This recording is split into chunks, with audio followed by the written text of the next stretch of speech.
Douluo, my Sharingan isn't very proper. Welcome back, brave explorers of impossible worlds. We are excited to have you here to continue this odyssey together. Before we continue, everything you'll hear is pure fiction. So please don't try to replicate combat techniques at home.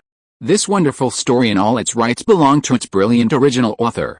We are only the messengers of entertainment. Want another dose of adventure? Subscribe to our YouTube channel so you don't miss a single chapter.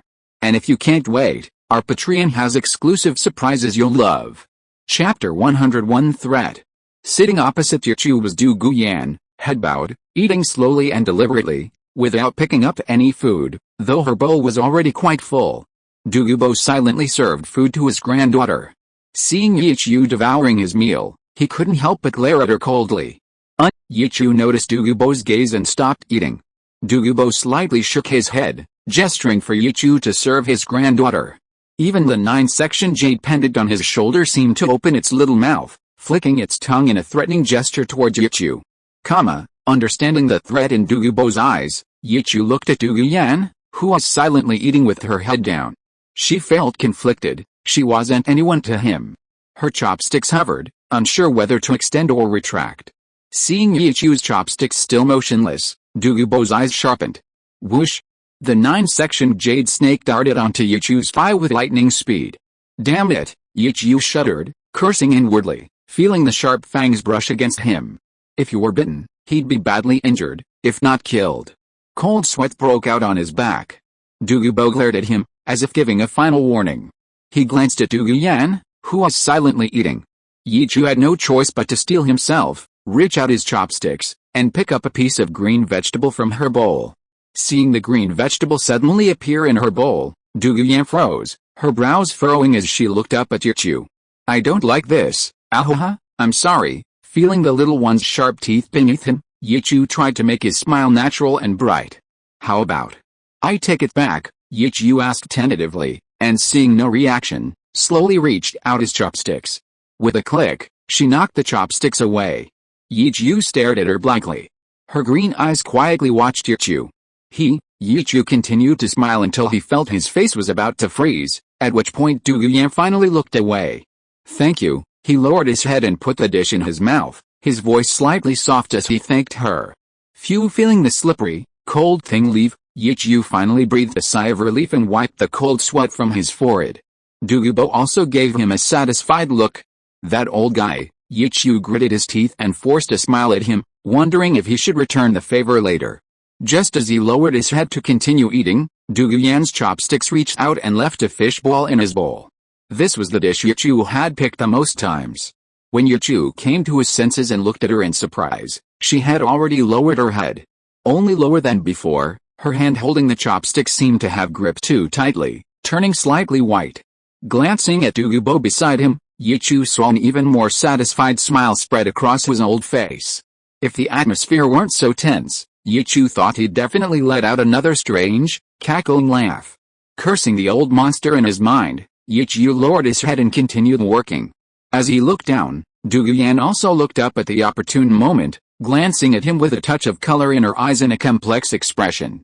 She quickly looked away, turning her gaze to Douluo. Cough cough. Douluo's smile froze under her gaze, and he coughed twice, somewhat guiltily. When Yichu looked up, everything returned to normal, and he looked at Douluo curiously. Senior, nothing. Just choked on my drink. Douluo continued drinking, not even glancing at Yichu. After giving him a strange look, Yichu didn't press the matter further and instead began discussing business with him. By the way, Senior Douluo, I plan to take the 8-cornered mystic ice grass and the blazing apricot blossom later, kid, are you confident? Even I can't completely withstand those 2 herbs? After yesterday's conversation, Douluo already knew which 2 herbs Yichu was referring to. Don't worry. I'm confident. I wouldn't joke with my life. Yichu patted his chest confidently, completely unaware of the slight worry in the eyes opposite him. After eating and drinking his fill, Yichu sat cross-legged in the room to digest. When he went outside again, only Douluo was still waiting. Kid, are you sure you don't need to make any other preparations? Although he already knew Yichu's plan, the terrifying power emanating from the red and white spring still made him somewhat worried. If it failed, he would truly be reduced to ashes. There's really no need. Senior Douluo can handle it. You and Miss Douluo will definitely be able to get rid of the poison smoothly. Leaving Douluo behind, Yichu didn't linger and went straight to the vicinity of the ice and fire yin-yang well. A jade-like luster appeared in his hand. Although these immortal herbs were powerful, they were very delicate, and the harvesting methods were also very particular. For example, the 8-cornered ice grass and the blazing apricot needed to be cut with jade. There was nothing suitable in his hand, so Yichu could only learn from Tang San and use his jade hand instead. As he slowly walked over, his first soul skill, Divine Might, was activated. The cold air emitted by the 8-cornered ice grass could not harm Yichu in the slightest. It was going to be tough on Yichu's left hand. Before reaching the 8-cornered ice grass, Yichu quickly stretched out his jade hand and swiftly snapped it off at the root. In the instant he snapped it off, he immediately made his left hand ethereal. The blood on his left hand seemed to have frozen, turning a deep red, and a layer of frost had gathered on his skin. Without time to examine the injury, Yichu activated the healing ability of his right leg bone and immediately retreated. His Divine Might, during teleportation, would briefly materialize. To avoid harming himself, he could only move further away before storing it away. His eyes widened. The fallen 8-cornered ice grass was swallowed by an invisible vortex. Following the same pattern, after the aroma of flesh wafted from his left hand, the fiery apricot blossom was also stored in his Divine Might space. Yichu then released both simultaneously, holding them in his hands, a look of joy on his face. The opposing elements counteracted each other. Indeed, there was no longer any irritation. Without hesitation, he immediately stuffed the 2 immortal herbs into his mouth. Although both were highly poisonous, when combined, they lost their toxicity. Yichu felt a fragrant aroma filling his mouth, saliva welling up on his tongue, and a mixture of warm and cold liquid flowing into his stomach. Within 3 breaths, Yichu's body began to tremble. He gritted his teeth, waiting for the medicine to take effect. His body was burning hot, like a fully cooked shrimp, his clothes and hair bursting into flames. In moments, they turned to ashes. Then, frost began to form beneath Yichu's feet. His body became incredibly cold, faintly emanating a blue light, and his joints stiffened. Blue and red hues alternated constantly on Yichu's body. Hiss. It really hurts. The time has come. He knew very well that if he jumped down before the medicine took effect, he would truly be reduced to ashes. At this moment, the power from consuming the 8-cornered ice grass and the fiery apricot blossom had given him great resistance to the 2 forces below. The timing was perfect. Yichu staggered forward, found the confluence of the extreme cold yin spring and the blazing yang spring, and plunged down. Chapter 102 Waiting. Boy. You absolutely must succeed. In the distance, under the eaves, Douluo stared intently at the spot where Yichu had disappeared. Click. Bang. A strange sound came from the window of Douluo's room, and the door quickly opened. Douluo, her face flushed, ran to him, her expression anxious. Grandpa. Why did that scoundrel suddenly jump down? Will he be alright? Don't worry, Yan. All we can do now is believe in him. He'll be fine. He placed his large hand on her hair, looking at his granddaughter's face. He knew she had been watching Yichu the whole time. He nodded sincerely. It seemed his actions had had some effect. Hearing this, Douluo didn't ask any more questions and, like Douluo, looked towards the ice and fire yin-yang well. Splash! Yichu closed his eyes and plunged headfirst into the ice and fire yin-yang well, splashing a wave. Then, the surface of the water returned to calm. At this moment, Yichu seemed to have lost consciousness, his eyes filled with darkness, as if he had fallen into an abyss, unable to perceive his own body. His body was still flashing red and blue, then shifting between left red and right blue, left blue and right red. The 2 forces constantly alternated. Whenever his body was ravaged by a violent force, a gentler force would appear, continuously repairing Yichu's flesh. This cycle repeated itself. His blood began to boil, the 2 forces, one red and one blue, coursing through his body, passing through his 8 extraordinary meridians, and finally converging at his heart. Thump thump thump. He seemed to hear the powerful beating of his heart. Inside his heart, a green seed also began to turn red and blue. Inside the 7 treasure glazed tile school. In the small courtyard where Yichu was temporarily staying. In the familiar pavilion, Xiaolan and Ningrongrong were gathered around a stone table. The table was laden with fine wine and delicacies. Xiaolan was practically lying on the table, her arm outstretched, holding a wine cup, her cheeks flushed red. She kept urging Ning Rongrong to pour her more wine. Sister Rongrong, hurry. Xiaolan wants more, she said, letting out an uncontrollable hiccup. HMPH. You wish. You lied to me again. You promised to tell me Yichu's story, but you know nothing about it. Ning Rongrong's beautiful eyes flashed with anger, strongly condemning this glutton for deceiving her again and trying to get free food and drinks. But she was helpless, she couldn't hide her, nor could she scold her. Xiaolan really? I don't know anything about those things. Sister Rongrong please, pour Xiaolan another glass, just one more. Xiaolan's fingers were a little clumsy, and she held out several fingers to Ning Rongrong. No. You can't drink any more. What if you're still drunk when Yichu comes back? Then he'll blame me again. Ning Rongrong pursed her lips, covering the wine bottle in her hand, and refused to pour her any more wine. She and Yichu had just calmed down a bit. She didn't want Yichu to dislike her again because of this. Smack! Suddenly, the wine glass in Xiaolan's hand fell to the ground and shattered. Clutching her chest, she struggled to breathe, her already burning face burning even hotter, her head spinning. Ugh, Sister Rongrong. Xiaolan. Xiaolan is so hot, Xiaolan. You've already used that trick. This time you definitely won't get the bottle. Humph. Ning Rongrong remained seated, ignoring Xiaolan. Sister Rongrong, it's true Xiaolan is so cold. Crash. Xiaolan curled up on the table. Xiaolan. You're going too far. Are you hot or cold? Ning Rongrong cried out in surprise. A light frost slowly formed on Xiaolan's body, her eyelashes turned snow white, and her breath formed a white mist. Xiaolan? Ning Rongrong put down the wine bottle and reached out to shove Xiaolan. So cold. So hot, brother. Sister Rongrong. Xiaolan is so hot, so uncomfortable. In the blink of an eye, the frost on Xiaolan's body completely disappeared, and she began to feel burning hot. Her consciousness seemed to be getting fuzzy, and she kept calling out Yichu and Ning Rongrong. Xiaolan. Are you alright? Don't scare your sister. Sister will give you some to drink. Ning Rongrong also began to panic, shaking her a few times, but Xiaolan didn't respond at all. Xiaolan. Her voice was filled with anxiety. How could this happen? You can't be hurt. With a whoosh, she swept all the other dishes on the table clean. Ning Rongrong immediately picked up Xiaolan and was about to run outside. Thump. She tripped and fell at the threshold, but didn't care much, and quickly got up. Xiaolan. Sister didn't mean to. Xiaolan. Carrying Xiaolan on her back, she bounced up and down a couple of times, noticing that Xiaolan's breathing was becoming weaker and weaker. Half of her face was red and half was blue, a mixture of hot and cold. Ning Rongrong finally couldn't hold back anymore.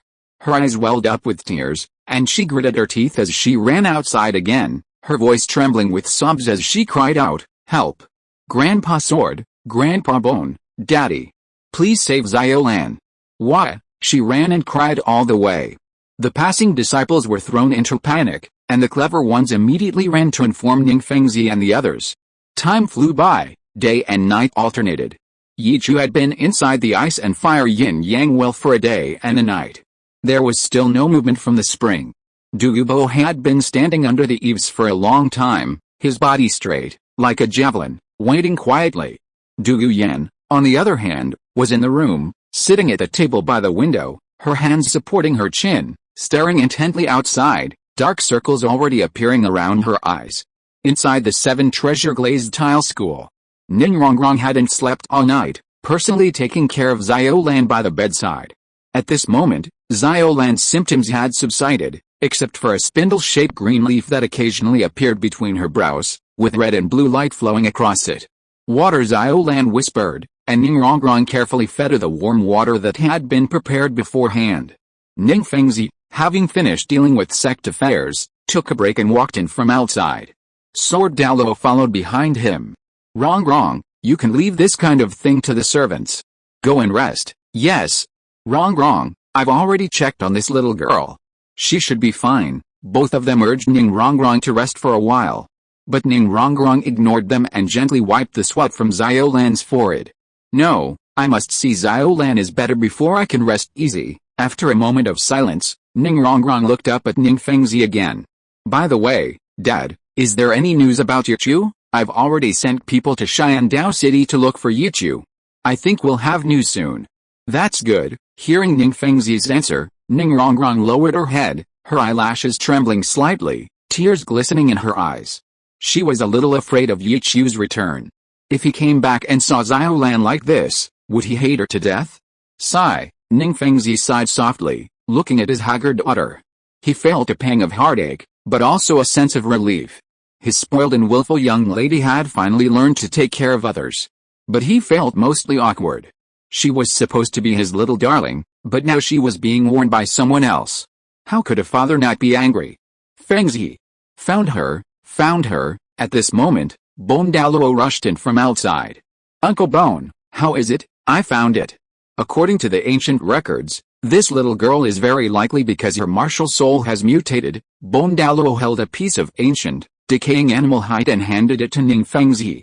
Indeed, after reading it, Ning Fengzi looked at Xiaolan lying on the bed with surprise. If he could find out why her martial soul had evolved, could he also use this method to successfully evolve this 7-treasure glazed tile pagoda into the 8-treasure glazed tile pagoda? In the Crown Prince's residence, Zhu King had also received Ning Fengzi's request for help and was searching for Yichu. At this moment, Zhu King was sitting in his study, with the serpent spear Douluo standing in front of him. Have you found out, young master? Yichu hasn't come out since entering the Douluo Manor. It's highly likely that he was taken to the Sunset Forest by Douluo, the Sunset Forest. What's wrong with this guy? Why did he have to provoke a title Douluo? Slap! Zhu King slammed his hand on the table, his voice filled with surprise. He might need him for his subsequent cultivation. This guy couldn't be allowed to get hurt. You and the porcupine go out and search again. If you find him, bring him back directly. Yes. Chapter 103 Antidote. Above the Sunset Forest, the moon and stars were sparse. In a vast open space, within a spatial barrier overlapping with it, an old man and a young girl stood bathed in the dim moonlight, their breaths exhaling white mist. They stood not far from the yin-yang well of ice and fire, still gazing at the two-colored spring. Grandpa. Did he fail? No. Yichu already told me that 2 or 3 days was within expectations. Douluo's voice lacked strength. Clearly, he too had some doubts. This guy can't make empty promises. Douluo gently bit her lip. She had just figured things out a little, and he pulled this stunt. She hugged her shoulders tightly, feeling a chill. Yan, you should go back first, Grandpa. Look, just as Douluo turned to speak to Douluo, she exclaimed in surprise. In a daze, she seemed to see bubbles rising on the surface of the spring. What's wrong? Douluo also looked towards the spring splash. Plop! Red and blue spring water splashed several meters high as a figure burst out. After performing a 360-degree side somersault in midair, he raised his arms and landed gracefully on the shore, his front door wide open, facing the grandfather and grandson. The clear moonlight reflected off his bald head, obscuring his face. His muscles were well proportioned, with 8-pack abs. Bathed in moonlight, he seemed to be bathed in golden light, a truly dignified sight. Manual dog head emoji. Ah. You lecherous scoundrel. Huh? Yichu, still immersed in the changes to his body, was startled by the scream. He looked at the two familiar figures before him and immediately went to greet them. Senior Douluo. Miss Douluo, haha. Kid, put your clothes on first. Douluo's face was full of joy. Thankfully nothing unexpected had happened. Damn it, Yichu looked at himself and realized he was completely naked.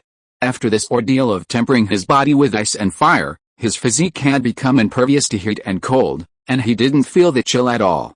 His face flushed red, he quickly turned away and frantically pulled out his clothes from his divine space, putting them on in a flustered manner. Douluo, covering her eyes with her fingers, had a blood-red face, blood dripping from her earlobes, and her voice was filled with gritted teeth. That bastard, if she could have been there, she would have kicked him a couple of times. A short while later, Yichu was dressed. Ha. What are you standing there for? Hurry up and come over. Yan won't eat you. Douluo looked at the now fully dressed Yichu with a mocking expression. Grandpa. What nonsense are you talking about? Douluo opened her eyes and looked at Yichu, not expecting that the bastard was also looking at her. His eyes were filled with apology as he scratched his head and chuckled sheepishly. This guy, Douluo gritted her teeth. Of course, she knew what Yichu was afraid of. He was still hung up on that one glare from the cannon earlier. HMPH, with a cold snort, Douluo turned and left, no longer looking at the ungrateful fellow. Grandpa. I'm going back to rest, Yan, Douluo called twice, but she didn't turn around. Seeing this, Yichu slowly walked over, activating his blue-silver emperor right leg bone as he went. Spring breeze blows and new life grows. For the blue-silver emperor right leg bone, which can regenerate severed limbs, regrowing some hair was more than enough. As he walked, some blue hair slowly grew from the top of his head. By the time Yichu reached Douluo, he already had short, wispy blue hair on his head. After being baptized by the ice and fire yin-yang well, Yichu's body had developed further, and the childishness on his face had disappeared considerably, his facial features becoming more defined, with broad shoulders and a narrow waist. Senior Douluo, Yichu has lived up to expectations. Good. Douluo patted Yichu's shoulder heavily, shouting good 3 times, showing how excited he was. Senior. I can make the antidote for you tomorrow, Yichu smiled, quite satisfied with his progress. Although Xiaolan seemed to have absorbed much of the antidote's effects, his soul power still reached level 26. His second soul ring was slowly approaching the 10,000-year soul ring, and his physical attributes had greatly improved. Alright, I'm not in a rush for the antidote. You can't run away, can you? You can rest for a few more days before making it. Douluo led Yichu towards the wooden house. I'm fine, I feel pretty good right now, HMPH. You brat, you're in good shape while soaking in the spring, but it's been tough on us, grandfather and grandson, watching over you day and night. I can't take it anymore, Yichu scratched the back of his head. I'm sorry to have worried you, senior. Then please go and rest. What's the use of telling me that? Go tell my Yan. HMPH, Douluo snorted coldly. He had already tried his best to pave the way, but this brat just wouldn't listen. I'll go later, Yichu nodded helplessly. Don't wait, go now. I'm going to rest. With a flick of his sleeve, Douluo walked with a slightly unsteady gait. Now that the antidote was available, one of his worries was gone. Yichu stood there blankly, looking at Douluo's room, which had already darkened. He raised his hand and tugged at his neck a couple of times. Sigh, let's see. He walked to Douluo's door, raised his hand to knock, but hesitated. Knock. Miss Douluo. Yichu knocked a few times, but there was no response. He thought she was still angry and didn't want to see him. After waiting a while longer, there was still no response. Yichu simply ignored it. He could thank her tomorrow. Passing by the window, Yichu suddenly heard a faint, painful groan, which sounded somewhat familiar. Has the poison backfired? Yichu opened the window and saw a figure curled up on the bed in the dark room, trembling with pain. Without hesitation, he used his divine power to enter her room. He lit a few candles and went to the bedside, looking at Douluo, whose face was pale and whose forehead was covered in cold sweat. He placed his hand on her shoulder, activating the life-giving energy and blue-silver fragrance to suppress the poison for her. Douluo groaned in pain. Is the effect weakening? Looking at her trembling body, Yichu pondered for a moment. He put his finger in his mouth and bit down hard, a sweet and metallic taste coming from his mouth. He put his finger to her lips, and blood flowed down his fingertip, dripping into her mouth. The blood containing the power of 2 immortal herbs was her best antidote. Gradually, Douluo's trembling body calmed down, and her pale face improved slightly. Her eyelashes trembled slightly, and she slowly opened her eyes. Yichu wrapped his arms around her armpits, lifted her up, and let her lean against a backrest. He gently touched her forehead. Miss Douluo, how are you feeling? Much better, thank you. Douluo blushed slightly, her eyes lowered. She pursed her lips, her mouth tasting strongly of blood, and frowned, looking at Yichu curiously. What did you feed me just now? The antidote. Yichu wasn't lying, he had originally planned to make it into pills, since making someone drink blood was indeed inappropriate. What antidote? You made it so quickly. Faced with Douluo's intense gaze, Yichu didn't know how to explain. If he told her it was his own blood, he wondered if it would cause any more trouble. He could only smile helplessly and habitually raised his hand to scratch his head. Slap. Douluo grabbed Yichu's hand and looked at it closely. There was a clear wound on his index finger.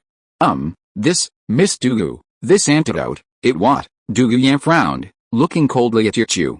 It's actually my blood. If you mind, I can add it to the pills tomorrow. Why do you think I'd mind? Dugu Yan's voice was low as she glared fiercely at Yichu. Group number 831,821,005. Fourth update. Requesting votes. Requesting a 5-star review. Wishing everyone a happy life. Chapter 104 Erotic. How. Facing Dugu Yan's angry and displeased gaze, Yichu forced a smile. A woman's heart is like a needle at the bottom of the sea. It's not just talk. I really can't control her. He tried to pull her hand back a couple of times, but couldn't. Don't move. Feeling Yichu's struggle, Dugu Yan coldly shouted at him. Seeing him calm down, she extended her other hand. Two slightly cool, soft jade hands grasped Yichu's palm. In the flickering candlelight, Dugu Yan's pale face became slightly hot. She pursed her lips and slowly probed Yichu's fingers. Miss Dugu, if you still need it, I can put some more in for you. You don't need this. Yichu thought she was still suffering from the symptoms of snake venom backlash and wanted to take it herself. But the sensation from her fingertips was different from what he had imagined. He felt no clinking of teeth, only a slightly moist, soft, pudding-like soothing sensation. When Dugu Yan raised her head, her fingertips were bloodless. The color seemed to have transferred to her pretty face. In the candlelight, the face of this delicate, sickly woman was flush crimson. A crystalline light reflected off her fingertips. Yichu, the person in question, stared blankly at this scene. His index finger, held tightly, trembled slightly, as if trying to recapture the feeling of being enveloped in warmth. Releasing Yichu's hand, Dugu Yan wiped her mouth with the back of her hand. She glanced at Yichu. He was staring blankly at her, his hand still outstretched. Her tightly furrowed brows relaxed, and her face became even more flushed. Take your hands away, slap. She slapped Yichu's hand away. Cough cough. Yichu quickly put his hand behind his back, his gaze meeting Dugu Yan's. He blinked haphazardly, then lowered his head and looked away. Thank you. I'm fine now, you can leave. Dugu Yan lay down directly, covered herself with a blanket, turned to her side, and ignored Yichu. Then, Miss Dugu, please rest early. Good night. Yichu felt embarrassed to linger any longer, said good night, and blew out the lit candle. Then he left as he had come. The noise in the room disappeared, leaving only the sound of Dugu Yan's breathing. Lying on her side on the bed, she pursed her lips, the taste of blood still lingering in her mouth. Thinking of Yichu's appearance just now, she couldn't help but find it somewhat amusing. I just didn't want him to risk his life to waste the antidote, that's all outside. Yichu, who had already used his divine power to return to the window, raised his hand and looked at it, pinching his index finger, which still felt a little wet. Phew, he shook his head, banishing that somewhat erotic scene. Who could stand that? Looks like I'd better make the pills tonight, he muttered to himself, then headed back towards the ice and fire yin-yang well. Beside the spring, besides the immortal herbs and top-grade medicinal herbs, Dugubo had also planted quite a few things. Yichu casually picked some licorice root, lingzhi mushrooms, and other herbs, combined them with snow silkworms that could keep blood active for a long time, and some fine dried tangerine peel that Dugubo had dried on the roof beam. He added blood and ground it all together, then rolled it into small pills. After making them, Yichu tasted one himself, smacking his lips twice. The taste is good, sweet and sour. If Xiaolan were here, she would definitely love it. He sat cross-legged on the bed, tinkering until dawn. The sun rose in the east, and it was a new day. Knock knock knock. Dugu Yan stood in front of Yichu's room, gently knocking on the wooden door. Yichu, come out for dinner, coming in a bit, hmph. Hurry up. After receiving his response, Dugu Yan left. When Yichu came out and sat down at the table, Dugubo and his granddaughter had already started eating. Dugu Yan still kept her head down, but this time it seemed she was afraid to look at Yichu. Haha, kid, sit down quickly, Yan Yan has already served you food. Dugubo was in a good mood. Judging from the current situation, he not only no longer had to worry about the snake venom in his body, but he could also gain a grandson-in-law with unlimited potential. Thank you, Miss Dugu, I served it for Grandpa. Who knew he served it himself? Yichu glanced at Dugu Yan, who didn't even look up, and didn't dwell on the matter. He placed his work from the previous night on the table. Each of the grandfather and granddaughter had a jar of small pills in front of them. Senior, this is the antidote, I've already made it. Dugubo looked at Yichu in surprise, already picking up the jar. Oh? You made it so quickly. Before Yichu could finish speaking, he poured out a pill and tasted it. Kid, are you sure this is the antidote? He was quite knowledgeable about pharmacology, and Yichu had used some common medicinal herbs. How could he not know if this medicine is good or not? Yichu didn't hide anything and said bluntly, Senior, these herbs are just auxiliary ingredients. The main thing is my blood. I see. Douluo's doubts were cleared up upon hearing this. Douluo Yan, who was standing to the side, also silently put away the jar. Her gaze swept over Yichu's hands, but she didn't find any wounds. Instead, her own face was flushed again. After a simple meal, Yichu bid farewell to Douluo. The various immortal herbs growing around the ice and fire yin-yang well lacked harvesting tools and suitable containers, so he needed to go to Yongdao City to prepare them. He also wanted to go back to the 7 treasure glazed tile school to see Xiao Lan. He had used the life seed in his body to call her last night, but she hadn't responded at all. He wondered if she was drinking too much again. He made a hand seal and covered his body with spiritual power. In just an instant, Yichu disappeared from the spot. In the vast clearing of Sunset Forest, Yichu didn't pause, immediately activating his divine power, and his figure disappeared again. Inside the 7 treasure glazed tile school, Yichu's residence. Little Lan? Are you really alright? In the courtyard, a large outdoor table was laden with all sorts of delicious food. Ningrongrong sat beside Little Lan, serving her food with one hand and placing the other on her forehead. Sister Rongrong, Little Lan is really alright. Ahimua, she couldn't finish it all. Little Lan's mouth was stuffed full, and she barely had time to pay attention to Ningrongrong. Ning Fengzi had put a lot of thought into obtaining information about how Little Lan's martial soul had changed. This morning, as soon as Little Lan woke up, he began to tempt her with various things. This large table of food was the result of his efforts to cater to her desires. Unfortunately, Xiao Lan herself couldn't explain how those changes had occurred. Although she knew it might be related to Yichu, she wouldn't say it aloud. Okay, then eat slowly. Ningrongrong nodded reassuredly, her eyes slightly puffy, and she yawned occasionally. Suddenly, a delicate fragrance wafted around her. 2 yellow soul rings rose from Xiao Lan's feet, emitting light almost simultaneously, and stalks of blue silver grass emerged from the cracks in the bricks, wrapping around Ningrongrong's ankles. Chapter 105. Too much? The blue silver grass summoned by Xiao Lan had undergone some changes. A thin, dark blue, or red, thread had appeared on each side of the original golden patterns, making it look much prettier. It wrapped around Ningrongrong's ankle, and a little life force slowly flowed into her body, improving her complexion. The delicate fragrance around her invigorated her. Thank you, Xiao Lan. Ningrongrong pinched her cheek. If it weren't for the oil stains on her lips and face, Ningrongrong might have even given her a kiss. You're welcome. Rongrong Ji is so good to Xiao Lan. This is what Xiao Lan should do. Xiao Lan laughed happily, then her eyes darted around, scanning the surroundings. She secretly whispered in Ningrongrong's ear, looking mischievous. Sister, why don't you give Xiao Lan some more wine? I promise I won't tell brother. No way. No way. Ningrongrong felt a little panicked at the mention of wine. You were like that after drinking a few days ago? I can't let you drink any more. What if something really happens to you? How am I supposed to explain to Yichu? She shifted her position, moving further away from Xiao Lan, and watched her warily. Sister Rongrong, Xiao Lan's coma for days wasn't because of drinking. Don't worry, I definitely won't let brother find out. Yichu, you're back. Where? Just as Xiao Lan finished speaking, Ningrongrong stood up, looked behind her, and let out a joyful shout. Startled, Xiao Lan immediately turned around, but before she could see anyone, her small body jumped off the stool. Brother, Brother, quick, put Xiao Lan down. She flapped her short legs.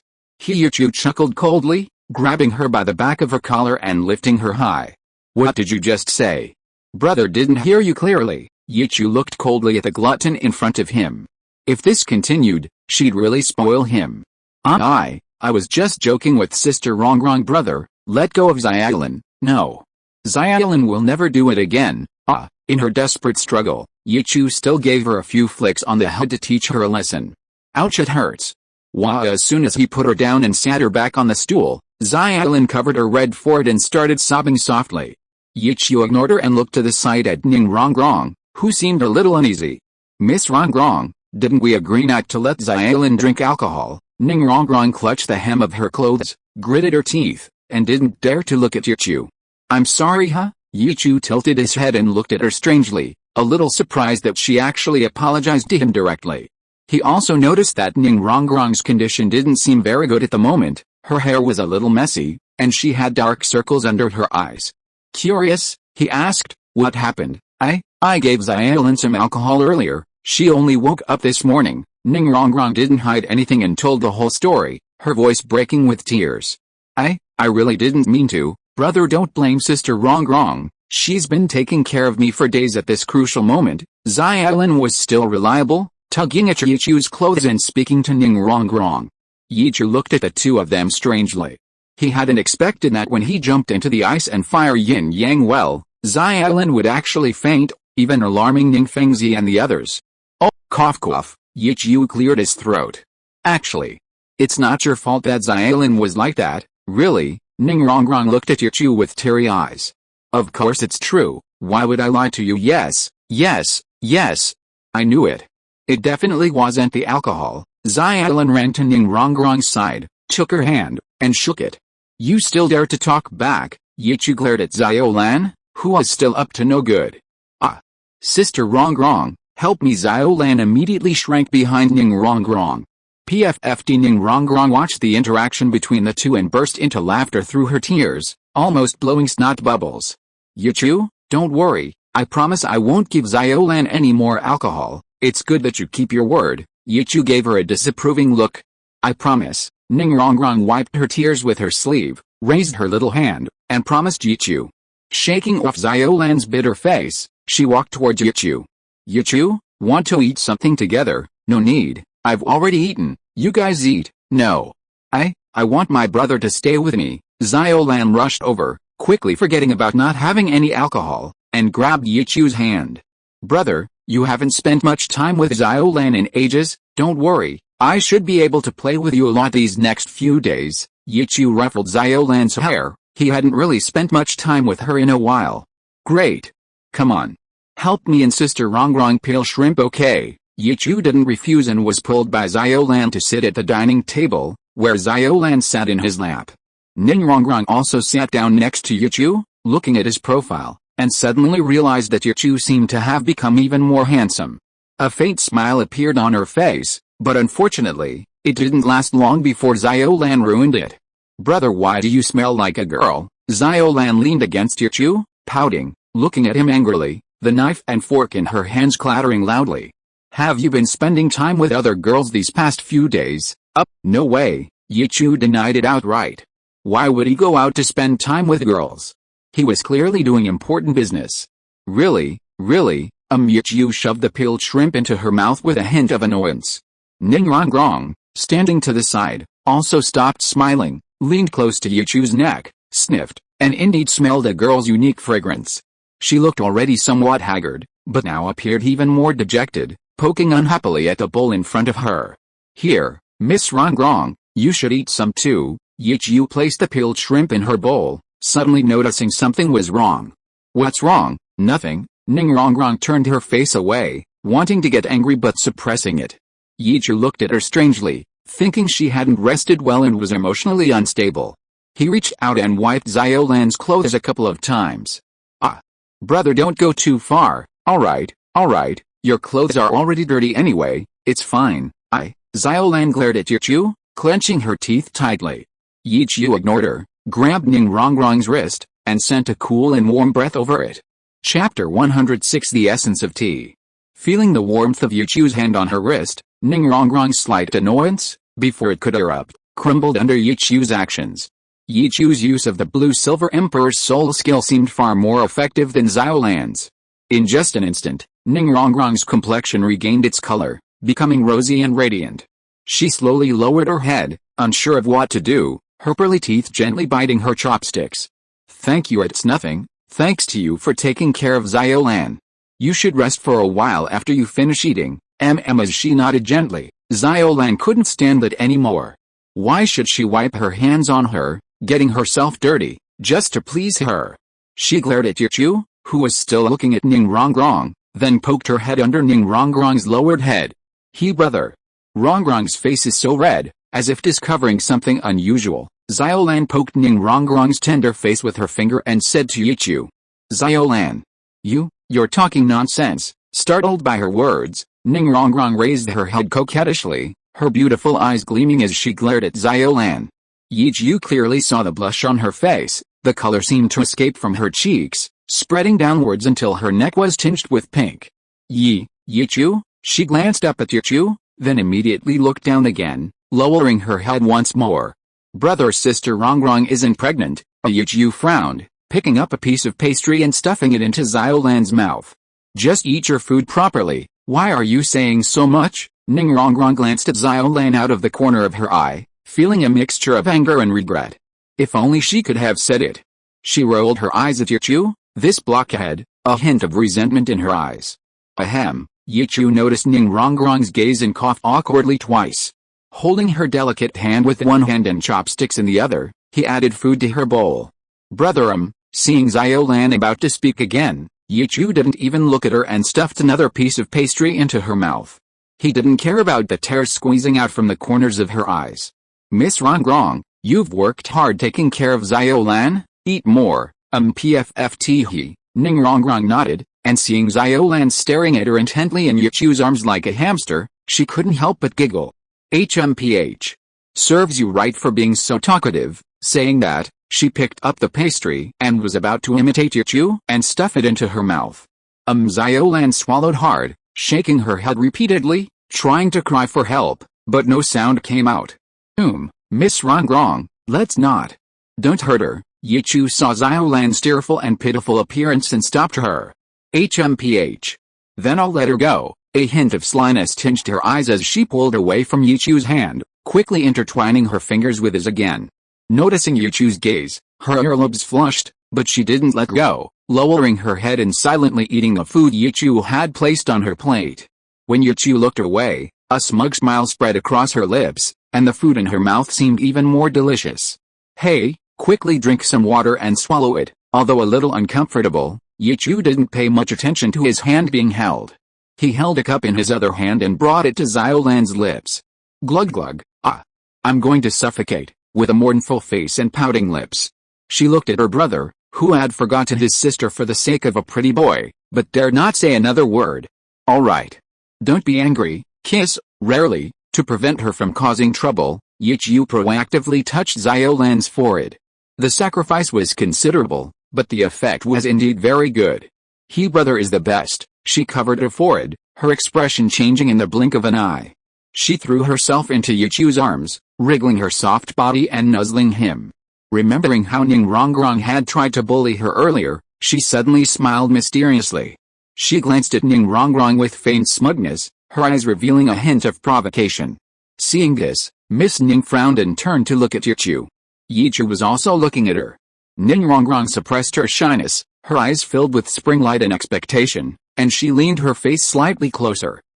Faced with this situation, Yichu was a little at a loss, his eyes darting around. Just as he didn't know what to do, Xiaolan's voice came over. Brother. Xiaolan wants to eat. That Yichu had a sudden inspiration and could only pretend not to see it, putting something into Xiaolan's bowl. Here, Xiaolan, this is delicious, thank you, brother. Mwahas Yichu, who had been pretending not to see it, suddenly changed color, as Ning Rongrong suddenly tightened her grip on his hand. Brother, what's wrong? Did Rongrong get upset because you put food on Xiaolan's plate? Xiaolan's eyes almost popped out of their sockets as she glared at Ning Rongrong and ate the food Yichu had put on her plate. So delicious, HMPH, Ning Rongrong snorted and stabbed the fish in her bowl as if she were stabbing Xiaolan. Yichu forced a smile and added some food to Ning Rongrong's plate. He glanced down at the smug Xiaolan. This girl, how come she's become so arrogant after just a few days? While Yichu was dealing with the two of them, far away from the courtyard, on a tower spire, Ning Fengzi and Douluo stood there, their clothes fluttering. Fengzi, should we go and ask Yichu why that little girl's martial soul changed? No need. Uncle Bone. Rongrong has been with that little girl the whole time and hasn't noticed anything. Speaking of Ning Rongrong, Ning Fengzi felt a little uneasy. Such an obedient Rongrong, even I, as your father, haven't experienced that yet. I didn't expect that Yichu, That kid only went out for a few days, and his soul power seems to have broken through again. If it weren't for his martial soul being eyes, I would have wanted to take him as my disciple. Douluo tugged at his sparse beard. Martial souls with special attributes are extremely rare. Hell, if things continue like this, with Rongrong around, he'll probably be about the same as your disciple. Ning Fengzi smiled bitterly. HMPH. You're willing to let go, but I'm not. He's still too weak. Douluo was also unhappy. His beloved little princess hadn't come to play with him and Swordman for a long time. Uncle Bone, now that he's back, call back all the people who were evacuated. Also, inform King that he doesn't need to bother anymore. The people are back. Okay, I understand. I'll do it now. With that, a pitch black hole swallowed him, and Douluo disappeared from the spot. Ning Fengzi stood atop the tower, a cool breeze blowing on him, somewhat disheveled. His face twitched, a bitter smile creeping onto his lips. Uncle Bone, you should remember to send me down here. Suddenly, a black hole appeared, swallowing him whole. Douluo's mocking voice rang out. I might forget anyone else, but I'll never forget you. Chapter 107 Fierce. Oh, right, Miss Rongrong. Do you have a jade box here? In this strange atmosphere, Yichu finally remembered his business. A jade box? What do you want it for? Ning Rongrong looked at him curiously. Sister Rongrong is so silly. A box. Of course, brother wants to use it to store things. Xiaolan held a candied hawthorn in her hand, her sticky mouth pulling out strands of sugar. Yichu rubbed Xiaolan's head, signaling her to stop talking. That naughty Xiaolan? Ning Rongrong gritted her teeth, suddenly feeling that she wasn't being obedient at all. Suddenly, as if she had thought of something, a smile appeared on her face. She looked at Yichu with a smile. We do have some, but we don't have any extras. Oh, I see. Yichu wasn't too disappointed. After all, he had just wanted to save some trouble. It wouldn't matter if he didn't have any, he could just go buy some himself. Ning Rongrong smiled at Xiaolan with narrowed eyes, and under her confused gaze, she directly hugged Yichu's arm. But I can go shopping with you in Xiandao City. Yichu was about to agree, but before he could speak, Xiaolan raised her hands in approval. Great. Let's go shopping together. Xiaolan didn't get enough fun last time. Just thinking about the delicious food on the street made Xiaolan's mouth water. No. Xiaolan, you can't go. Huh? Why? Xiaolan's face stiffened, her earlier joy turning to confusion. What if that bastard sees you again if you go? Ning Rongrong looked at her smugly, still shaken by the sight of Xiaolan collapsing in front of her. She tightened her grip on Yichu's arm. Ah! No way, that ugly thing must have already left, Xiaolan cried out, sensing something was wrong, and glancing at Yichu's knowing expression. She quickly clung to him, pleading. Brother, please take me with you, okay? Xiaolan will be very obedient. Ning Rongrong seemed to have won a battle, leaning her head on Yichu's shoulder. Alright, Xiaolan, Miss Rongrong is right, it's better for you to stay here. Yichu was also a little worried. Tang Hao hadn't left Yongdao City yet. If he saw this, things would be very bad. Ah. I don't want to. Xiaolan was still persistent. Seeing that Yichu wasn't working, she turned to Ning Rongrong. She grabbed her little hand, pleading and even making huge concessions. Sister Rongrong, please take Xiaolan with you. Xiaolan won't tease you anymore. I'll share some of my brother with you too. Yichu looked at Xiaolan strangely. When did he become her personal property?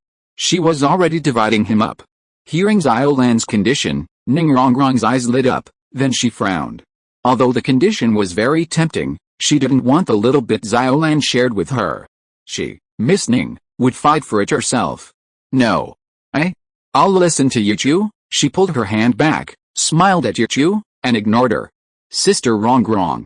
Then don't blame Xiaolan. Xiaolan looked at her with teary eyes, her mind filled with thoughts of mutual destruction. She then said to Yichu, Brother Xiaolan is so bored here, why don't you let Sister Rongrong stay and keep me company? Xiaolan, Ning Rongrong looked at the little brat in front of her in shock. Seeing that Yichu was somewhat tempted, she quickly explained, Yichu, don't listen to her. I'm very familiar with Yongdao City, and I can help you avoid a lot of detours, but Xiaolan is so bored. I can help Yichu. I'm bored. Being pulled by two soft girls should have been a pleasant experience, but the noise from both sides made it impossible for Yichu to think. Can you two be quiet for a moment? Yichu said helplessly, pushing away the two faces that were leaning towards him. He nudged them, and both became much more subdued, though sparks still occasionally flew between their eyes. Xiao Lan, you should stay here. Miss Rongrong will come with me to Yongdao City. Ning Rongrong's words made sense. She wasn't very familiar with Yongdao City. And Tang Hao, lurking somewhere, also made her hesitant to take Xiao Lan out for a while. Haha, that's great. Ning Rongrong almost jumped for joy. This was the time she'd been looking forward to with her. How can this be? Xiao Lan looked like a defeated rooster, head bowed, her pouting lips practically dripping with soy sauce. It's settled then. When your brother comes back, I'll take you to a great place. You'll definitely like it. Yichu ruffled Xiao Lan's hair. The ice and fire yin-yang well was very beneficial for plant growth. She would surely enjoy the environment there. Alright. Sister Rongrong will bring you lots of delicious food too. Ning Rongrong patted her little head, her eyes curving into crescents. Xiao Lan looked a little dejected, her mouth pouting. Okay then, brother and sister Rongrong have to keep their word. Don't worry. Brother won't be gone for long. Yichu pinched her little face. Yichu, when are we going? Ning Rongrong clung to Yichu's arm, refusing to let go. You should rest today. We'll go by it tomorrow morning. He forcefully pulled his hand away, rubbing his arm, looking strangely at her chest, feeling a bit uncomfortable. Unexpectedly, his gaze and actions were all seen by Ning Rongrong. Her face flushed red with a mixture of shyness and anger, her eyebrows raised, her almond eyes wide. You. What kind of look is that? This young lady will grow some sooner or later. I'll crush you then. After saying that, she didn't forget to straighten her back. PFFT, cough cough. Ning Rongrong's bold words caused Yichu to cough, his face turning slightly red with embarrassment. It's true, Ning Rongrong is capable of saying such things. Covering his face, Yichu is speechless. Miss Rongrong, is it really okay for you to say that? Who told you to look at me like that? Ning Rongrong lowered her head, crossing her arms over her chest. HMPH.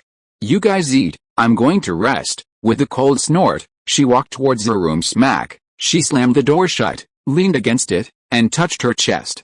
HMPH. It's already grown a little bit. This guy. He definitely likes big ones. Seeing Ning Rongrong return to her room, Xiao Lan immediately jumped into Yichu's arms, patting her little chest. She looked at Yichu curiously. Brother, what kind of death did Sister Rongrong talk about? Smack. Brother, why did you hit Xiaolin again? Xiaolin covered her forehead, looking at him with a wrong expression. Don't ask questions you shouldn't ask. Yichu gave her a disgruntled look. Group number 831,821,005. Wishing everyone a happy life, and happy Children's Day. Chapter 108. Nodding. As the sun set and night fell, the night air, adorned by the cool moonlight, seemed alluring. Inside the room, Ning Rongrong had been asleep for some time. Meanwhile, Xiao Lan clung to Yichu, who had just emerged from his bath, like an octopus. She hadn't rested with Yichu in a long time and missed him dearly. Her little face was pressed against his, her head gently swaying, their noses almost touching. Brother looks even more handsome. And smells even better. Alright. Yichu looked helplessly at his little darling, grabbed her by the back of her neck, lifted her off the bed, and tossed her onto the blanket. Giggle. Before leaving, she gave Yichu a quick nibble on his soft cheek, letting out a silvery laugh. I can't do anything with you. Go and rest. The light in the room faded, leaving only the soft moonlight streaming in through the window. Yichu lay down, and Xiao Lan snuggled closer to him. Brother hug. Hug. Who can resist a fragrant, soft female body pillow? He wrapped his arms around that warm, delicate body, inhaling the lingering fragrance, and couldn't help but think of Xiao Wu. She used to lie in his arms like this. Far away. On the road, from Yongdao City to Nodding City, under the high moonlight, a dark figure streaked across the night sky. Wearing a black cloak, surrounded by the smell of cheap alcohol, it flew continuously towards Nodding City.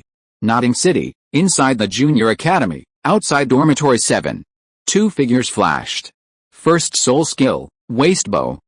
With a cry of surprise, a figure traced a perfect parabola and plunged headfirst into a flower bed. Standing in an open space surrounded by flower beds was a pink figure. Two pink ears swayed gently on her head, a long scorpion braid ran down her back, and her face was exquisitely beautiful.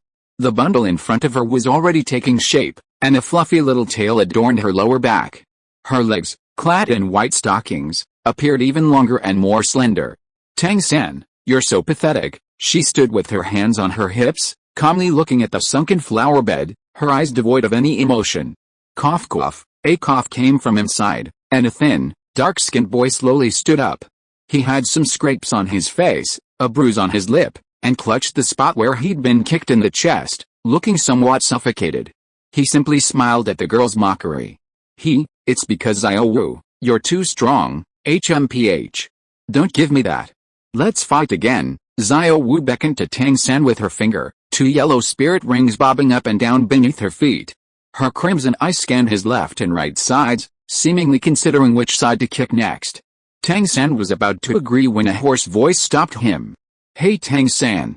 What's wrong with you today?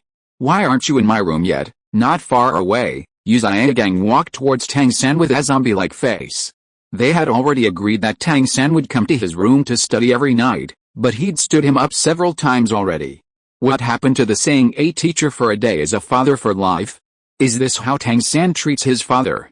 So many people wanted his guidance but didn't have the chance, and Tang San didn't even appreciate it.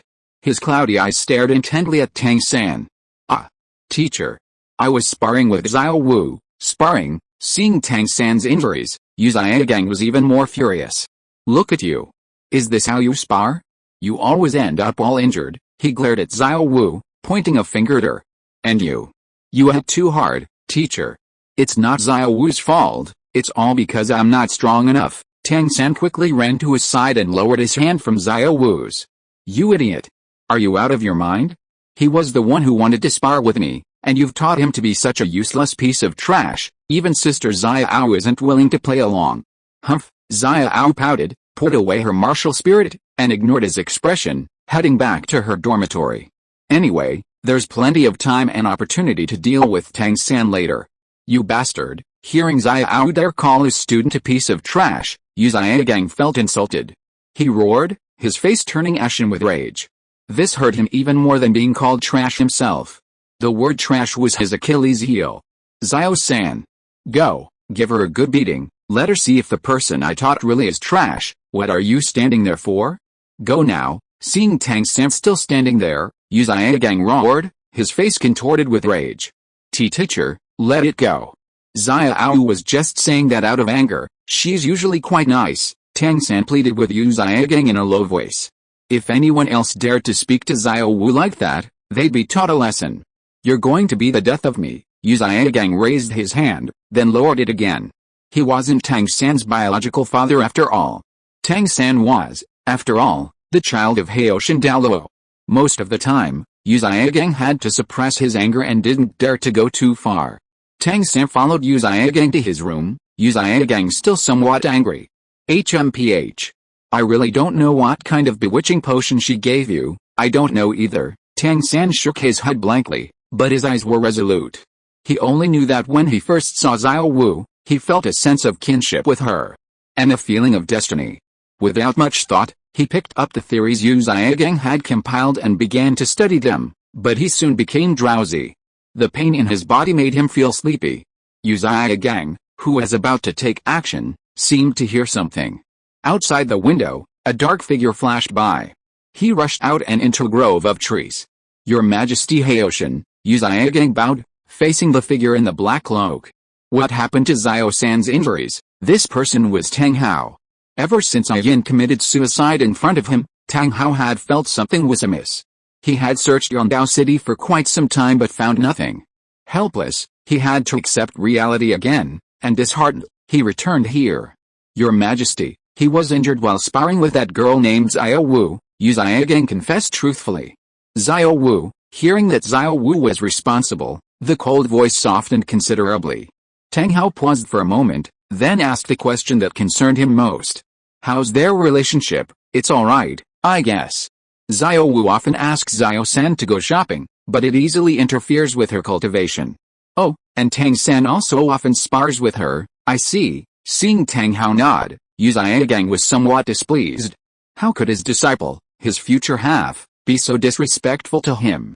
Your Majesty, aren't you really going to do anything about Xiao-san? How could that wild girl possibly be worthy of you? Enough. This is my family matter, You have no right to interfere. Tang Hao's fierce eyes were enough to make Yu Gang tremble and dare not say another word. Do you have any money on you, huh? Yu Gang was stunned, looked up at him, and seeing the large hand extended in front of him, quickly nodded. Yes, yes, yes. He took out a handful of gold soul coins from his pocket and arranged them one by one in his palm. What a hassle. Tang Hao impatiently snatched them away. Consider this alone.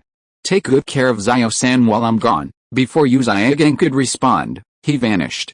Yu Gang, left behind, stared at his empty hands, tears welling in his eyes. He was already living off others. Where would he get the money to properly care for Tang-san? In dormitory 7, Xiao Wu had just entered when several people surrounded her. Sister Xiao Wu, are we going shopping again tomorrow? You'll have to ask Tang-san. If he wants to go, I'll take you all. Xiao Wu smiled indifferently. Whenever she went shopping, she always brought some followers to carry things. After a few more words with him, she ignored them. Silently, she walked behind a screen. Since Yichu left, she had erected screens around her bed. Thump. She took off her shoes and collapsed onto the bed, clutching the blanket Yichu had left behind. She took a deep breath and gently crossed her legs. With a look of reminiscence on her face, she buried her head in the blankets, her voice soft and sweet. Xiao, when will we see each other again? If you are listening to this novel on a channel other than Fanfic World, it means it was downloaded and re-uploaded without effort. We warmly invite you to visit our channel, Fanfic World. There you will find the original version of this story and many other novels of various genres. We look forward to seeing you dive into a world of incredible novels. Chapter 109, Dressing Up for One's Beloved. In the 7 treasure glazed tile school, purple mists whirled in the eastern sky as the sun slowly rose. Yichu smiled, looking at Xiaolan clinging to him. He gently wiped the drool from her lips, finding them smooth and soft, almost irresistible. Carefully moving her legs aside and tucking her in, he got up and went outside. The courtyard was quite green, with birdsong occasionally drifting through the air. Thud, he leaped lightly onto the roof, habitually activating his purple demon eye. As purple mists whirled in his eyes, he suddenly remembered the dew of longing for autumn water waiting for him within the ice and fire yin-yang eye. He wondered what changes would occur to his eyes after consuming it. Touching the corner of his eye, he felt a surge of anticipation. Just as Yichu was cultivating, creak, across from his room, Ningrongrong had also gotten up. As soon as she opened the door and glanced at the sky, she saw Yichu sitting cross-legged on the roof. She quickly waved, about to call out, "Yi!" Afraid of disturbing Yichu's cultivation, she quickly covered her mouth and fell silent. She cautiously walked to the pavilion, sat down at the table, rested her chin on her hands, and quietly watched Yichu. Her eyebrows relaxed, her eyes curved into crescent moons, and a faint smile played on her lips. Even the cool morning breeze seemed to carry a sweet feeling. Even though Yichu's cultivation had been going on for a while, she still watched with great interest. She was much more patient than when she cultivated herself. She was also planning in her mind, where should she take Yichu? How should she interact with him? Most importantly, how should she confront him? What if he rejected her? Thinking of this, Ningrongrong nervously gritted her teeth. When Yichu opened and closed his eyes, getting up turned his cultivation. Ningrongrong, who had been watching him, immediately stopped thinking, put aside her worries, and couldn't help but stand up. She waved her little hand and jumped lightly. Yichu, Yichu. Over here, Miss Rongrong. Yichu also noticed her, jumped down, and walked to her. Looking at Ningrongrong, Yichu felt that she seemed a little different, but he couldn't quite put his finger on it. His eyes were searching as he looked her up and down. Ningrongrong seemed to enjoy Yichu's gaze, her cheeks were slightly flushed, and she twirled around a few times. Holding her skirt, she slightly bent her knee and bowed to Yichu. As the little princess of the 7 treasure glazed tile school, such etiquette was naturally no challenge for her, she usually just found it troublesome. Then she looked at Yichu expectantly, like a child waiting for a red flower. How is it? Does it look good, Miss Rongrong? Why did you get up so early? And you even put on some makeup? Yichu was a little uncertain when he asked the last part. After all, he was just planning to buy a few boxes to store things, there seemed to be no need to be so formal. Right? But after observing her repeatedly, Yichu did notice something different about her. Her usually small face now had a light makeup on. Did that mean she had gotten up much earlier than him? Yichu, Ning Rongrong frowned and gave him a playful glare. But she still patiently answered his question. I went to bed so early yesterday, it's normal to get up early. Before she finished speaking, she looked at Yichu with a hint of resentment. Besides, is it strange for a girl to wear nice makeup when she goes shopping, especially when she's with someone she likes? In Ning Rongrong's opinion, this was her first date with Yichu, so of course she had to dress up nicely. Even if only she thought so, it didn't stop her from dressing up for the person she wanted to please. It's not that strange, Yichu chuckled awkwardly, still feeling a little awkward under Ning Rongrong's somewhat intense gaze. At this moment, Ning Rongrong's already beautiful face, after some enhancements, was even more breathtaking. Her brown hair was casually tied with a headband and cascaded down her back. She wore a brand new, pristine white pleated dress, and even a pair of light blue flat high heels. She jogged over, hugging Yichu's arm, a faint floral fragrance filling his nostrils. HMPH. I've already answered your question, Yichu. I was just asking if you looked good. You have to answer that question. Good. She leaned closer to Yichu, looking at him questioningly. Really good? Why do you sound so strange? A little forced. You should let go of me first. Yichu pried at her arm that was around him. Oh, I see I'm a girl and I don't mind. Why do you mind? You'll get used to it. Ning Rongrong's youthful face showed some shyness, but she made no attempt to hide it, staring directly at Yichu without flinching. Yichu already knew a little about her thoughts beforehand, but he really wasn't good at handling these kinds of things. Cough. Miss Rongrong, why don't you let go of me first? I need to go wash up. Oh? I can help you. Hearing this, Ning Rongrong still didn't let go of him, but instead pulled him towards her boudoir. Isn't that unnecessary? It's alright. I can help you with some things I can do right now. Under Ning Rongrong's pull, Yichu actually got to experience being waited on. Ning Rongrong personally fetched water for Yichu, wrung out a towel and handed it to him, and even thoughtfully tidied Yichu's slightly messy hair. The towel seemed to be Ning Rongrong's own. Her face, after washing, carried a faint fragrance, sweet but not cloying, quite pleasant. Finally, Ning Rongrong tiptoed slightly and helped Yichu straighten the slightly wrinkled clothes she had been pulling. She smiled brightly at Yichu. Looking at the smiling, charming, and lively Ning Rongrong before him, Yichu felt a little dazed, his heart racing, his eyes trembling slightly, and he awkwardly looked away. Thank you. Yichu looked at her again, his eyes filled with sincerity and a hint of warmth, which flushed the beauty's pretty face. HMPH. If you're really thanking me, then accompany this young lady for a good stroll later. She lowered her slightly flushed cheeks, then snorted coldly, raised her head, and stated her condition. A cunning glint appeared in her bright blue eyes. A bitter smile curled at the corners of Yichu's lips. Actually, it won't take long. Seeing this, Ning Rongrong thought he was going to refuse and even spoke up to explain. Yichu smiled indifferently. Of course, no problem. The high and mighty young lady had lowered herself to serve him. How could he refuse such a small request? Great. Let's set off now. Let's go to the south of Xiandao City for breakfast first. Ning Rongrong happily took Yichu's hand and pulled him out the door. Her long hair fluttered in the wind, tickling Yichu's nose. Watching Ning Rongrong pull him along, the slight resentment in Yichu's heart seemed to finally dissipate. Although she still exuded nobility, he couldn't connect her with this spoiled and willful little princess she used to be. Perhaps, as she said that night, she really wanted to be a proper young lady of the 7 treasure glazed tile school. Miss Rongrong. Don't run so fast. Don't bump into anyone. Yichu followed behind her, running out of the courtyard, only to realize something was wrong. Facing the gazes of everyone from the 7 treasure glazed tile school, Ning Rongrong looked at them somewhat shyly. Miss Rongrong. Actually, my soul skill can send us there directly. Ning Rongrong turned around, looking at Yichu, her joy overflowing. I don't want to. This young lady wants you to come with me.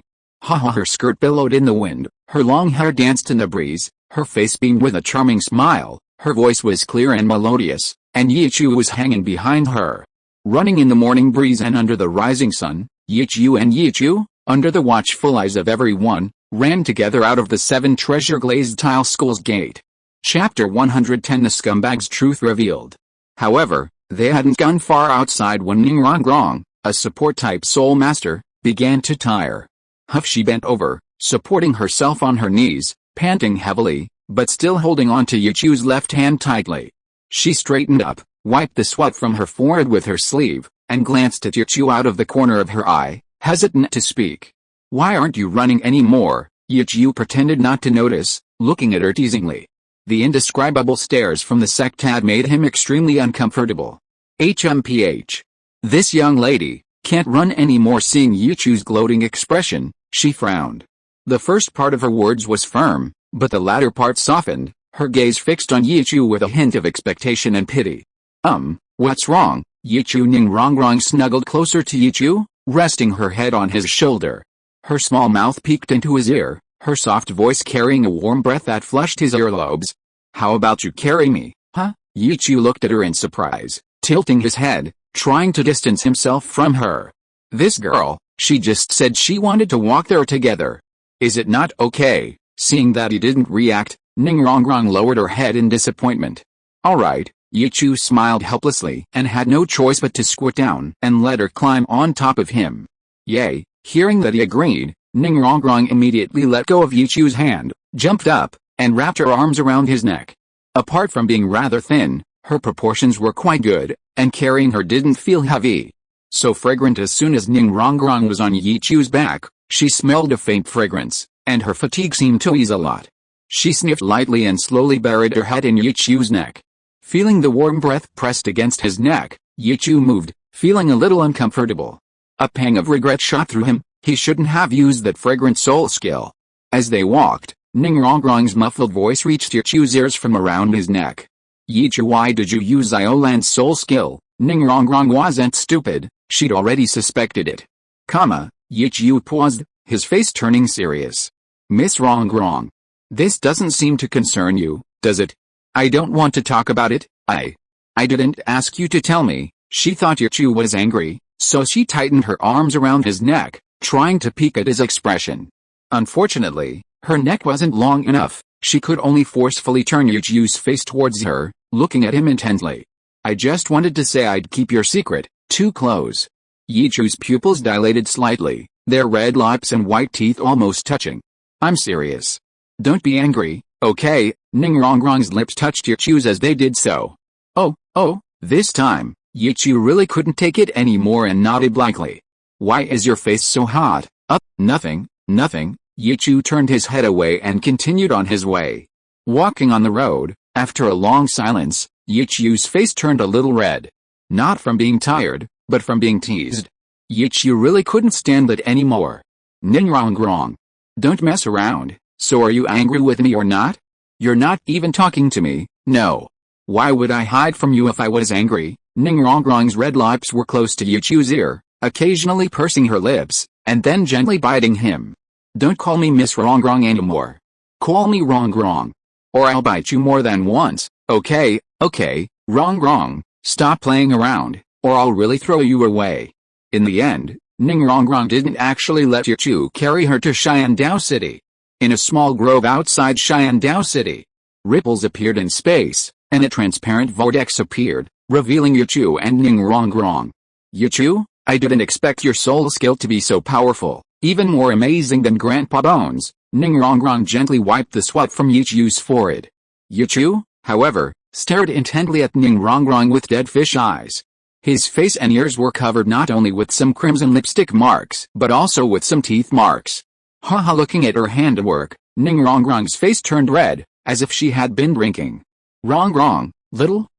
Ningrongrong stared wide-eyed, pouted, and was already itching to act. Under her intense gaze, Yichu quickly changed his words.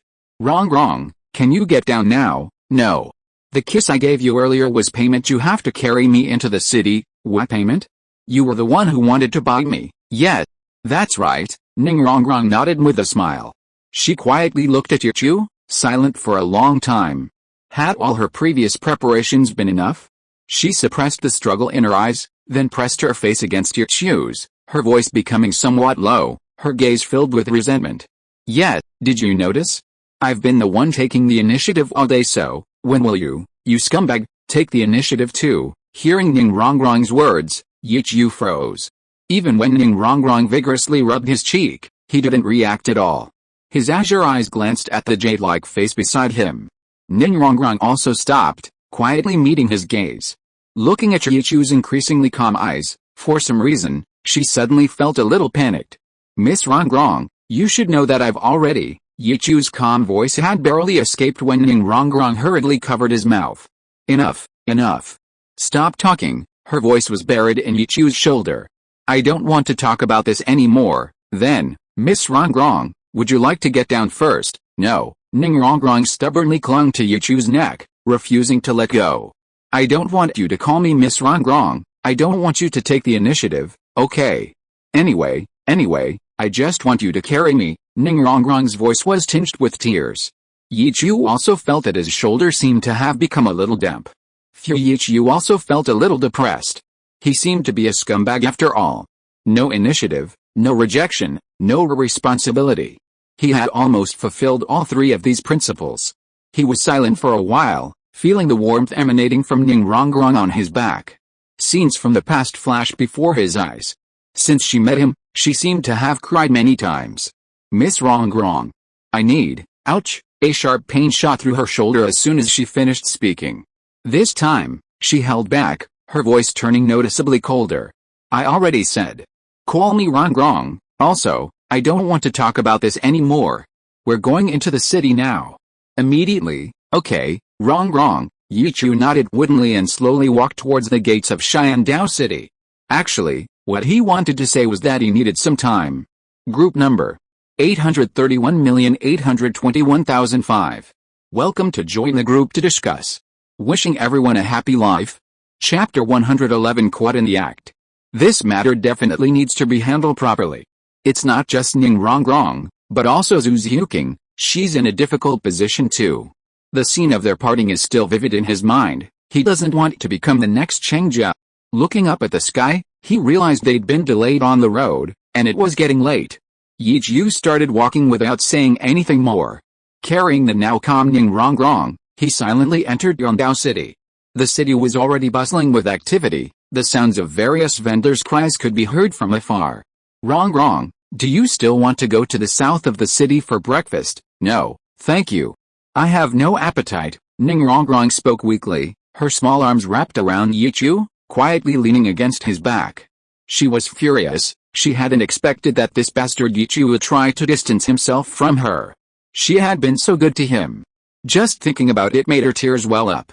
Then let's go shopping first. Whatever. Yichu smiled bitterly, randomly choosing a direction to set off.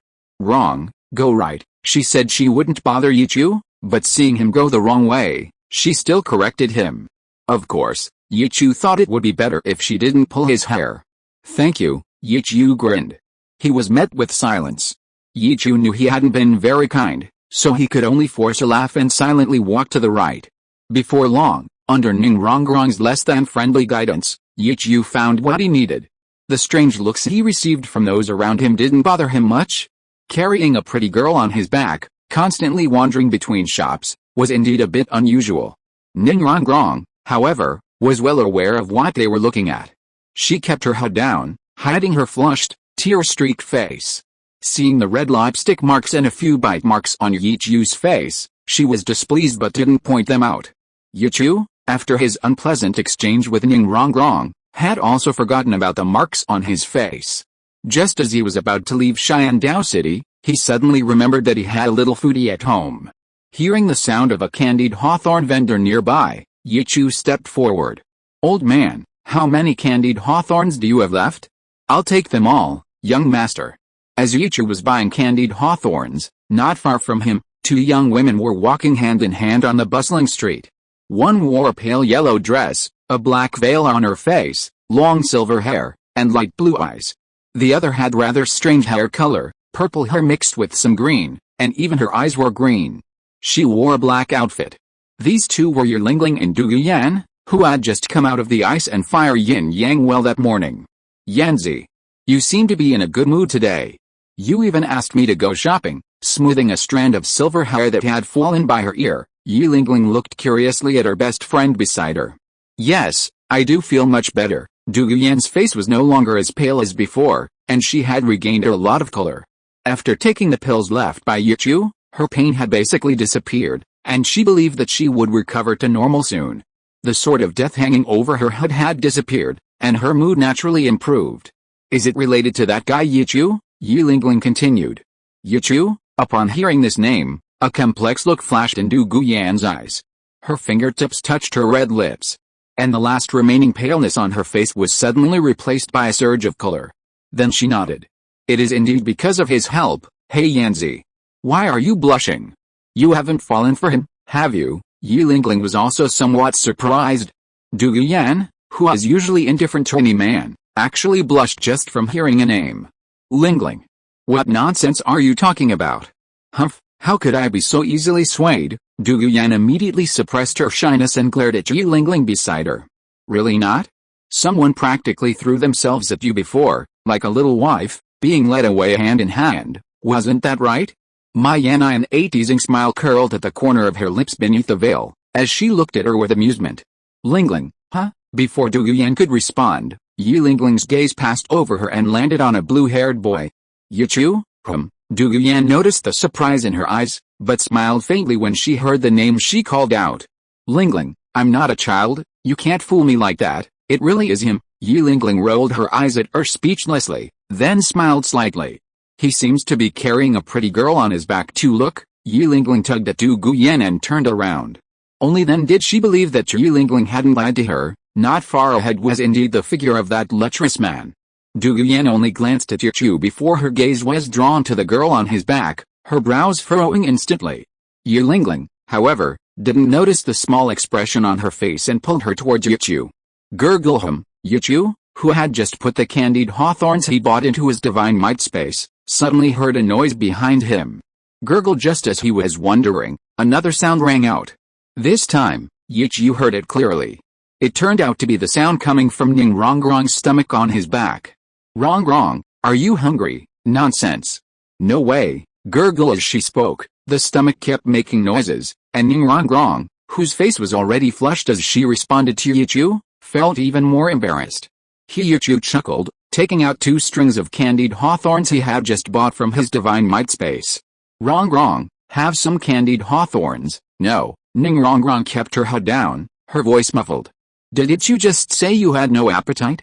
Candied hawthorns are good for your appetite. As he spoke, Yichu consciously placed the candied hawthorns into the 2 jade-like hands that were wrapped around his front. Ning Rongrong honestly held them in her hands. Thank you. Seeing Yichu insist on giving them to her, Ning Rongrong thanked him softly, composed herself, and stuck out her pink tongue to slowly savor the candied hawthorns in her hand. Her face was still slightly flushed. Just as he was about to take her to a hotel to solve her hunger problem, Yi Lingling's voice rang out beside him. Yichu? Miss Lingling, and Miss Dugu. Are you shopping too? Yichu turned around and saw 2 familiar figures. Yes. What a coincidence. In front of Yichu, Yi Lingling reverted to her usual deathly still demeanor, her face expressionless, her eyes filled with indifference. Du Guyan, however, looked at Ning Rongrong on Yichu's back, a sudden surge of irritation rising within her. A lone man and woman, blushing, they looked every bit the couple in love. Ning Rongrong also noticed them, and seeing their fully developed figures. Remembering Yichu's favoritism, she immediately became alert. Although she hadn't yet secured her position, it didn't stop her from eliminating her rivals. Especially that green-eyed woman who kept staring at her and Yichu. She tightened her arms, pressing her face close to Yichu's, her sticky lips almost touching his. Chapter 112 Departure. Wrong, what's wrong? Yichu noticed a sweet scent coming from the tip of his nose and turned around to look at her curiously. X3 The 3 girls' eyes widened immediately. Yi Lingling cursed inwardly, shameless. Ning Rongrong's face flushed red, looking delicate and beautiful. Du Guyan's green eyes stared intently at this scene, her fists unconsciously hardening. Her gaze towards Yichu even carried a hint of murderous intent. While she was still troubled by that engagement, he was already flirting with another woman? Yichu was also momentarily stunned, as if he had a soft candy in his mouth, a sweet taste. Ning Rongrong was the first to react, immediately moving her lips away. The sugar from the candied hawthorn had all been dissolved in Yichu's mouth. Lowering her head, she pursed her moist lips, noticing the gazes around her. Her face was shy, but she couldn't help but feel a little happy. Her previous anger had dissipated considerably. Out of the corner of her eye, she glanced at Du Guyan. Sure enough, the blow to her was quite effective. Du Guyan also saw Ning Rongrong's actions. Yichu? She looked at Yichu coldly, her chilling voice dispelling all the hate in his heart. Ah! Cough cough. Yichu blushed with embarrassment, and immediately explained to Ning Rongrong. Rongrong, it was an accident just now, I know, Ning Rongrong replied softly. Shouldn't you give me an explanation too? Du Guyan's voice was icy, her eyes fixed on Yichu. Ah! Yichu looked at her, somewhat surprised and uncertain.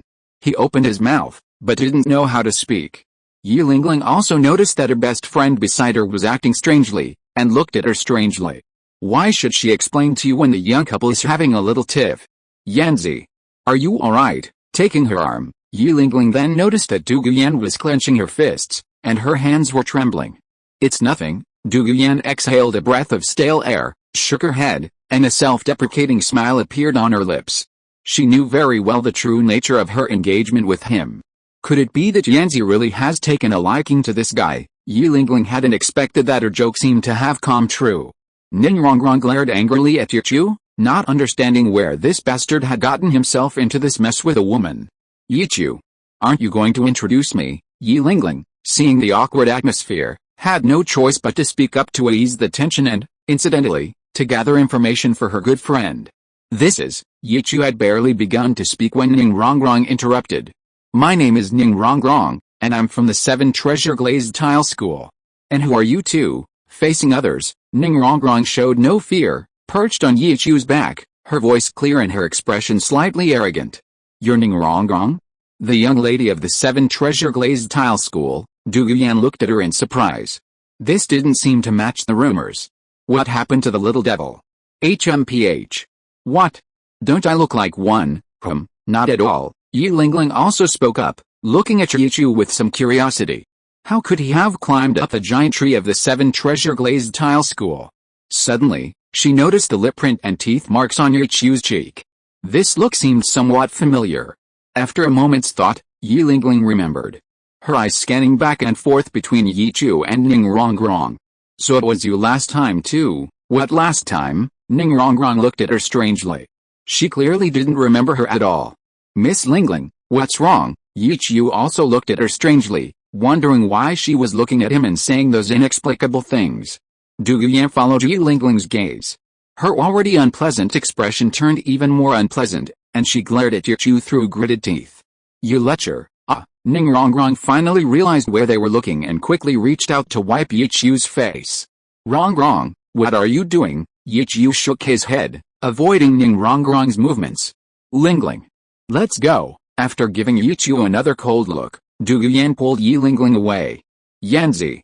What's going on between you and him? Yi Lingling was really curious. Why was only Yanzi angry, while Yichu seemed to know nothing? Nothing. I'm just feeling a little unwell. Du Guyan pulled her away without looking back.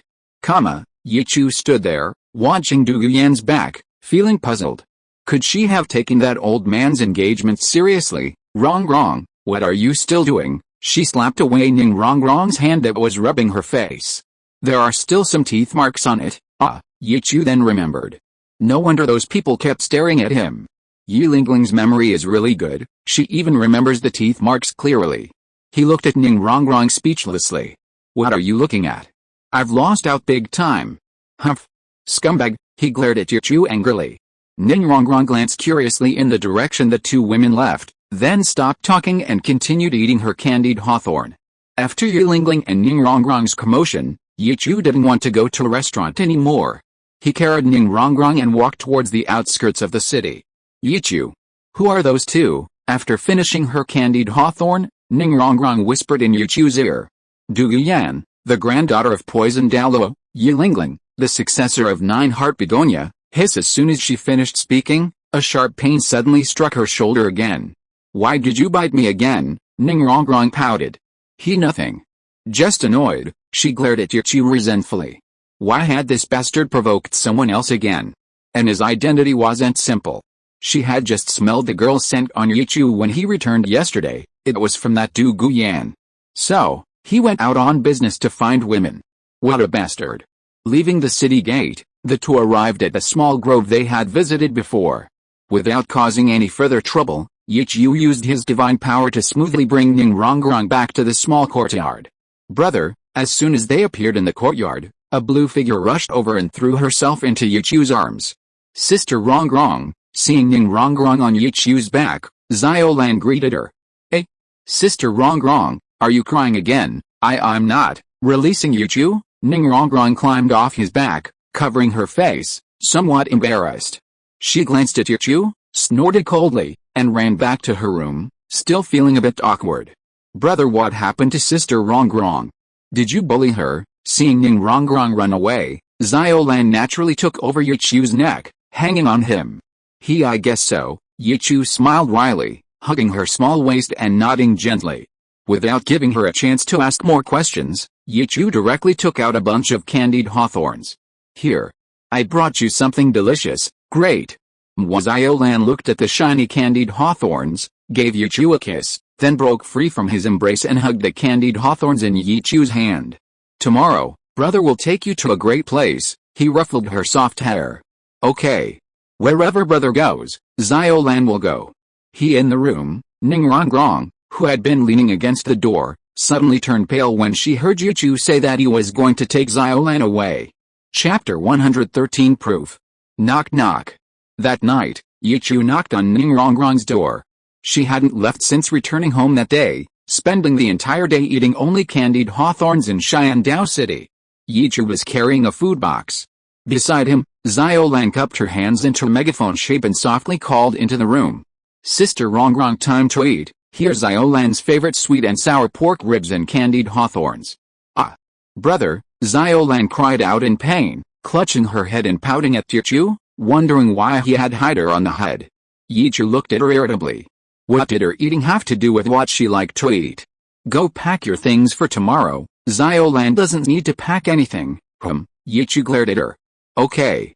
Don't be angry, brother. Xiaolan will go right now. She took Yichu's hand, swayed her body, and after a few moments of coquettishness, went back to her room. Ahem. Yichu cleared his throat, preparing to knock on the door again. The door opened, and a strong smell of alcohol wafted out. The pungent odor made Yichu frown.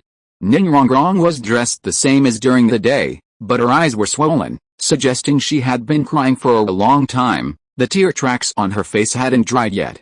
Her face was flushed, her eyes glazed, and she was already slightly drunk. Her voice was hoarse. Yichu, seeing him, her half-closed eyes brightened slightly, and she opened her arms as if to embrace him, but then stopped. Drinking again, he glanced at the bottle in her hand. The bright red liquid inside stirred up some unpleasant memories. HMPH.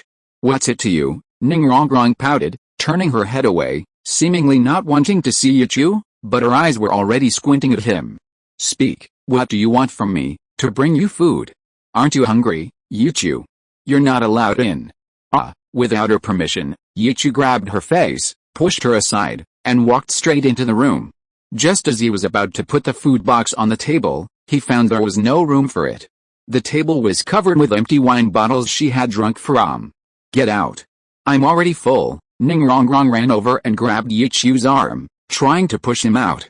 Unfortunately, her small arms and legs couldn't move Yichu at all. Using his divine power, he collected all the wine bottles and put down the food box. Yichu sat down at the table.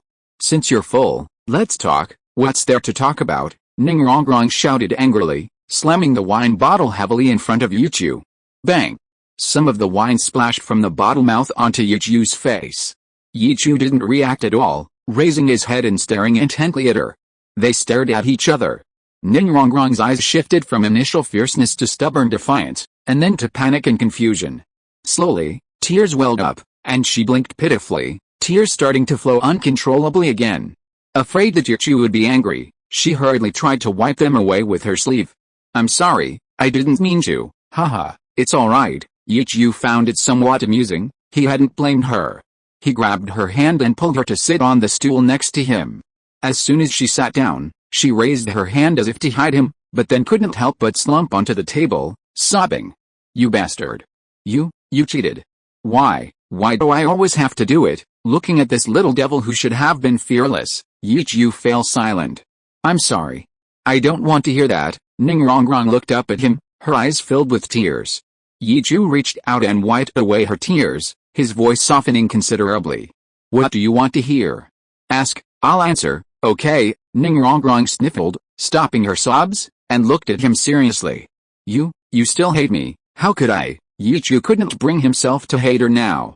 Honestly, Ning Rongrong was truly devoted to him. Then why didn't you want me? I just hadn't thought it through then. And later I wanted to explain, but you bit me. Yichu scratched his head. It wasn't something you could just ask for. So you mean it was my fault?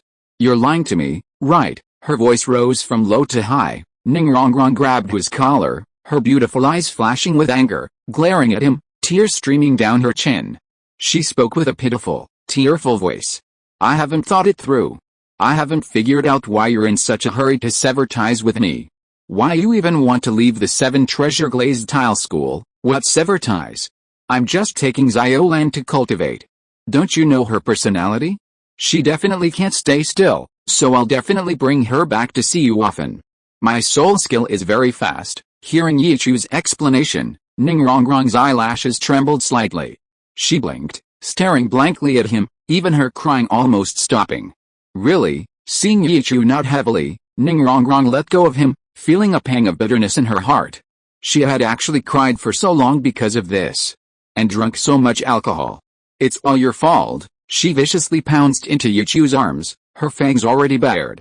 Yichu was also prepared, but he didn't expect Ning Rongrong to only leave a light kiss on his shoulder and not actually bite him. Yes. It's all my fault. Encircling her waist, Yichu slowly nodded. Yichu? Ning Rongrong leaned on his shoulder, her voice still carrying a hint of fear. I have one last question, ask away, I'll tell you the truth. Seemingly still conflicted, she remained silent for a long time. Her wine-red face flushed even more, and she leaned close to Yichu's ear, her voice trembling slightly. Do you like me? A little. Yichu was slightly taken aback, but without further hesitation, he quickly answered. Yichu could feel the delicate body in his arms relax considerably. What kind of answer is that? Ning Rongrong's eyes finally lit up again, but she wasn't entirely satisfied with the answer. She tightened her grip on Yichu's neck, her voice carrying a hint of joy, almost like a pout, as she nuzzled his cheek. Be more precise, I like you. Saying those 2 words, Yichu felt a sense of relief and couldn't help but hug the beauty in his arms tighter. I knew it, Ning Rongrong, wasn't that bad. Laughing, 2 clear tears streamed down her face again. She turned her head, meeting Yichu's gaze. Her teary blue eyes were hazy, but the hope, shyness, and love hidden within them still shone through. Then prove it. Her voice trailed off weakly, her neck flushed, and her lips curved slightly as she leaned forward. I need some time, Yichu said, looking at the shy girl before him, his face showing difficulty. Yichu? Ning Rongrong knew what he was struggling with. She placed his hand on her face and wrapped her arms tightly around his neck. You're not allowed to think about other women at a time like this. Their foreheads pressed together, Ning Rongrong looked at him with alluring eyes, her voice soft and sweet. There's plenty of time in the future. But right now, I just need a moment, just a moment. Yichu? After a moment's hesitation, Yichu looked at the pink lips before him and slowly leaned closer. Ning Rongrong stared at Yichu's every move. Her hands, which were wrapped around his neck, suddenly gripped his collar tightly. Her heart raced, and her eyes shimmered with a deep blue. This was the difference between being proactive and passive. Ah! A crisp exclamation rang out from the doorway. Ah! Ning Rongrong shoved Yichu away abruptly, nearly falling to the ground, her chest heaving. She didn't even have time to wipe the drool from her mouth before immediately looking towards the door. Xiao Lan? She hadn't closed the door properly. The fiery sunset almost made smoke rise from above. Yichu also noticed her. His face flushed slightly, and he wiped the drool from his mouth with his sleeve, striding aggressively towards Xiao Lan. Xiao Lan, covering her eyes, sensed the danger and immediately tried to flee. Brother! No, Xiao Lan didn't mean to pika. Brother! Xiao Lan won't do it again. Xiao Lan's cries of pain carried far. In the distance, Bone Douluo, along with Sword Douluo and Ning Fengzi, hid in the void, quietly watching Yichu's courtyard. Haha. Looks like our little witch won't be so smug anymore, Ning Fengzi said with a laugh. Fengzi, Do you really think highly of this kid? Douluo frowned, somewhat puzzled and annoyed. This kid was planning to juggle several relationships.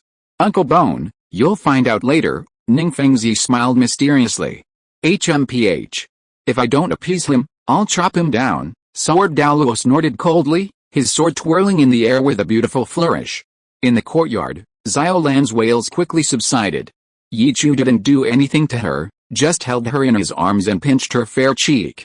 Why were you yelling so loudly? Yichu glared at Xiao Lan, annoyed. I thought brother was going to flick Xiao Lan's forehead again, startled, her eyes were still a little wet.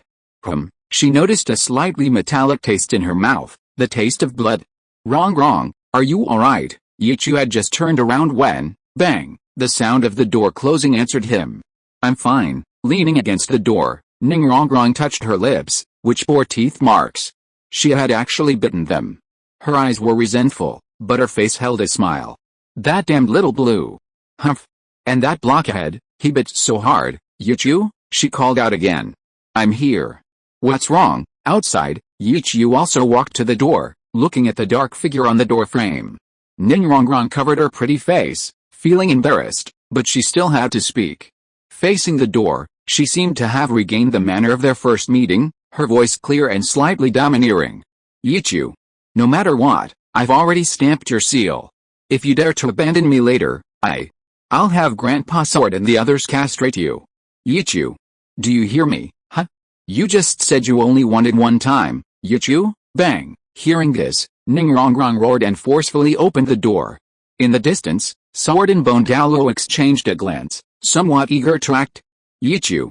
You scumbag. I know. Ning Rongrong's cursing was interrupted by Yichu's gentle voice. He stepped forward and placed his finger near her lips, a faint green light flashed, and the mark on her lips disappeared instantly. How is it? Still hurts, you bastard. You? Ning Rongrong threw herself into Yichu's arms, laughing and cursing. Before she could finish speaking, Xiao Lan jumped over. Brother. Xiao Lan wants a stamp too. Xiao Lan wants one too. Several black lines appeared on Yichu's forehead. He tapped her little head with his finger and pushed her away. Go play somewhere else, PFFT. Haha. In the distance, three figures disappeared from their original positions in the void. Chapter 114. Into my possession. The next morning, Yichu was about to leave the 7 treasure-glazed tile school with Xiao Lan. As for Ning Fengzi, he had already spoken to him the previous afternoon. Yichu. If you dare not come back to see me, I will hate you to death. Before leaving, Ning Rongrong hugged Yichu and made some harmless threats. Don't worry, I promise I will come to see you every month, Sister Rongrong, get away. You already got a lot last night, now my brother is mine. Xiao Lan pulled on Ning Rongrong's skirt from behind, trying to drive her away. You stingy girl. You ingrate. Ning Rongrong turned around and looked at her contemptuously. Xiao Lan isn't like that. Looking at the exasperated Xiao Lan, Yichu felt a little helpless. He really wanted to pour out all the snacks from the new soul tool on her finger and bury them in her hands. Just because of these things, she sent her brother to someone else's bed. Now she still smelled like someone else. Alright. I should go. He gently pushed the girl away from his arms. I've given you the time you needed. If you dare betray me, HMPH, snap, Ning Rongrong sneered, making a peace sign at Yichu's belongings. Yichu forced a smile. Haha. Kiss. Goodbye. Ning Rongrong smiled mischievously, kissed Yichu, and walked away. Brother. Seeing Ning Rongrong leave, Xiao Lan immediately took her place, clinging to Yichu. Rongrong, goodbye, Sister Rongrong. He waved at Ning Rongrong, his 3 tomo retracting and unfolding again into a 6-pointed star. A vortex appeared, and Yichu and Xiao Lan's figures twisted and gradually disappeared from the spot. Ning Rongrong stood there, stunned, her eyes brimming with a fierce expression, completely different from her obedient demeanor in front of Yichu. She muttered to herself. HMPH. Those so-called Xiao Wu and Zhu Qing, I won't lose to them. And that Du Yan too. In the sunset forest, on the empty land, ripples suddenly appeared, and 2 blue figures appeared in place. Brother, what are we doing here? You stay put and don't resist. Ignoring Xiao Lan's question, Yichu quickly formed hand seals. The seals were complete, invisible ripples spread, Space rippled, and the two disappeared again. At the location of the ice and fire yin-yang well. At this moment, Douguyan and Dougubo were eating breakfast. Suddenly, before they were seen, their voices were heard. Wow! Brother, the air here is so comfortable. Who's there? Hearing Xiaolan's voice, Dougubo and his granddaughter immediately became alert. They saw Yichu's figure appear beside the wooden shed, wearing a small, babbling pendant. Brother! Who are they? Xiaolan breathed in the aura emanating from the ice and fire yin-yang well with pleasure. She pointed at Dougubo and his granddaughter with a puzzled expression. Hey! It's you back, kid. Where did you kidnap this little brat from? HMPH. You lecher. Douguyan glared at Yichu, but her eyes lit up when she saw Xiaolan's adorable face. That chubby little round face made her want to grab it. Senior Dougu, Miss Dougu. This is my sister, Xiaolan.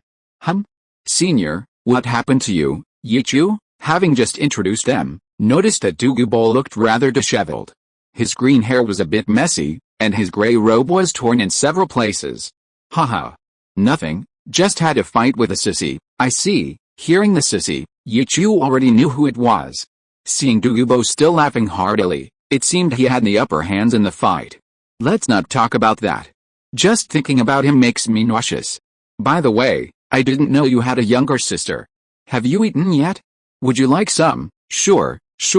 Before Yichu could even speak, Xiaolan, who had already set her sights on the food, readily agreed. Thank you then, senior, Yichu said, gesturing to Xiaolan. Thank you, Grandpa Dougu, and Sister Dougu too, Xiaolan greeted politely. HMPH. Why are you being so polite with me? Sit down. Yan, go get 2 more sets of chopsticks and bowls. Okay, Douguyan responded and went into a wooden hut. Yichu put Xiaolan down and let her sit opposite Dougubo. When Douguyan came out, she only had 1 set of chopsticks and bowls, filled with rice, and placed it in front of Xiaolan. Little sister, this is for you. Thank you, sister. Xiaolan happily picked up the chopsticks, ready to dig in. Suddenly, she noticed Yichu watching her expectantly. Dougubo also looked at his granddaughter strangely. Sister. Where's brothers? Mentioning Yichu, Douguyan's face turned cold. Gone, all the other bowls are broken. She sat down in her seat, ignoring Yichu, and then spoke kindly to Xiaolan. Little sister, don't worry, he's a grown man, he won't be hungry. Come on, eat. She put some food into Xiaolan's bowl.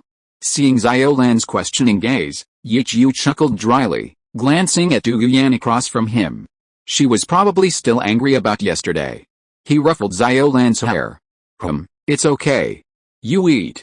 I'm not really hungry. Dougubo also sensed something was wrong. His green eyebrows twitched, and his lips moved slightly. His voice was strained. Kid, did you upset Chanyan? She's had a long face ever since she came back yesterday, Yichu thought to himself, sure enough, and nodded helplessly at Dougubo sigh. Dougubo sighed inwardly. It seemed that as the grandfather, he would have to put in a lot more effort to bring these two together. Brother, how about Xiaolan feeds you? Xiaolan picked up some food and held it to Yichu's mouth. No need. I'll just take some time to pick some herbs. You can eat it yourself. Pinch his chubby cheeks, Yichu said to Dougubo and Xiaolan. Senior, Miss Dougu, please enjoy your meal. Okay. Go ahead. Dougubo nodded in agreement, while Douguyan continued to eat slowly and indifferently. After Yichu walked away, she only glanced at his back slightly, biting her lip lightly, leaving a few marks on the bamboo chopsticks. She then continued to call out to Xiaolan, ready to play with her at any moment. Since consuming those 2 immortal herbs, Yichu could move freely around the hot pot. He took out the tools he had prepared and began to harvest the immortal herbs.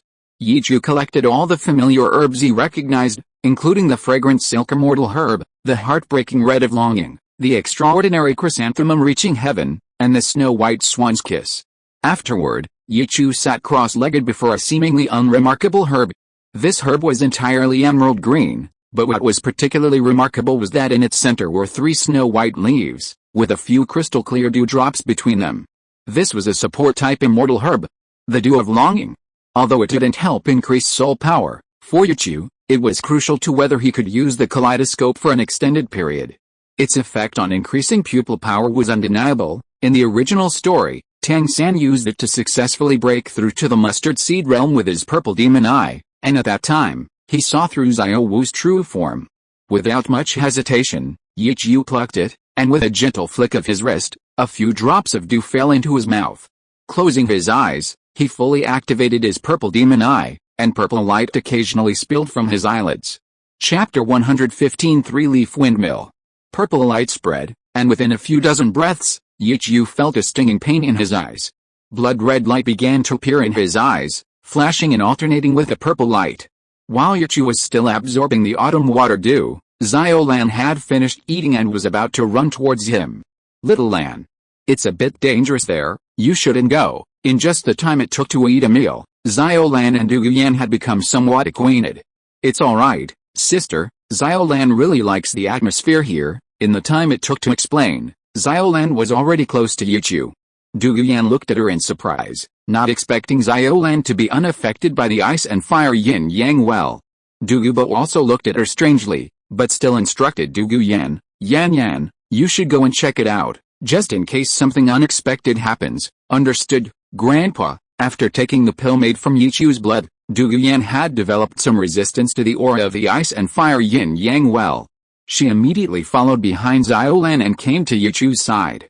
Xiao Lan stood before Yichu, curiously watching the increasingly frequent alternations of light in his eyes. Du Yan stood behind her, her hand resting on Xiao Lan's shoulder, gently stroking her tender face. "Giggle sister, Xiao Lan is so itchy." Grabbing Du Yan's mischievous hand, Xiao Lan pouted and glared at her. Du Yan's eyes lit up, the little one was even cuter. Just as she was about to make her next move, a muffled groan came from Yichu's direction. "Brother," Xiao Lan's worried voice rang out, and Du Yan also looked at Yichu. She saw that blood was now seeping from the slits of his eyes, which had been flashing red and purple. "Xiao Lan, don't go over there." Pulling back Xiao Lan, who was about to step forward, Du Yan quickly turned to Du Bo behind her for help. "Grandpa," Yichu felt a sharp pain in his eyes, as if something was trying to force its way in. Yichu finished refining, lowered his head, and covered his eyes with his hand, but blood seeped from between his fingers. "Pain. It hurts so much." "Whoosh, kid. Are you alright?" Hearing the call, Du Bo quickly came behind Yichu, pressed his shoulder, and used his soul power to check him over. Brother Xiao Lan squatted down worriedly, leaning closer and looking up at him intently. "Don't worry, I'm fine. My eyes just hurt a little." Yichu grinned, lowering his hand. Blood had already blurred his handsome face. HMPH. Always showing off. Du Yan looked at his blood-covered face, pursing her lips, her expression also showing some concern. Yichu slightly lifted his eyelids, and a purple light shot out. He then froze. The slender branches and large fruits before him, all white, came into view, making his nose feel hot. His blood boiled. Standing in front of him, Du Yan felt a chill run through her body, a panic rising in her heart, as if someone had seen through her. She immediately crossed her arms, brought her legs together, and blushed, looking at Yichu strangely. "Brother, what's wrong?" Xiao Lan squatted down and waved her little hand in front of Yichu's eyes. She didn't feel anything special, and Yichu's focus wasn't on her at all. "Boy, what are you standing there for?" Seeing that Yichu still didn't move, Du Bo couldn't help but push him from behind. I'm fine." Yichu shook his head, quickly closed his eyes, reached out and wiped the blood on his face haphazardly, then touched his nose with his blood-stained hand, trying to cover it up. Du Yan frowned. She always felt that Yichu had been staring at her chest just now, but she had no proof. "Since you're fine, then go back and clean up first." "Yes, thank you for troubling me earlier, senior." "Haha, you're my grandson-in-law, we're all family, what's the trouble?" Du Bo's laughter immediately drew a rebuttal from Du Yan, her green almond eyes glaring. "Grandpa, go back and drink your tea, grandson-in-law." Xiao Lan looked at Du Yan strangely. Yichu, unusually, didn't refute, finding it difficult to speak now. He felt that refusing at this moment would seem like taking advantage and then turning his back on them. "Haha. Alright, I won't interfere in your young people's affairs. I won't drink the tea, I'd better go for a walk. Staying here all the time will make my bones rust." Du Bo, being an old and shrewd man, had clearly noticed Yichu's change and misunderstood his meaning, so he planned to leave and let the young couple get to know each other. HMPH, Du Yan knew her grandfather's intentions perfectly well. She snorted coldly, her eyes like knives, giving Yichu a fierce glare before storming back to her room. Who would want that kind of marriage with a lecherous man? Kid. Good luck. With that, Douluo formed a few hand seals, and his figure disappeared from the spot. This old guy. Yichu smiled wryly and stood up unsteadily. Brother Xiaolan is helping you. Xiaolan quickly stepped forward and took Yichu's hand. Be careful, brother. Okay. Led by Xiaolan, Yichu returned to his room. Brother, sit here first. Xiaolan will help you clean yourself up. She fetched a basin of clean water from the water tank outside, sat on Yichu's lap, and meticulously cleaned the blood from his face. Brother, what's going on between you and that older sister? Xiaolan poked Yichu's cheek with her index finger, asking curiously. What do you mean, what's going on, brother? Xiaolan isn't a clueless little kid anymore. She pinched Yichu's cheek even harder. I know about fiancés, you know. You still smelled like her when you came back before. After cleaning the blood, Xiaolan hugged Yichu, looking at him playfully, and quickly left a few teeth marks on his face. We're just friends, and besides, why are you asking so many questions, you little brat? Yichu frowned, slapped away her restless hands, and gently tapped her head. Xiaolan isn't little anymore, she pouted, straightening her posture. She was clearly a little older than her older sister Rongrong. Then she took Yichu's hand and carefully wiped it in her lap. HMPH. You found another older sister for Xiaolan as soon as we left Rongrong. Xiaolan won't get a brother anymore. He was even peeking at me just now, ahem. Hearing this, Yichu quickly interrupted Xiaolan. Alright. Aren't you always with your brother? Go find me a mirror, okay? I know, soon. Xiaolan obediently found a small mirror in the room. Yichu held it in his hand, slowly opened his eyes, tears glistening in the corners of his eyes, still feeling a little pain. On the mirror, a purple three-leaf windmill, weasel, pattern appeared, overlapping with the original six-pointed star pattern, slowly rotating. Brother! So beautiful. Xiaolan's voice came from beside him. Her azure eyes were momentarily dazed as she stared blankly at Yichu, her cheeks flushed. Yichu immediately closed his eyes, reaching out to pull away Xiaolan, who had pounced on him and was clinging to him, biting him. A wry smile appeared on his lips. The abilities of his eyes had indeed improved considerably, becoming increasingly unruly. With a sigh, he had no choice but to wake Xiaolan. Retracting her hand from Yichu's clothes, Xiaolan covered her forehead, her eyes brimming with tears. Brother, you're bullying me again. If you are listening to this novel on a channel other than Fanfic World, it means it was downloaded and re-uploaded without effort. We warmly invite you to visit our channel, Fanfic World. There you will find the original version of this story and many other novels of various genres. We look forward to seeing you dive into a world of incredible novels. Chapter 116 Anomaly. In the blink of an eye, half a month had passed. At dawn, sunlight streamed down from the top, refracting through the mist above and illuminating the entire valley floor. Yichu, his eyes blindfolded with a black cloth, felt a shift from pain to itching. He guessed the two forces within should be almost fully fused. In a few days, he could check his progress. Just as he stepped out of the room, Xiaolan pushed aside Du Yan and came to greet him. Brother! You're up too. The environment of the ice and fire yin-yang well was indeed exceptional. Xiaolan had grown considerably, now comparable to a 9-year-old, reaching Yichu's chest. She nestled into Yichu's arms, sniffing him cautiously. Since arriving here, she hadn't slept with Yichu, always sleeping with Du Yan. Because of this, Yichu had been scolded by Du Yan many times as a beast. Yichu nodded, gently patting her back. Xiaolan. Call that guy over for dinner. In the wooden shed not far away, Grandpa Du and his granddaughter were already seated.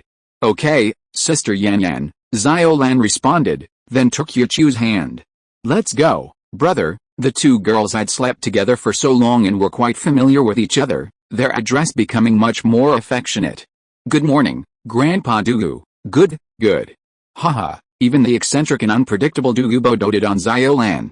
After Xiaolan finished eating from her soul tool, he personally went to get more food.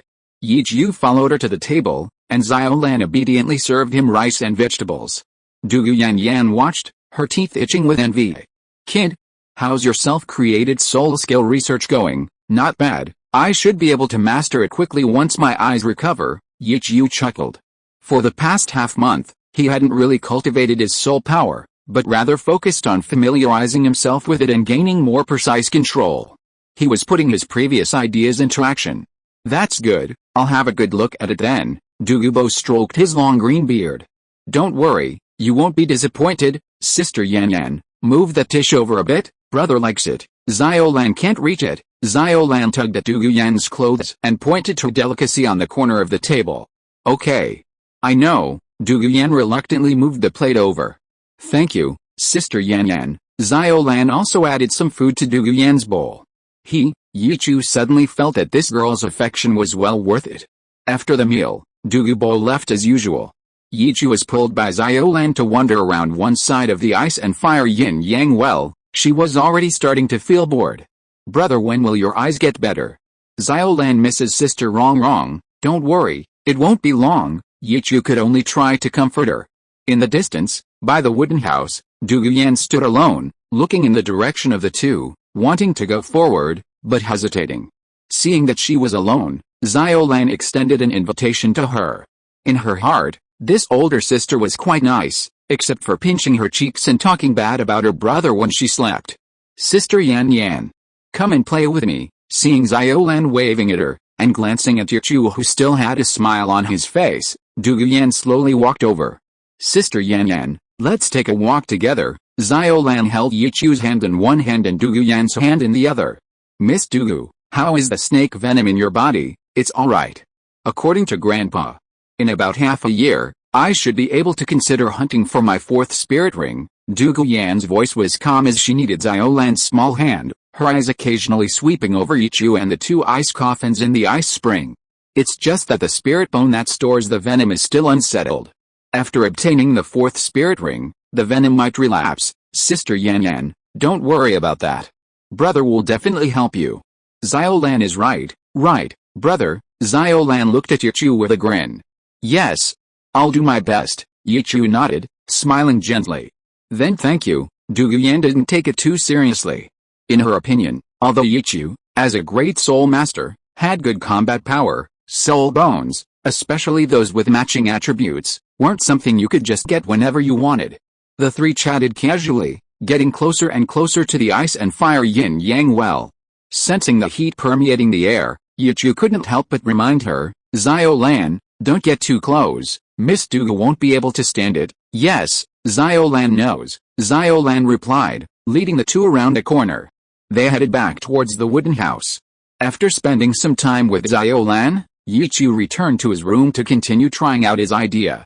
Xiaolan, on the other hand, was soaking in the ice and fire yin-yang well, absorbing the aura emanating from it.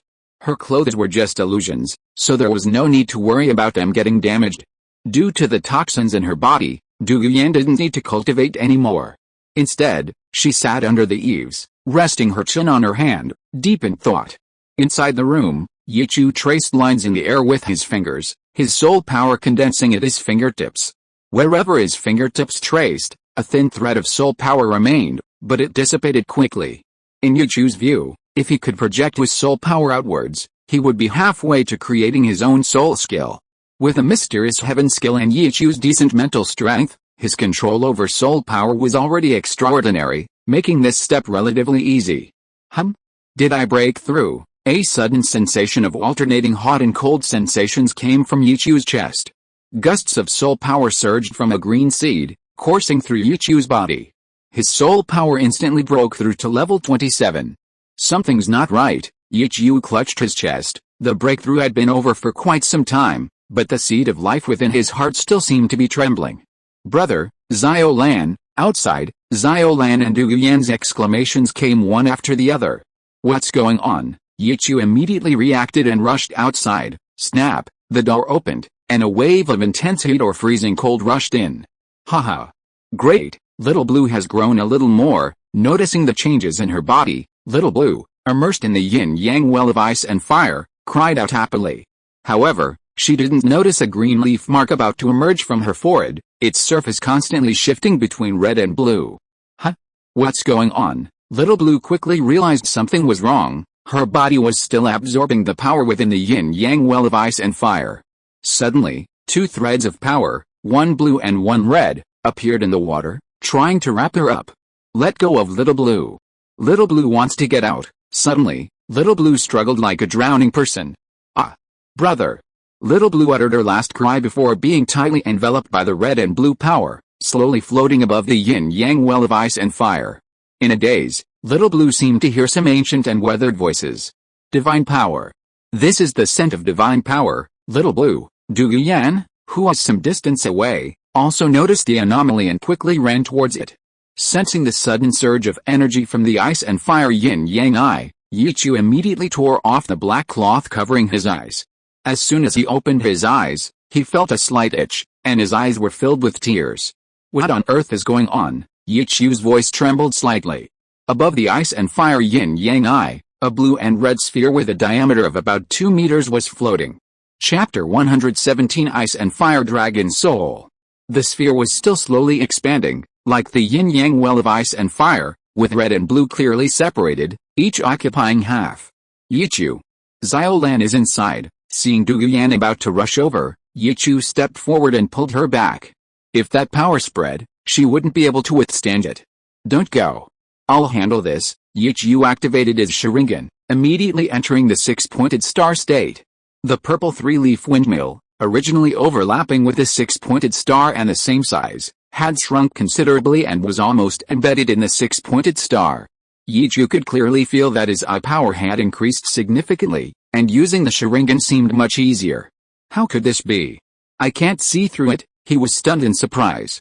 After activating the Sharingan's X-ray vision, his vision couldn't penetrate the sphere at all. He hurriedly called out to Xiaolan through the life seed within his body, but received no response. Damn it. Never mind. Yichu's face darkened. Although Xiaolan had left a soul imprint within him and wouldn't truly die, the energy required for rebirth would still be considerable. Thud. Yichu charged forward, then leaped high into the air.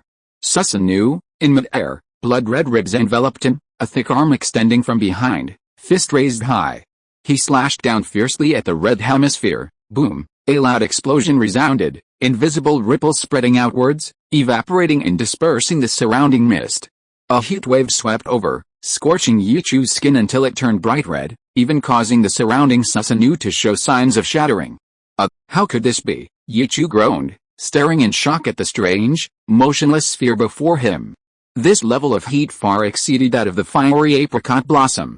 Roar! In the midst of the stalemate, a high-pitched, resonant, and ancient roar rang out. Boom! PFFT! Without warning, the blood-red skeleton surrounding Yichu melted and shattered, sending him flying backward and spitting out a mouthful of blood.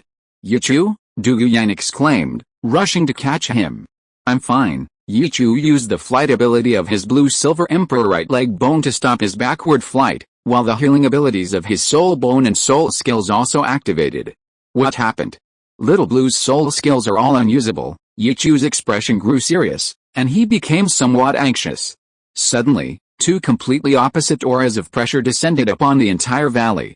Roar! Two different roars rose and fell, as if they had been suppressed for countless years, bursting forth with unbridled joy.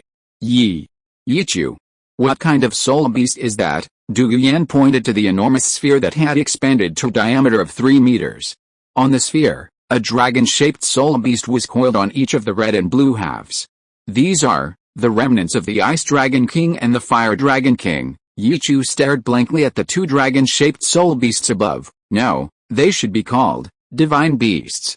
The Ice and Fire Yin-Yang well was formed when the Ice Dragon King and the Fire Dragon King fell into the Sunset Forest together after their deaths.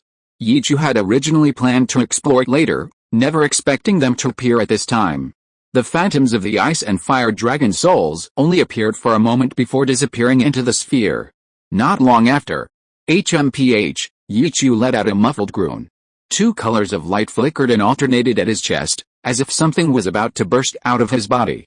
Overwhelmed by pain, Yichu's soul power became chaotic, and he collapsed. Thump. Yichu? Douluo rushed over and helped Yichu up, letting him half lie against her chest. Yichu ignored it all. Blood streamed from his right eye, and in his vision, black flames ignited on the sphere, yet no trace of blood remained on it. Only a thin layer of energy was peeled away. At the same time, a voice that penetrated to the very soul entered Yichu's mind. Human. Don't worry, we won't hurt her. While Yichu was struggling to break through the two colored spheres, Little Blue inside was no longer panicked. She had fainted. Floating quietly in the air, her breathing was steady and strong, the green mark on her forehead flashing continuously. The aura emanating from her was quiet, peaceful, and full of life. Two dragon souls swirled around her. Did you see clearly? The blue ice dragon king asked the fire dragon king. Yes. I didn't expect this blue silver emperor to actually gain the recognition of the seed of life, the fire dragon king nodded. Yes. It's a pity she's not even level 60 yet. And the energy required for the seed of life to grow into a super artifact is enormous. Since that's the case, why don't we devour it? That way we can extend our lives for tens of thousands of years. The fire dragon king flew to Little Blue's head, a greedy glint in his eyes. HMPH. So many years have passed, can't you use your brain when you do things like I do? Roar. The fire dragon king roared. Are you trying to fight again? HMPH. Short-sighted thing. The ice dragon king snorted coldly, never expecting to be buried with this annoying guy after death. You'd better explain yourself. Huff. The fire dragon king exhaled a breath of dragon fire, which the ice dragon king easily dodged. You're just thinking about prolonging your life as a remnant soul. But I see hope for our rebirth. The ice dragon king's voice was slightly excited. Rebirth? Explain yourself. Boom. The fire dragon king flew in front of the ice dragon king and exhaled a breath of flame. The ice dragon king snorted coldly, and with a breath, the flame was extinguished by the cold air. Ignoring the fire dragon king's provocation, it was already immune to the fire dragon king's volatile temper. The ice dragon king circled Little Blue, its gaze fixed on her brow.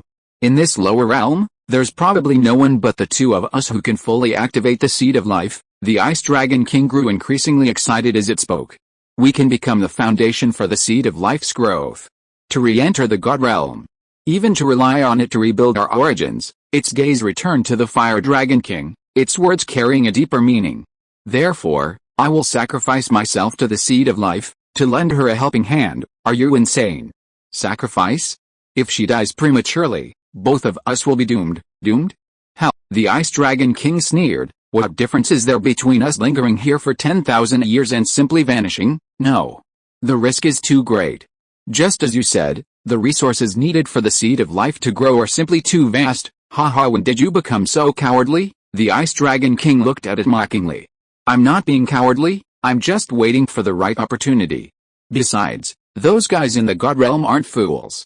That's right. They're not fools. Since the creation of the god realm, has the tree of life ever borne a second seed? If she's truly in danger, do you think they'd stand idly by and let us destroy her? The ice dragon king's voice carried a hint of nostalgia and resentment, then turned smug. Moreover, what do you think of that kid outside? The fire dragon king fell silent after hearing this. The ice dragon king pressed his advantage. The people of the god realm aren't fools. Would they want a genius like that? Especially since he has such a close relationship with this little girl. That kid is human. The fire dragon king made a final, desperate attempt. Hell, I've never seen him kill soul beasts at will. Then, the ice dragon king looked at Xiao. Besides, this blue-silver emperor is also a soul beast. Even after she reaches level 60, she will still be the queen of the blue-silver emperor clan. Despicable. Did you go through that little girl's memories? The fire dragon king's voice boomed. Hell, you've been languishing here for so many years. Don't tell me you don't want to see what the outside world is like. The ice dragon king sneered, then became serious. Make your decision, haha. The fire dragon king laughed loudly. It seems you're destined to be inseparable from me. Yes. This way, it's not too lonely. Although you have a bad temper, HMPH. You're just as arrogant as I am, haha. After speaking, the two looked at each other and burst into laughter. Then, they circled around Xiao, golden flames burning on their remaining remnant souls. They slowly approached, like a rotating, unorthodox Tai Chi symbol, surrounding Xiao in the middle. Xiao was also affected by the golden flames, a hint of pain appearing on her face, as if her soul was about to be tainted by the golden flames. A tiny emerald green seed flew from her forehead, protecting her. Gradually, The Fire Dragon King transformed into a drop of red liquid, and the Ice Dragon King into a drop of blue liquid, slowly approaching and merging together. They formed a small yin-yang well of ice and fire. The emerald green seed, spinning rapidly, seemed to be attracted by something and took root directly into the well. A new sprout slowly emerged from the seed, its appearance somewhat resembling Xiao Lan's original form, the Blue-Silver Emperor, but with 2 additional colors. Then, it returned to Xiao Lan's brow, immersing itself within it. Outside, Yichu, after hearing that voice, was still worried. Just as he was about to test it with his divine power, a piercing pain shot through his heart. Yichu? Du Yuyan stood at a distance, not daring to approach. Her eyes were filled with deep worry. She didn't know why Yichu was like this. The intense heat emanating from Yichu at this moment was simply beyond her ability to withstand. Sitting cross-legged, Yichu gritted his teeth, his entire body, every inch of skin, soul power, and bones experiencing a burning torment. After the burning, a chilling coldness numbed his nerves. Boiling blood surged wildly into his heart, then flowed out as a cold current. The two flowed back and forth, creating a vortex at his heart, and a tiny yin-yang well of ice and fire slowly took shape. The seed at his heart also sprouted new shoots, its roots intertwining and tangling in his flesh and blood, radiating a powerful life force. He could even hear the beating of his heart. Crack! Above the yin-yang well of ice and fire, the sphere finally stopped expanding, instead cracking and turning into strands of red and blue threads. Little Blue, Du Yuyan looked nervously at the sky above the yin-yang well of ice and fire. Those red and blue threads quickly surged towards the center, and in the flowing light, the body of a beautiful young girl seemed to appear and disappear. A fragrant aroma wafted over, seemingly soothing Du Yuyan's unease, and Yichu's erratic breathing showed signs of stabilizing. The light slowly faded, revealing a pair of jade-like feet, followed by a pair of slender, pale white legs. Beyond the curves was a willow-like waist without an ounce of excess fat, and long, blue hair flowing in the wind. Her figure was stunning, her collarbones exquisite, and her porcelain-like face expressionless, yet still breathtaking. Her eyes were one blue and one red, with a green mark between her brows, radiating vibrant life. She embodied both majesty and gentleness, nobility and approachability. Frost formed on the ground before Yichu, and she landed lightly, her body conjuring up shimmering robes, several ribbons wrapped around her, drifting backward like a goddess. Du Yuyan, standing beside her, was stunned. Who is this? Where was Xiao Lan? It wasn't until she slowly walked towards Yichu. With each step she took, frost formed where she landed. Standing before Yichu, she silently watched him. Who are you? Coming to her senses, Du Yuyan immediately tried to stop her, her legs transforming into snake tails, her martial spirit already possessing her. What have you done to Xiao Lan? Don't come near him. The tall woman's eyes suddenly brightened, a cute smile appearing on her expressionless face. It was a stark contrast to her attire. This bizarre scene froze Du Yuyan in place. She felt the smile was somewhat familiar, the eyes equally full of spirit, the smile equally calming. Sister Yan, how could Xiao Lan hurt my brother? The voice was as clear and melodious as a nightingale's. Dreamlike. Xiao Lan, hearing her address, Du Yuyan stared at her blankly, somewhat incredulous. Slowly, her gaze turned strange, scrutinizing her from head to toe, paying particular attention to her outstanding features. He was just a little kid a moment ago, how did he suddenly become so much more imposing than me? Little Blue has become Big Blue? Stared at by Du Yuyan, Little Blue felt her face burning. She herself wasn't quite used to walking like this anymore. Without further ado, a green light swirled at her fingertips, and she touched Yichu's charred body crack. Upon touching his forehead, the charred layer began to crumble and scatter in the wind. Yichu's clothes were already burned to ashes. HMPH, that scoundrel. Although it wasn't the first time she'd seen him, Du Yuyan still blushed, muttering a curse under her breath, and then asked Big Blue, Little Blue, is Yichu alright? He's fine, that's good. Du Yuyan had just breathed a sigh of relief when her green eyes widened again. How could you do this? Little Blue bent down, lowered her body, pinched Yichu's chin, and slowly pressed it against hers. Shyness filled her eyes. He remembered the last time he did this, his brother flicked his forehead and Rongrong teased him. A gentle breath flowed through Yichu's body, calming the turmoil within him. The green mark on his forehead flickered, resonating with the energy within Yichu's heart, gradually synchronizing their flickering frequencies. A delicate fragrance wafted to his nose, a soft touch touched his lips. Light entered his eyes, and Yichu slowly opened them, only to find an unfamiliar face before him, and a sliver of white skin beneath his neck. Brother, Yichu's pupils dilated slightly, then he slowly lay back down. Before closing his eyes, he seemed to see a slender figure, her clothes fluttering, a hint of anger flashing across her face. Our brother hasn't even seen what Xiaolan looks like grown up yet. How can you just fall asleep like this? Her face showed a wronged expression. The once full and imposing figure seemed to vanish into specks of light, carried away by the wind. Ah! So much extra flesh, it's exhausting for Xiaolan. A petite, soft girl in a blue and gold dress muttered something and collapsed onto Yichu. Xiaolan has shrunk. Du Yan stared blankly at her, supporting her chest with her arm. Could this thing really deflate? What she'd seen today was hard for her to accept. Sister Yan. Come help Xiaolan carry her brother into the room. Oh, coming. Du Yan's words were a little incoherent. She stepped forward, constantly glancing at Xiaolan's chest. Xiaolan also looked curiously at her chest, gesturing with her hands. Sister Yan, aren't you tired? Group number 831,821,005. I've been a bit busy these past few days, so updates will be a little late. 4,400 word long chapter, wishing everyone a happy life. Chapter 118 Evolution. Faced with Xiaolan's question, Du Yan shook her head. She hadn't suddenly grown this way, she'd long been used to it during her growth. Xiaolan, what happened just now? Xiaolan will tell her sister later, let's deal with the brother first, okay? Looking at the naked Yichu, Du Yan blushed, inwardly cursing. Seeing Xiaolan's nonchalant attitude, she cursed him again. What a beast. The two of them carried Yichu back to the room, and Xiaolan even volunteered to take care of him, wiping him down and changing his clothes. Xiaolan, are you really siblings? Du Yan looked at her strangely. Yes, Xiaolan nodded, seemingly confused, without hesitation. Then how could you do that? Du Yan frowned, pointing back and forth between Yichu and Xiaolan with a hint of panic. Huh?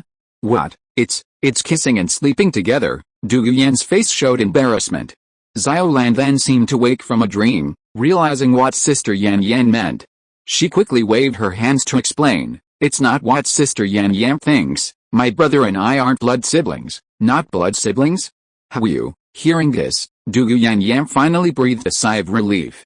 Fortunately, this lecherous man wasn't quite beastly. But Xiaolan doesn't want to be just a simple little sister. Xiaolan, by the bedside, lowered her head, calculating her own plans, her eyes filled with resentment as she looked at Yichu. As evening approached, Yichu remained in bed. During this time, Douluo, who had been out, returned. After learning about the matter, he specially checked Yichu and, finding nothing amiss, was relieved. Xiaolan lay beside him, close to him, inhaling Yichu's scent. She slept much more soundly, unconsciously turning over. In his sleep, Yichu seemed to be dreaming of something, his brows furrowed slightly, and a few beads of sweat even appeared on his forehead. In his dream, a voluptuous woman with red and blue eyes slowly walked towards him, pinching his chin. Before she could even move, he felt short of breath. Huff! Yichu suddenly opened his eyes, breathing heavily. He glanced around blankly, only then realizing he was in a wooden house. Helplessly looking at the familiar color pressing down on him, a head of blue hair spread across Yichu's chest. It was Xiaolan, that little girl. It had been a long time since they had rested together, and he wasn't used to being pressed down by her. He pinched her smooth little face, and a little drool suddenly spilled from the corner of his mouth. He chuckled softly, then closed his eyes again, recalling what had happened before. The red and blue spheres, the ice and fire dragon soul, the mutation of the life seed within his body, and finally, the woman who appeared. Click, the door opened, and Du Yan walked in. Little Blue, it's time to go back to sleep. Don't worry, Yichu will be fine. Yichu turned his head and looked towards the door. Du Yan also noticed his gaze. When did you wake up? Just now. Yichu chuckled twice, and Little Blue on his body stirred. Her voice was a little groggy, and she rubbed her eyes with her little hands, her hazy eyes still covered with a layer of tears. Sister Yan. Brother. You're finally awake. Before she could finish speaking, she snuggled up to Yichu. Alright, get up quickly, I have something to ask you. Gurgle. Yichu finished speaking. and suddenly his face turned red as his stomach protested. Is brother hungry? Sister Yan Yan left you some food. She obediently climbed off him. Yes, I'll go get it now. Ignoring Yichu's gaze, Douluo Yan immediately went out the door. Soon, several dishes that Yichu liked were placed on the table in the room, still warm. Thank you so much, Miss Douluo. It's nothing. Xiao Lan just asked me to help. No way. It was clearly you who wanted to save it, and you even told Xiao Lan to eat less at the meal. Ugh, Xiao Lan, Douluo Yan scolded, covering Xiao Lan's mouth in a fit of anger. You don't listen to her nonsense. It was all Grandpa's idea. Looking at Yichu, her eyes darted away, and she shifted the blame to Douluo. Xiao Lan struggled, trying to explain, but Douluo Yan held her firmly. I understand. Seeing this, Yichu knew perfectly well, but still nodded. Hearing his answer, Douluo Yan felt a little uncomfortable, snorted coldly, and released Xiao Lan. Afraid that she would say something more, Douluo Yan also served her some rice. If Xiao Lan isn't full, then eat some with us, okay?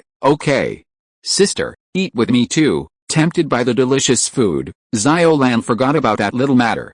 Xiao Lan, tell your brother what happened today. Ugh, her mouth was stuffed with rice, and she didn't have time to answer Yichu. Afterwards, Xiao Lan told Yichu everything she knew. However, there were some things she wasn't entirely clear about. The information the Ice and Fire Dragon King left her was all within the scope of what would affect her normal growth. That woman was you. Hearing Xiao Lan's story, Yichu stared at her in shock. He looked her up and down. Yes. How about it? Isn't Xiao Lan prettier than Rongrong and the others when she grows up? Xiao Lan looked at Yichu proudly. She had previously regretted that Yichu hadn't seen her grow up. Douluo Yan was taken aback, a cold glint in her eyes as she glanced at Yichu. She hadn't expected Ning Rongrong to be just one of them. What a lecher. Alright, stop fooling around. Go to sleep with Miss Douluo after you finish eating. He stopped her playful antics and tapped her forehead in annoyance. It was just a trial card. What was there to be so proud of? Yichu continued to ask questions. Not long after, Xiao Lan left with Douluo Yan. Miss Douluo, Yichu called out to her as she left, and Douluo Yan turned around. What is it? Thank you, Yichu said, taking out a small jar of pills and placing it in her hand. You used your martial soul today, so I imagine you won't have enough medicine this month. Douluo Yan nodded coldly and turned to leave. Watching her retreating figure, Yichu felt somewhat helpless. How was he supposed to resolve this inexplicable marriage arrangement? Just dealing with Ning Rongrong and the others was enough to give him a headache. Without thinking further, Yichu returned to his room and began to carefully examine his body. From Xiao Lan, Yichu learned that she had now merged with that mysterious seed. Moreover, the Blue-Silver Emperor seemed to have evolved, becoming a god-level martial soul. Extending his palm, the Blue-Silver Emperor martial soul appeared, surrounded by two purple soul rings. The potential of the Blue-Silver Emperor had visibly increased significantly. Although most of the Ice and Fire Dragon King's sacrifice was absorbed by the seed, without increasing his soul power level. The Blue-Silver Emperor's appearance underwent a significant change. While still predominantly blue with golden patterns in the center, the golden patterns now served as a dividing line. The left side emitted a red halo, radiating intense heat. The right side emitted an icy blue halo, exuding chilling cold. It now possessed both ice and fire attributes. Its soul skills also changed. The first soul skill, Endless Life. The interplay of ice and fire, yin and yang, greatly enhanced its healing ability, even imbuing it with the characteristics of the yin-yang well, promoting the growth of soul beasts. The second soul skill, Blue-Silver Fragrance. Originally a simple support soul skill, it transformed into one capable of injuring. The scent inhaled by enemies would burn or freeze their hearts and lungs. The drawback was that it couldn't be freely controlled, being an indiscriminate attack unsuitable for large-scale battles. Furthermore, according to Little Blue, her growth was closely tied to the seed's growth, requiring even more resources. Yichu was somewhat worried about this. It was hard to say just how much the seed, which required the Ice and Fire Dragon King to sacrifice his remnant soul to activate, could actually consume. Sigh, Yichu sighed softly. If all else failed, he would have to share less soul power with Xiao Lan later. As for Yichu's own body, it had also undergone significant changes. First, his physical strength had become much stronger after the baptism of ice and fire. His soul power, tempered by ice and fire, had become more solid and refined. The internal hidden danger of his soul power increasing too quickly had been completely eliminated. Sitting cross-legged on the bed, introspectively examining the small ice and fire yin-yang eye within his body, Yichu had some new ideas. Perhaps, my self-created soul skill has a future. He stretched out his hand and drew lines in the air, leaving behind strands of soul power that lingered for a long time. Great, Yichu was overjoyed. He hadn't expected that after refining his soul power, the problem of how to maintain it after releasing it would also be solved. Then like this, Yichu activated his Sharingan, and in the center of the familiar six-pointed star was a small, purple three-leaf windmill. He stared intently at the changes in the soul power in his hand, not daring to relax for a moment. Blue soul power emerged from his fingertips, slowly solidifying and expanding until it became a soul power ball the size of a walnut. Then, Yichu tried to control it, making it slowly rotate. After stabilizing, he pressed it down onto the bedboard. Bang! He was bounced away as soon as he got close. Damn it! Splinters of wood hit his face, stinging, and Yichu couldn't help but curse. The night passed quickly. Early in the morning, Yichu had just stepped out when Douluo's cursing voice came over. Kid, what were you messing around with last night? You kept me awake all night. Seeing Douluo's glaring face, Yichu was about to apologize when the old man started his unrestrained speech again. If you're really lonely, you should get back together with my Yan sooner. Ouch! Hiss, Douluo felt a sharp pain and gasped. Grandpa! Go eat your food, Douluo glared at him, reaching out to pluck a few strands of his beard. Haha. Serves you right. Hearing Xiaolan's gloating voice, Douluo rolled her eyes at her. Feeling inexplicably disappointed in Xiaolan's attitude. This old thing. Making trouble for himself first thing in the morning, Yichu muttered to himself. Brother. Are your eyes better? Xiaolan ran over excitedly, happily taking his hand. Yes. They're better now, Yichu nodded, affectionately patting her hair. After absorbing the autumn water dew, the purple demon eye and kaleidoscope of the mustard seed realm had completely merged, which could be considered a different kind of eternal kaleidoscope. At least he didn't have to worry about going blind anymore, and his mental strength had also increased significantly, making it difficult for anyone below the Soul King level to find an opponent. He pulled Xiaolan to sit down in the wooden shed. Kid, now that your eyes have recovered, I'll leave my Yan to you, ahem. Yan, I meant he'll take you to the Douluo Royal Academy. His soul skill is much faster than Grandpa's, and it'll be much more convenient. Seeing Douluo's gaze sweep over, Douluo panicked and quickly explained to avoid losing more hairs. He just wanted the two young people to get to know each other better, so that his future work would be less hindered. If Miss Douluo doesn't mind, I certainly have no problem, Yichu smiled. Traveling with divine power was indeed very fast, it wouldn't take much time. HMPH. Then thank you, snap. As she spoke, Douluo placed a dish in front of Yichu, his favorite. Brother, you have to take Xiaolan to play with Sister Rong too. It's a bit boring here. Xiaolan bit her chopsticks and gently wiggled her toes. Seemingly afraid that Yichu would refuse, she added. Besides, my brother promised to go back to see Rong. This place is so small, she's already tired of it, spending all her time in that hot pot restaurant. So boring. Don't worry, I'll take you back in a few days, snap. Before Yichu could finish speaking, the dishes in front of her were moved again. Xiaolan and Yichu looked towards Douluo, who had already lowered her head and started eating slowly. Douluo frowned. Has this kid hooked up with another woman? It seems Yan's anger before was related to that Rong. I should find a chance to ask Yan privately. Douluo wanted to remind Yichu about the engagement, but fearing he'd damage his beard again, he gave up. Speaking of which, why does that name sound familiar? Suppressing his thoughts, he was determined to have this grandson-in-law.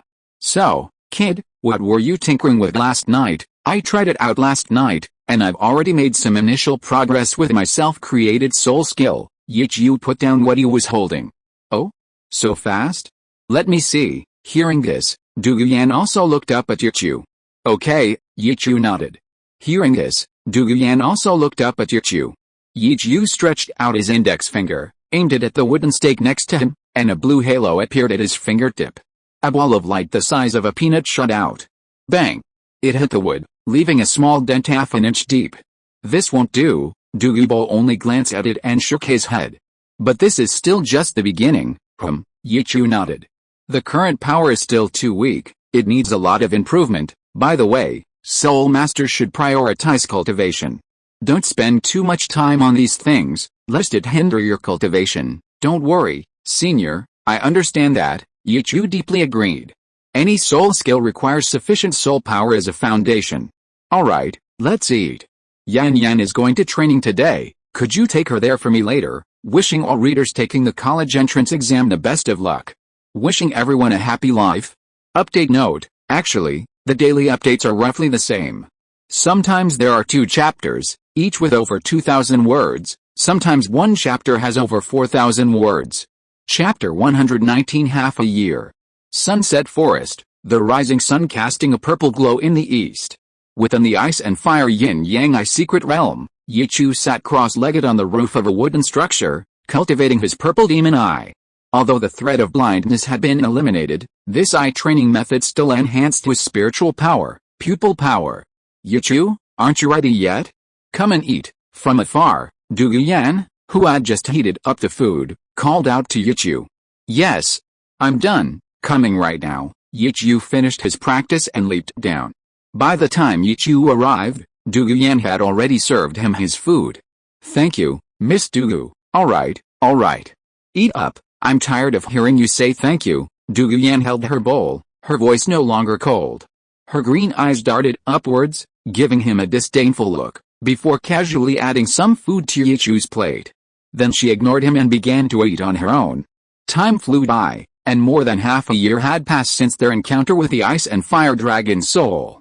At this moment, the small table in the wooden shed was rather deserted, with only Douluo and Yichu present. They had lived under the same roof for quite some time, and their relationship had improved considerably, at least they were good friends. As for Douluo, that old fellow had been appearing less and less frequently, sometimes disappearing for 6 or 7 days at a time. Without him going out to buy things every day, the food on the table had become less plentiful. Douluo was completely unskilled in cooking, and Yichu wasn't particularly adept at it either. It was just too much trouble. All of this food had been packed up yesterday. The area around the ice and fire yin-yang well's cold spring was a natural cold storage, so food stored there only needed to be heated up. Are you going to the 7 treasure glazed tile school to see Xiao again today? Douluo didn't look up, adding some food to Yichu's bowl, asking casually as if chatting about everyday matters. Yes. It's been almost a month, it's time to see them. Yichu dared not delay. Ningrongrong alone was enough for him to handle, not to mention the gluttonous Xiao.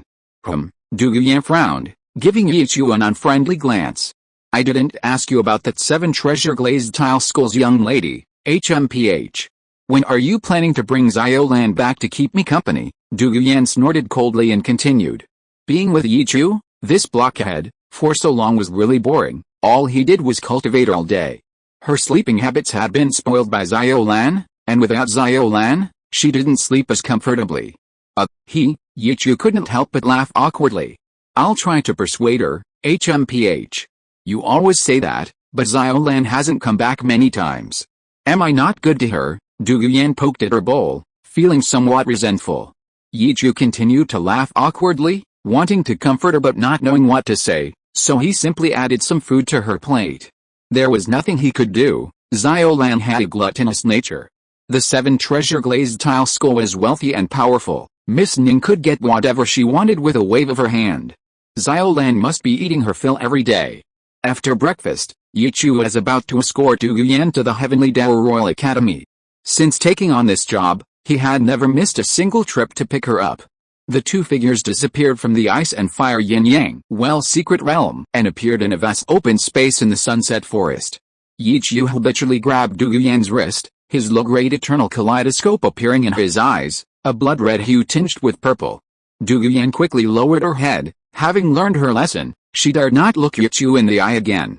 Her long, purple-green hair obscured her earlobes, which were stained with a deep red. The scene of her passionately pinning Yichu to the ground the first time he escorted her was still vivid in her mind. She had not only kissed him several times, but had even put her hand inside his clothes. If Yichu hadn't stopped her in time, she might have been unknowingly taken advantage of. Afterwards, she had given Yichu no shortage of trouble. constantly calling him a lecher and a beast. As she pondered, Yichu had already used his divine power, and space began to distort, swallowing the two figures into an invisible vortex.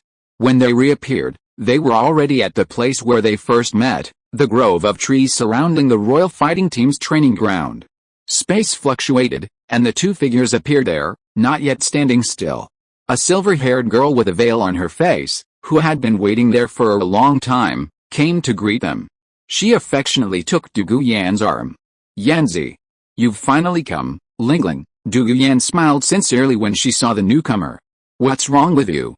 Why is your face so red? Did you bully Yichu again?" Yi Lingling's voice was teasing, her eyes scanning back and forth between the two. Since Yichu had picked up and dropped off Douluo Yan, they had naturally had more contact with Yi Lingling, and they were much more familiar with each other than before. She no longer deliberately distanced herself from Yichu. "Lingling, what nonsense are you talking about?" Douluo Yan glared at her, her eyes simply observing Yichu. "Miss Lingling, please don't joke like that, or Miss Douluo will cause me trouble again," Yichu said with a wry smile, cutting off Yi Lingling's topic. "My Yanzi isn't as petty as you think."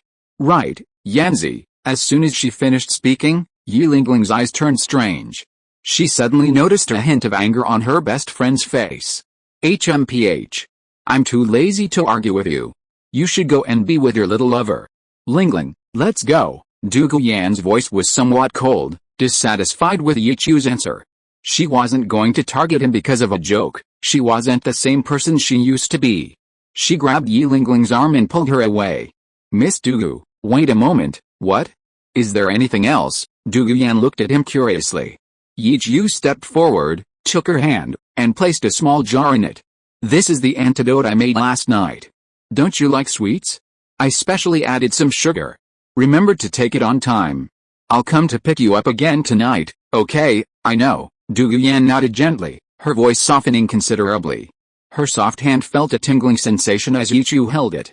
"In that case, I'll be going now." With a casual smile, as a farewell to the two, Yichu's figure disappeared into the grove of trees. Yichu's soul skill is truly amazing. I wonder when I can experience it myself. Looking at the spot where Yichu had left, Yi Lingling's eyes showed a hint of amazement and anticipation.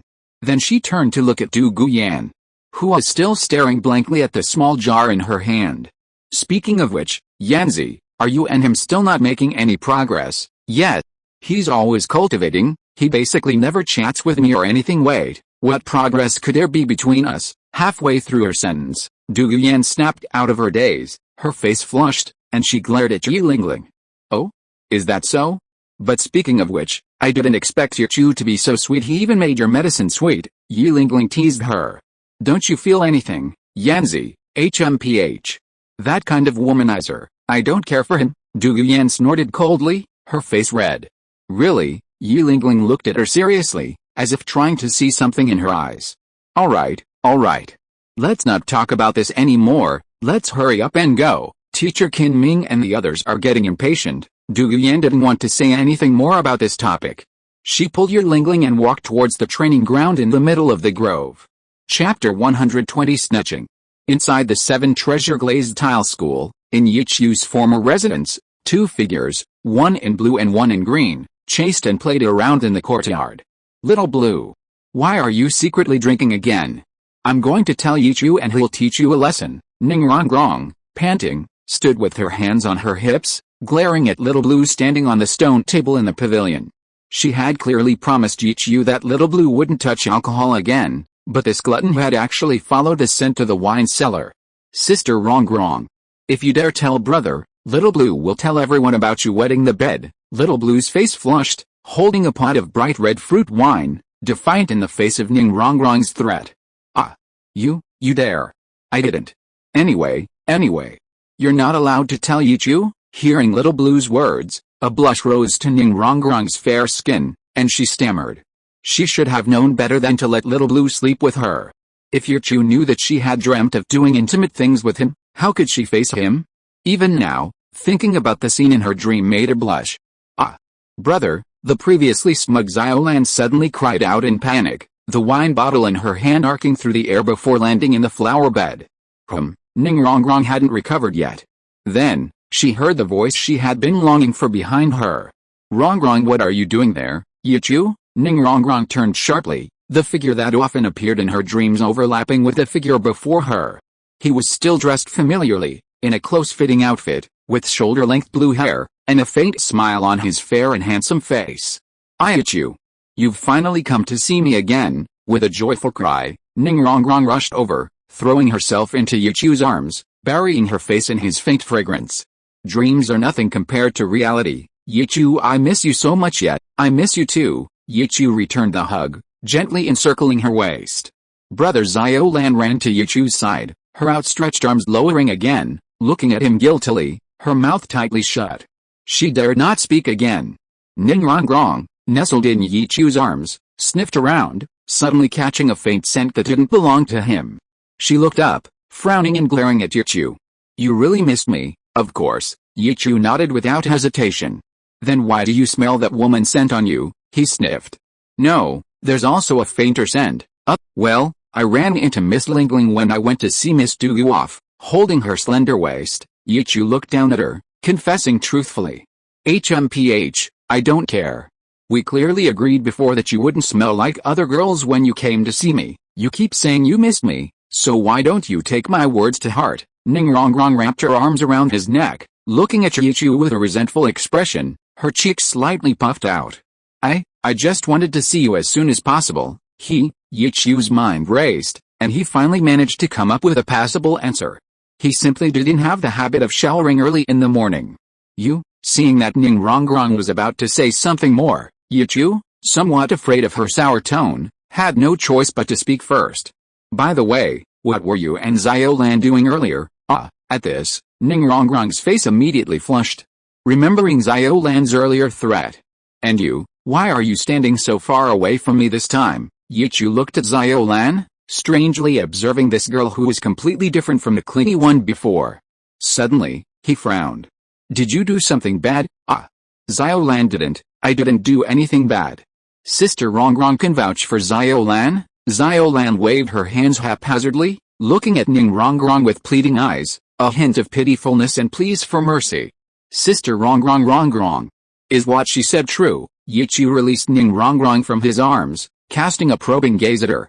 Ning Rongrong and Xiao Lan exchanged a glance. Xiao Lan's eyes held a threat and a hint of fear. Ning Rongrong's eyes, however, were resolute. She didn't want Yichu to blame her afterward. Both understood the meaning in each other's eyes, and so, the two girls spoke almost simultaneously. Brother.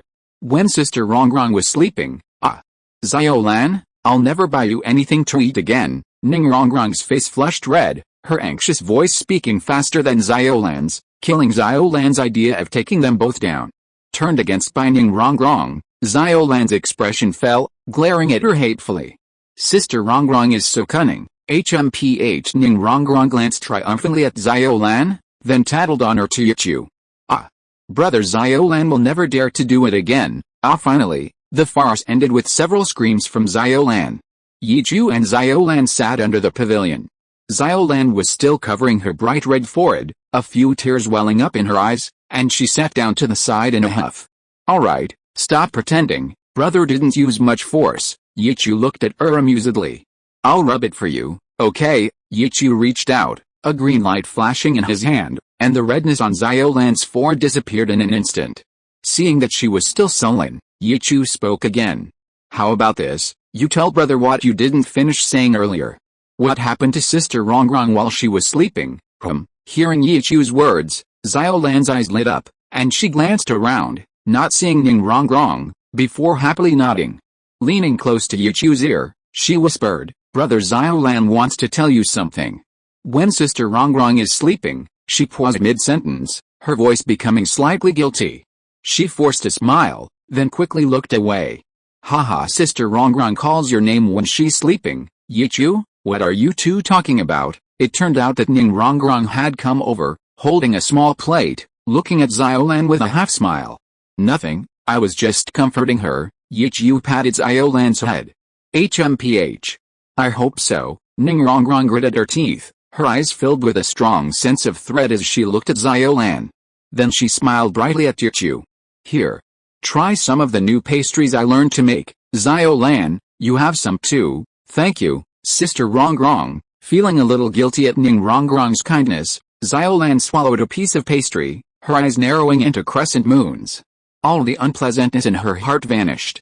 So delicious, of course, Ning Rongrong smiled proudly. This was something she had learned for a long time. Looking at Yichu, she showed an expectant expression. Yichu, how do you like it? It's really delicious. He hadn't expected that the young lady who had previously made candied hawthorns look like sausages could actually make such delicious pastries. That's great. I'm glad you like it, hee. Ning Rongrong happily squeezed into Yichu's arms, sat on his lap, and pressed her face against his.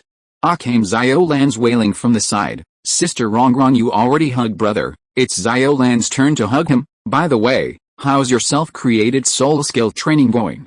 Chapter 121, A Heart of 7 Apertures and Exquisite Skill. Months ago, Yichu had already taught the two girls his self-created soul skill. Hearing Yichu's question, Ning Rongrong hadn't even spoken yet. Little Blue, still engrossed in her battle with the pastries on her plate, excitedly answered, "Wow, we learned it a long time ago. And Sister Rongrong is even better at it than brother, better than me." Yichu curiously put his arm around Ning Rongrong's waist. "Let me see, okay. Look," Ning Rongrong nodded happily. She opened her hand, and a fist-sized ball of soul power slowly appeared in her palm. Watch closely. To Yichu's astonishment, the fist-sized soul ball split into 3, transforming into 3 walnut-sized soul eggs. Then, they began to spin, faster and faster, gradually compressing as they spun, until finally only the size of a marble. Ning Rongrong waved her hand, and the 3 spiral bullets shot out in 3 different directions. Boom! X-3 explosions rang out one after another.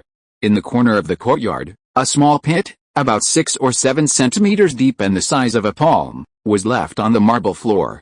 On the other side of the pavilion, the artificial rockery wall, several centimeters thick, had been pierced through the pond. A tree in the flower bed, about half its trunk had been hollowed out. Haha!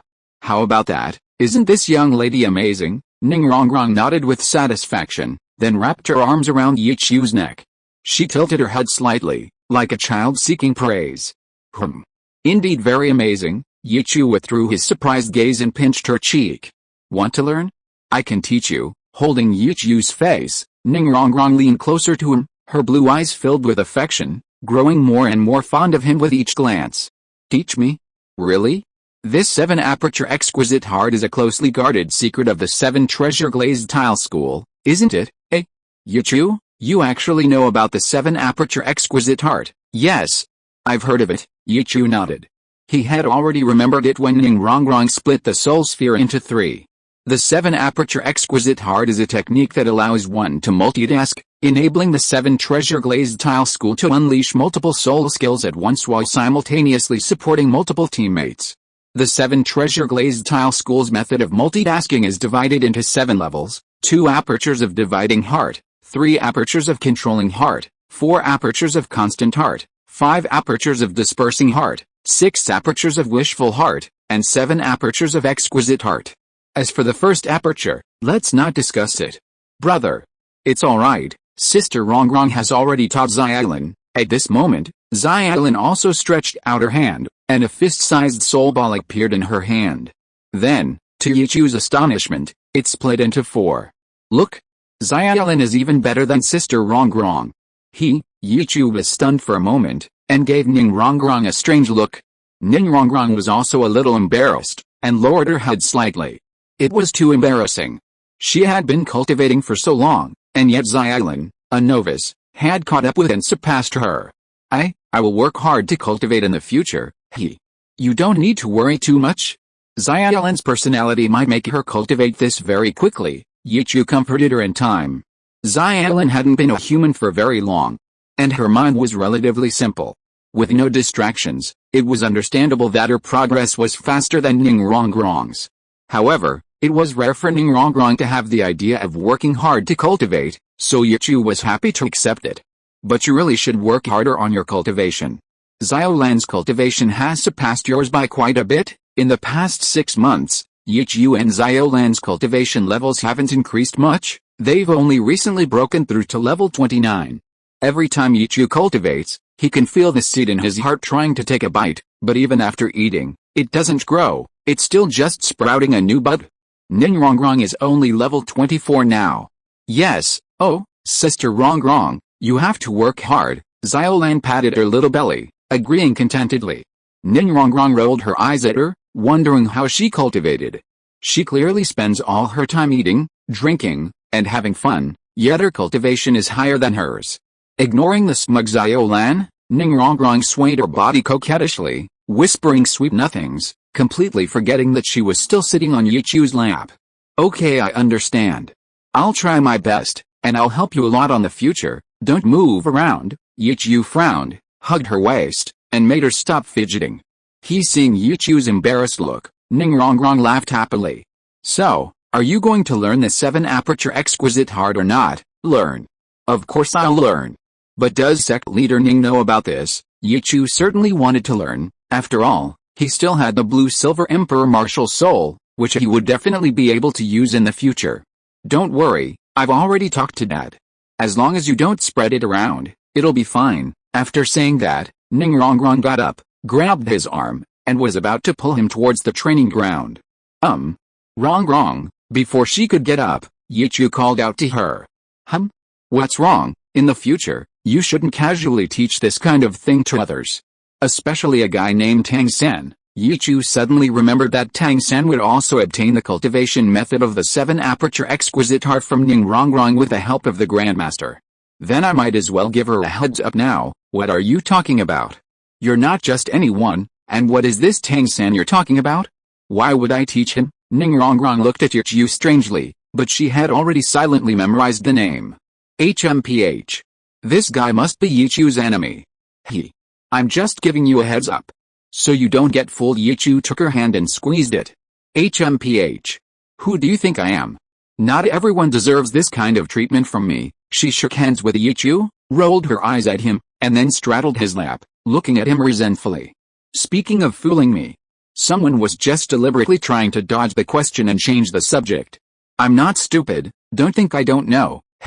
Sorry, Yichu didn't expect her to still remember what happened earlier. HMPH.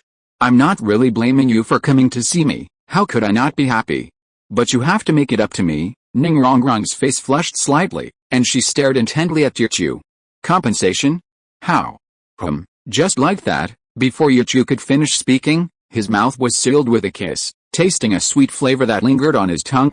His hands slowly tightened, pulling Ningrongrong into his arms, pressing her tightly against him. Ningrongrong's eyes were filled with shyness as she met Yichu's gaze. Seeing the slight embarrassment on Yichu's face, she felt a surge of pride, thinking that her charm was indeed impressive.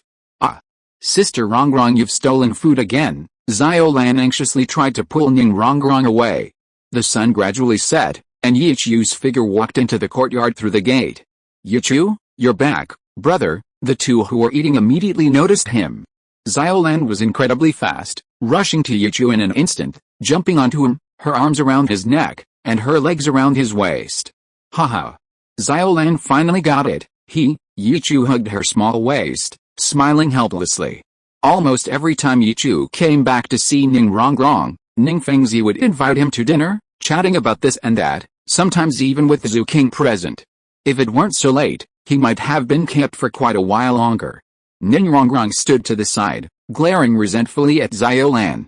Alright, don't be angry. Yichu stepped forward and took her soft hand, their fingers intertwined. I'm not angry. I deliberately let her have it. Ningrongrong pouted. By the way, are you full? Want some more? No, it's getting late. I should probably leave. HMPH.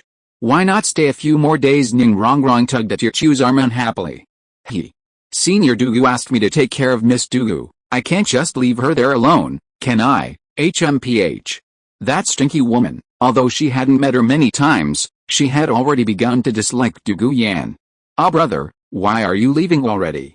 Xiaolan hasn't even hugged you for long. Xiaolan also clung to Yichu reluctantly. Remembering Douluo Yan's words, Yichu tentatively asked Xiaolan, why don't you come back with me for a while? Miss Douluo misses you too. Just as Xiaolan was about to agree, Ningrongrong objected. What a greedy girl. How can that be? That guy already has you with him. What do I need Xiaolan for? I'm bored by myself. Seeing Xiaolan still hesitating, Ning Rongrong tried to entice her with something. Xiaolan, Sister Rongrong has lots of delicious food here that you haven't tried yet. In the end, even with her mouth watering, Xiaolan still didn't agree to leave with Yichu. Yichu didn't press the issue. Alright, then you stay here obediently. Contact your brother if you need anything. Yichu smiled wryly, guessing he'd get another lecture from Duguyan when they got back. He put Xiaolan down and took the pastries Ning Rongrong had prepared. By the way, Rongrong, does the 7 treasure glazed tile school have any methods to hide the color of spirit rings? Just as he was about to leave, Yichu suddenly remembered the immortal herb in his divine space, the kilo tulip.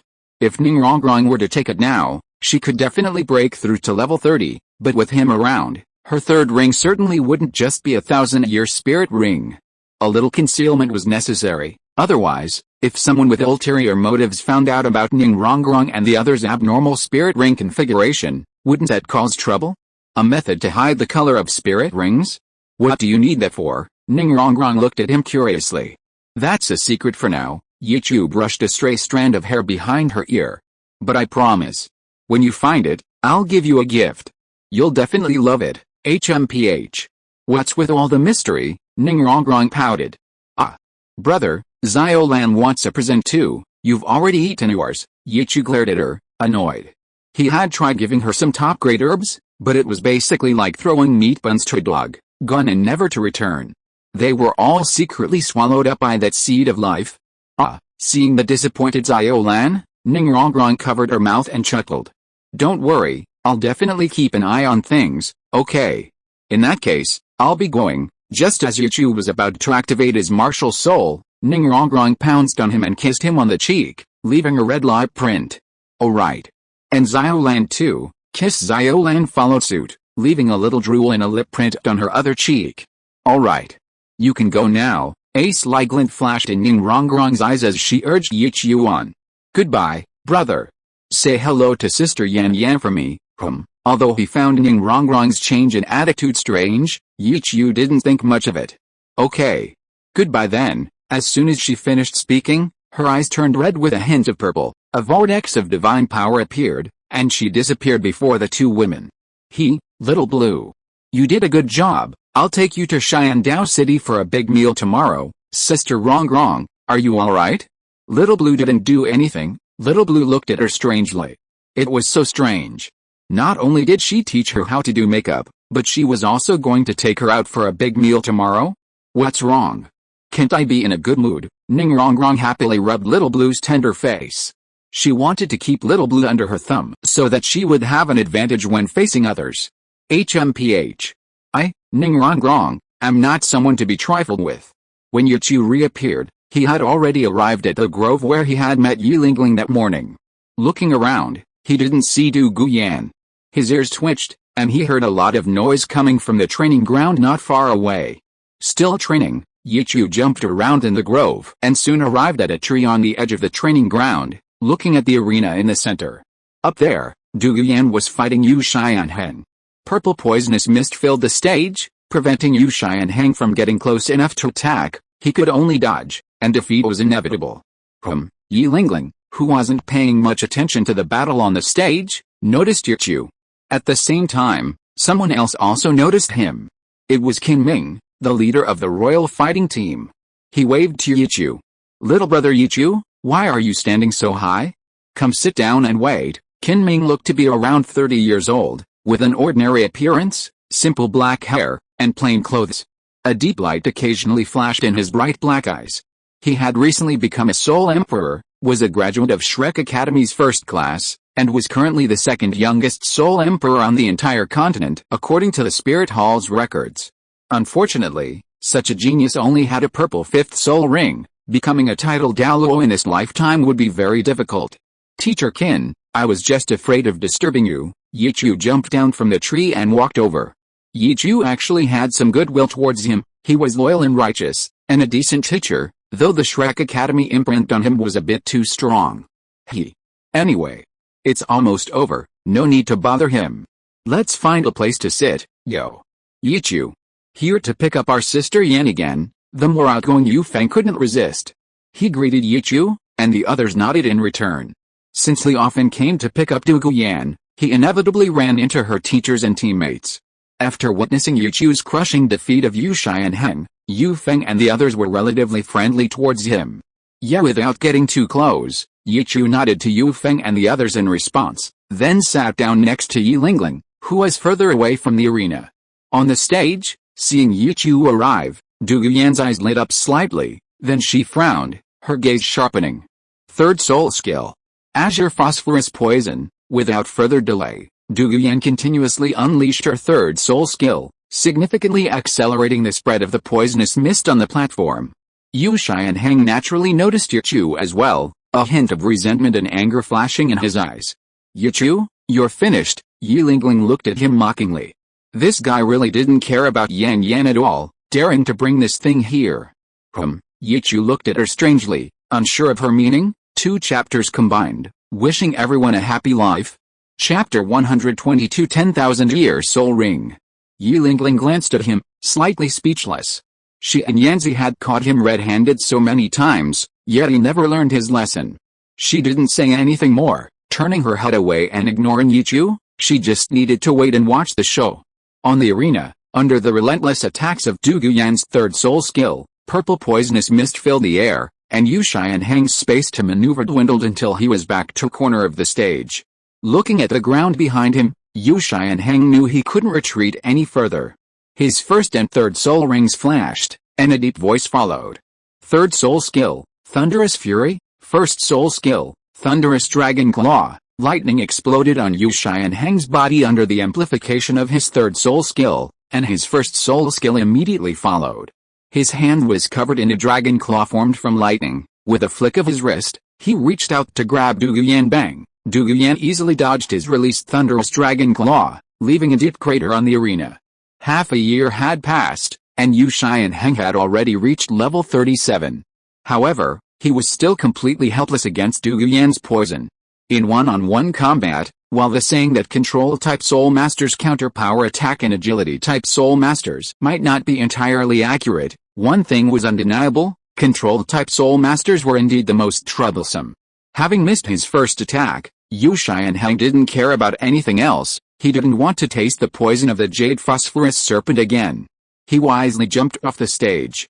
Yu Xianheng jumped off the stage, but Dugu Yan remained standing there, her waist swaying to maintain her balance with her snake tail, her motionless vertical pupils staring in Yi Lingling's direction below. Her chest heaved, and she suddenly felt an urge to have Yichu come up and fight her. Yanzi, put away the poison first, Qin Ming urged, watching the poisonous mist spread. If it continued, it would harm the flowers and plants. Yes, I understand, teacher, Dugu Yan nodded. The purple poisonous mist slowly seeped into her body. After her martial spirit dissipated, her face paled considerably. Teacher Qin Ming, I'm feeling a little unwell, so I'll leave now. Okay, then you can go back now. Qin Ming naturally knew that Dugu Yan was having some health problems and agreed without hesitation. With a cold face, she slowly walked towards Yichu.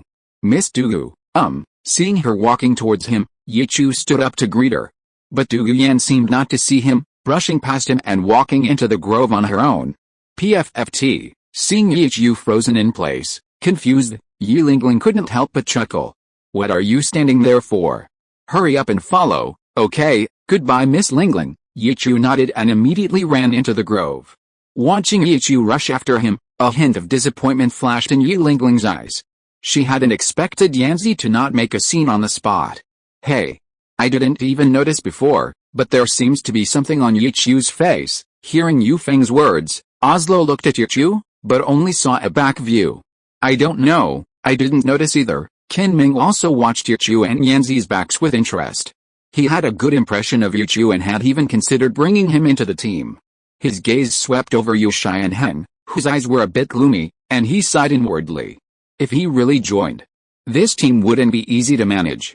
Miss Dugu, are you alright? In the grove, Dugu Yan, who had gone ahead, was standing there waiting for Yichu. It's alright, I won't die. Dugu Yan turned to look at him, her pale face showing a hint of anger, and sneered. Yichu, you really have a lot of luck with women, huh? Yichu looked at her in surprise. Where had he gone? Didn't she know? Why was she saying this? Duguyan walked up to him and wiped his cheeks with her fingers. She held up her middle finger to Yichu, the tip of her finger slightly red, and showed it to him. Her voice was a mixture of anger and mockery. What do you mean? I told you to bring Xiaolan back, but you were only concerned with your own womanizing. Speaking of which, besides Miss Ning, who else could it be? Looking at the crimson on her finger, Yichu finally understood why Ning Rongrong had acted strangely. Well, there's no one else. The other one should be that girl Xiaolan. Yichu awkwardly rubbed his cheeks, the crimson mingling with the blood on his face, like a light layer of rouge. HMPH. What about Xiaolan? Duguyan snorted coldly, her icy voice softening slightly as she turned to inquire about Xiaolan's whereabouts. Yichu chuckled dryly, unsure how to answer. After a moment of silence, Duguyan naturally understood the result. She had most likely been obstructed by Ning Rongrong again. Never mind, let's go. Let's buy some food first, then go back. Somewhat dejected, she placed her hand on Yichu's arm, her brows furrowed. The reckless release of her third soul skill had caused a slight fluctuation in the snake venom within her body. I've already prepared the food. Let's go straight back to Sunset Forest. Duguyan didn't reply, which Yichu took as a tacit agreement. Martial soul activated, divine might unleashed. The two quickly disappeared into the grove. Until entering the ice and fire yin-yang well secret realm, Duguyan didn't speak to Yichu again. Miss Dugu, are you alright? Yichu had already set the food on the table, while Duguyan sat cross-legged to the side, adjusting her state. Her brows relaxed, and she opened her eyes to look at Yichu. I'm fine now, let's eat. After saying that, she silently picked up her bowl and chopsticks, and Yichu had already served her food. Okay. You eat first, I'll go wash my face. Watching Yichu's back, Duguyan smiled, but her eyes held a hint of bitterness. The newly made antidote suited her taste perfectly, with just the right amount of sweetness, and the dishes on the table were all her favorites. The unpleasantness in her heart had long since vanished. Yan Yan, why are you here alone? Where's that boy? Just as Duguyan was grieving alone, a green figure suddenly appeared beside the wooden shed. Grandpa, Duguyan's voice was filled with surprise, but then turned aggrieved. Where have you been these past few days? Can't you just stay put? Haha, I just wanted to give you 2 more time to cough. By the way, where's that kid? Dugubo suddenly changed his mind halfway through his sentence, looking at his granddaughter with a disgruntled expression. Duguyan rolled her eyes at him, annoyed. How could she, as his granddaughter, not know what he was thinking? HMPH. He got kissed by the young lady of the 7 treasure glazed tile school, and he's gone to wash his face now. Hearing the hint of sourness in her tone, Dugubo couldn't help but feel a little pleased. He had already heard about Yichu and the young lady of the 7 treasure glazed tile school from Yan Yan. The little bit of ulterior motive he had harbored before had been extinguished after learning the other party's identity. Dugubo, dared not act too recklessly towards the 7 treasure glazed tile school. Before, he hadn't expected that Yichu had this trick up his sleeve, that even the little princess of the 7 treasure glazed tile school, one of the 3 upper sects, was so fond of him. Even so, it didn't stop him from trying to matchmake his granddaughter with Yichu. Yan Yan, do you have feelings for him? Dugubo wanted to test her further, but Duguyan remained silent, only eating her food in small bites. Yan Yan, what's the matter? You can tell Grandpa anything. Maybe Grandpa can help you. Dugubo looked at her curiously. Duguyan gently bit her chopsticks, seemingly conflicted, a slight blush appearing on her face. Yes, are you satisfied now? She glanced at him, her gaze somewhat unfriendly, then lowered her head again. If that engagement you mentioned were real, how wonderful that would be. Dugubo's face first froze, then he couldn't suppress his joy. The matter he had been working on for so long was finally showing signs of progress. Without thinking, he blurted out, that engagement is real. Duguyan rolled her eyes, only family knows their own affairs. So what if it's true? He already has more than one lover. Humph. That lecher. Thinking of these things, Duguyan felt a surge of displeasure. They had been together for so long, and she had given him many chances, but there had been no progress at all. It seemed they had always remained in a position above friendship. Yan Yan. Senior Dugu, you're finally back. Just as Dugubo was about to say something, Yichu came out of the room and saw the green-haired, gray-robed old man as soon as he stepped out. "Hey, kid, thank you for taking care of my Yan. It was nothing. By the way, did something happy happen to you, senior?" Yichu went to his seat and looked at him curiously. He had known him for a while, and Douluo would always let out a he laugh whenever he was happy. Nothing, just happy to see that my Yan has gained a lot of weight." "Huh?" Yichu looked at Douluo opposite him strangely, frowning as he looked her up and down. He couldn't see where she had gained weight. "Grandpa. What nonsense are you talking about?" Douluo glared at him. Where had she gotten fat? Noticing Yichu's scrutinizing gaze, she suddenly felt hot, her face flushing. What are you looking at?" Cough cough. "Sorry." Yichu awkwardly looked away. "Kid, if you want to see, just accept that marriage contract. You can look all you want." Realizing his granddaughter had feelings for Yichu, Douluo became bolder. "Grandpa," Douluo frowned, glaring at him, but her eyes were fixed on Yichu, a hint of expectation in her heart.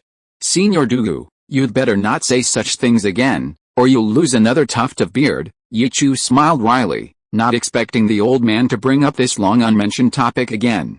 Hearing Yichu's reply, Douluo's eyes dimmed, a hint of disappointment in her heart. "HMPH.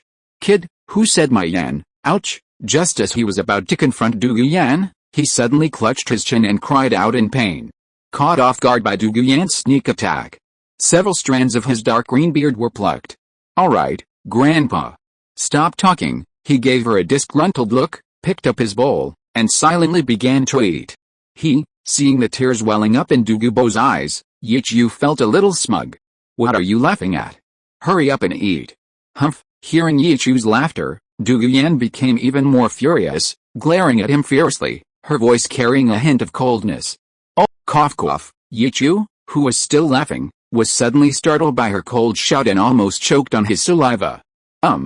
Miss Douluo, I've already eaten." Yichu moved his bowl and chopsticks in front of Douluo. "If senior hasn't had dinner yet, you can dine with Miss Douluo." "Okay, I haven't eaten either." Douluo didn't dare to say anything more. While the two were still eating, Yichu had already gone to cultivate near the ice and fire yin-yang well.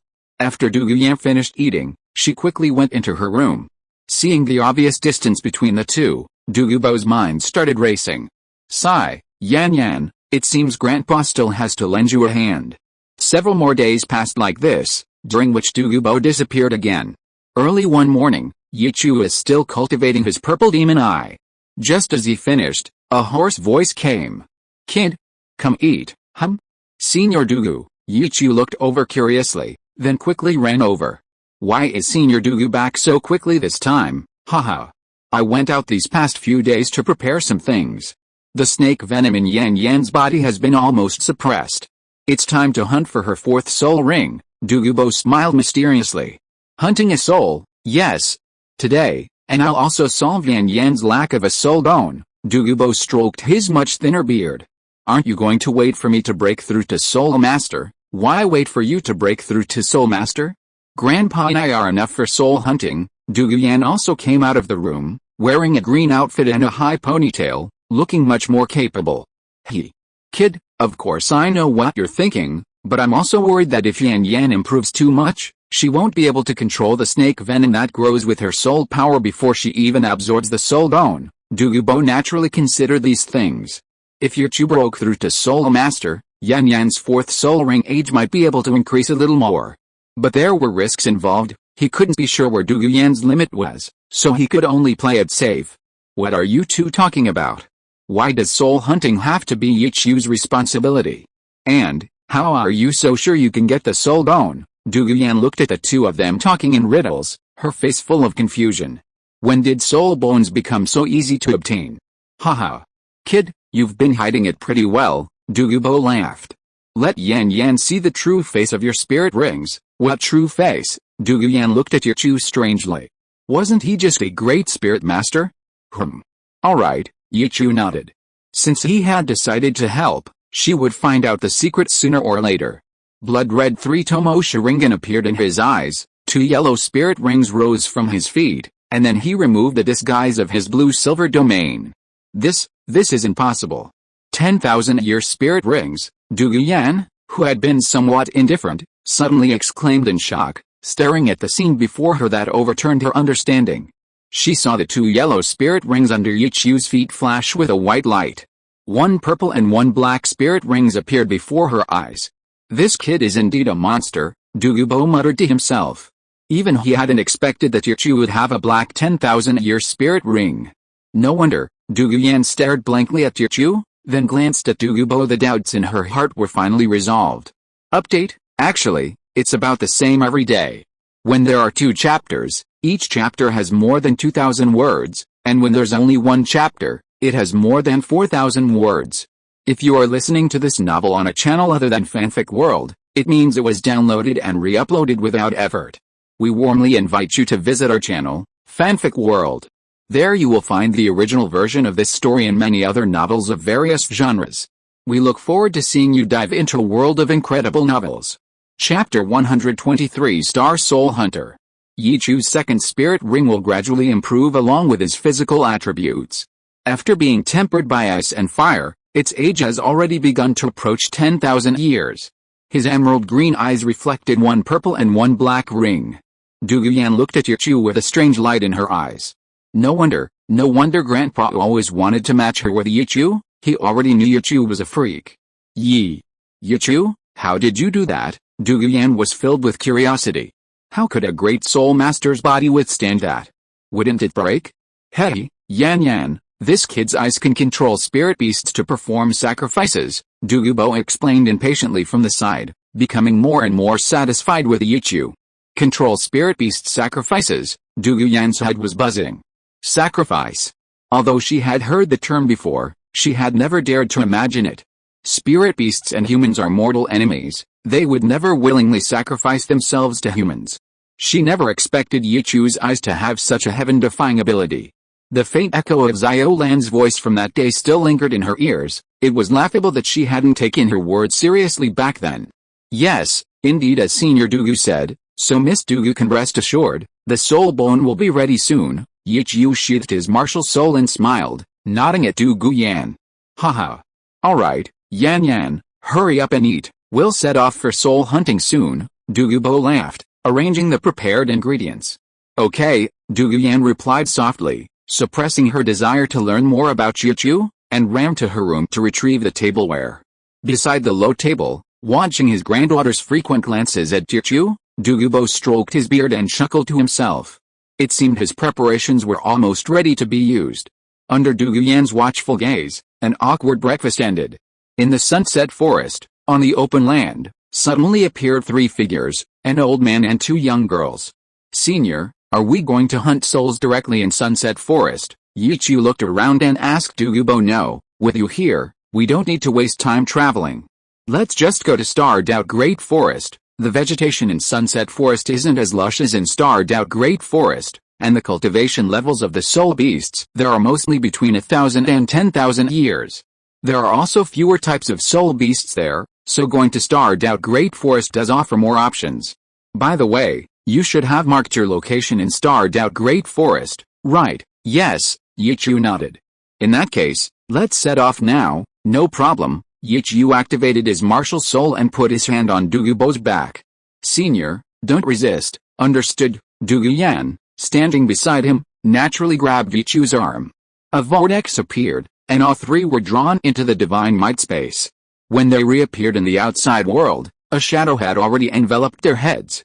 The towering trees blocked out the sunlight, and the roars of soul beasts echoed through the jungle, occasionally punctuated by the screams of humans. Kid, your soul skill is truly amazing. You covered such a distance in just a few dozen breaths. Douluo's eyes gleamed with nostalgia. Even though it wasn't his first time experiencing it, he was still full of praise. Douluo nodded in deep agreement, her gaze seemingly glued to Yichu. Such a long distance, without even breaking a sweat, that was impressive. While the grandfather and grandson were still marveling, Yichu's gaze had already turned to a small cave not far behind him, the place where he and Zuzuking had parted ways. Speaking of which, there's still about half a year left. Xiao Wu should be going to Soto City by now. I should too. Yichu's thoughts were interrupted by Douluo's voice. Haha. Alright, Yan, stop staring at this kid. We still need to be vigilant here. Douluo chuckled twice, then his smile faded. Although this was only the outer perimeter, it wasn't uncommon for spirit beasts to venture out from inside. Grandpa, Douluo glared at him, annoyed and embarrassed. Seeing Yichu looking over, she quickly looked away. HMPH. I know, Douluo patted Yichu's shoulder. Kid, let's split up. I'll search from the sky, and you take Yan Yan and search on the ground. Just don't stray too far from me, okay? I know. Yichu also abandoned his thoughts and nodded in agreement. Whoosh! As soon as Yichu finished speaking, Douluo took to the air and flew into the forest. Yichu, let's hurry up and go too. Douluo grabbed Yichu's arm, about to walk forward. Miss Douluo, wait. There's no need for that, Yichu smiled, his divine power activating once more. A vortex appeared, and a snow-white soul beast with wings on its back and emerald-green eyes appeared before the two. It was the jade-eyed cloud-winged tiger, which hadn't been seen for a long time. As soon as it appeared, it let out a happy growl after seeing its surroundings and excitedly pounced towards Yichu. Soul beast! Yichu, be careful, Douluo exclaimed, immediately preparing to activate her martial soul possession. Don't worry, this is my pet, Yichu gently patted the back of Douluo's hand. Pet, under Douluo's incredulous gaze, the tiger affectionately nuzzled Yichu with its head. Since being disciplined by Xiao Wu, it no longer dared to stick out its tongue carelessly, and Yichu was happy to let it do so. He stroked its big face a few times, then flipped over and climbed on top of it, turning to look at Douluo and extending his palm to her. Miss Douluo, come on up. Oh, okay, Douluo nodded blankly, reached out and shook hands with Yichu, then straddled him. He patted the tiger's head, and the tiger immediately ran off. Douluo lost her balance and almost fell headfirst, but luckily she caught Yichu's waist. Feeling the elasticity and pressure on his back, Yichu turned his head slightly. Miss Douluo, could you not hold me so tightly? It's too tight, he can't stand it. I'm sorry, Douluo's face flushed, her heart was also unsettled. She adjusted her posture and simply placed her hands on Yichu's waist. Although his waist was still a little itchy, Yichu could still bear it. He just controlled the speed of the tiger beneath him, trying to keep it steady. Looking at the faint redness on Yichu's ears, Douluo's lips curled up slightly. Feeling the warm breeze blowing over her, riding on the back of a soul beast was truly novel for her, and she didn't really focus on finding the soul beast. Douluo, who was flying above, hadn't gone far either. Looking at the two people riding on the back of the soul beast below, he smiled with satisfaction.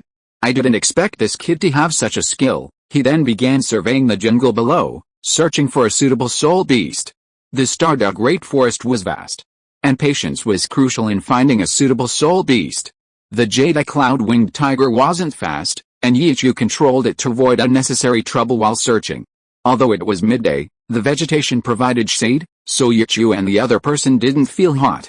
Yichu, can I really absorb a super-aged soul ring? Douluo, on the tiger's back, was uncertain and still a little worried. Don't worry, after seeing your Douluo's testing, my current eye power can control soul beasts around 13,000 years old for sacrifice. Your fourth soul ring will definitely be black, a 10,000-year fourth ring, Douluo murmured, her eyes filled with anticipation.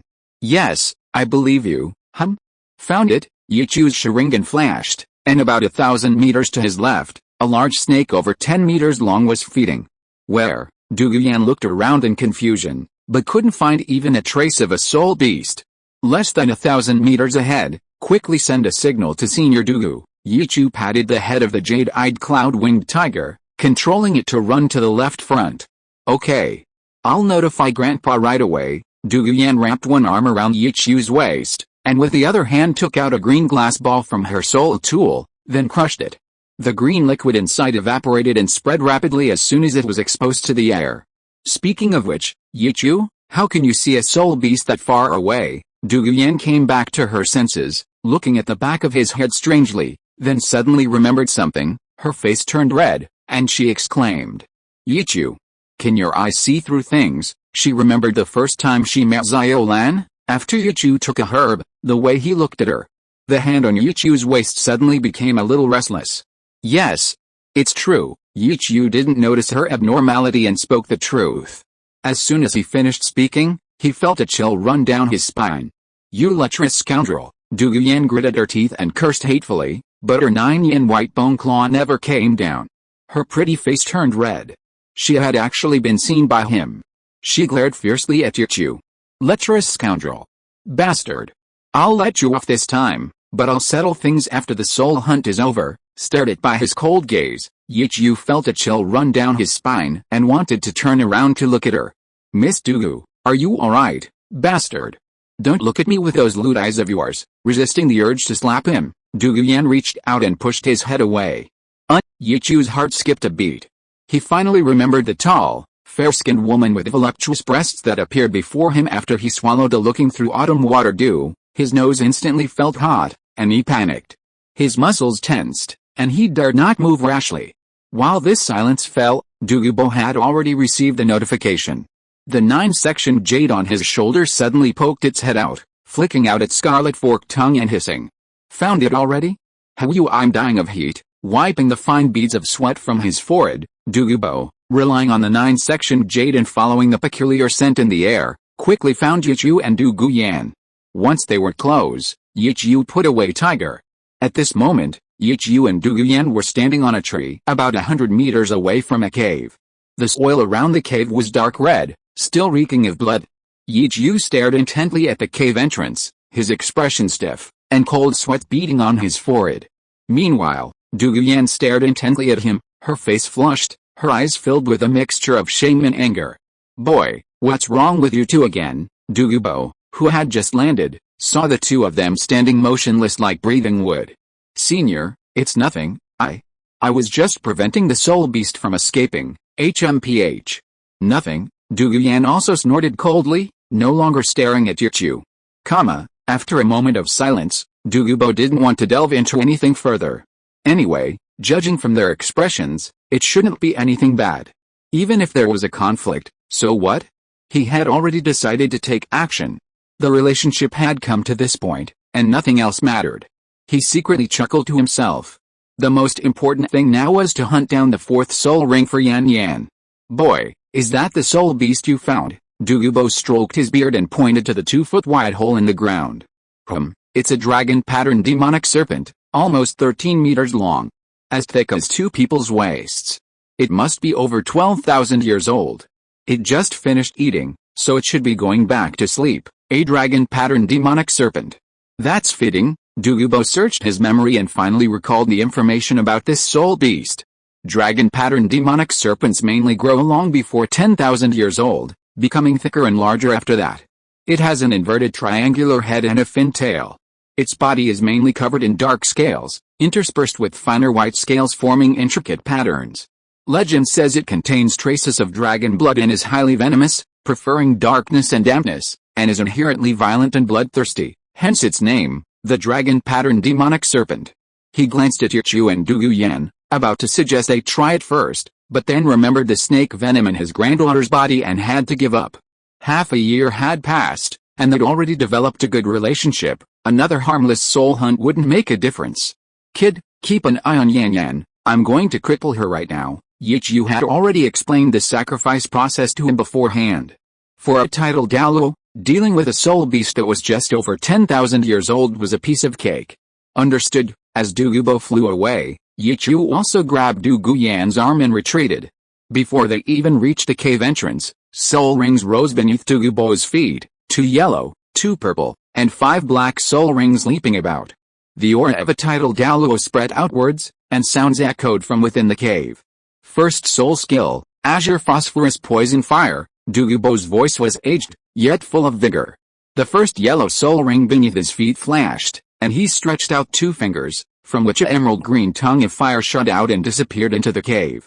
Inside the cave, green flames immediately ignited, accompanied by swirling green poisonous gas. Boom. Rumble. Suddenly, a bulge rose from the ground where the cave was located, then exploded, scattering oil and rubble everywhere. A jet-black serpent, over 10 meters long and as thick as 2 people, burst forth from the ground. Yichu and his companion were hiding behind a large tree watching the battle. It was rare for a titled Douluo to make a move. I'm in a hurry.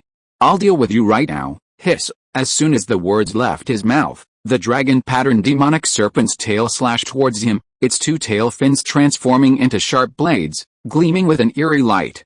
Swish! Douluo accelerated and dodged its sweeping tail.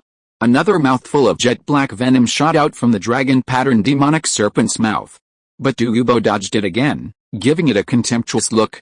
Douluo increased his altitude, looking down at the dragon-patterned demonic serpent below. 6th soul skill. Azure Phosphorus Serpent Emperor Break. Douluo's 6th, jet black soul ring flashed with a dark light. A surge of green soul power erupted from his body, forming a phantom of the Azure Phosphorus Serpent King behind him, which then solidified. It charged fiercely towards the dragon-patterned demon serpent. Chapter 124 Hidden Shadow Dragon and Snake. The illusory image of the Azure Phosphorus Serpent King crashed down, blocking out a large patch of sunlight. Hiss! The dragon-patterned demon serpent roared to the sky.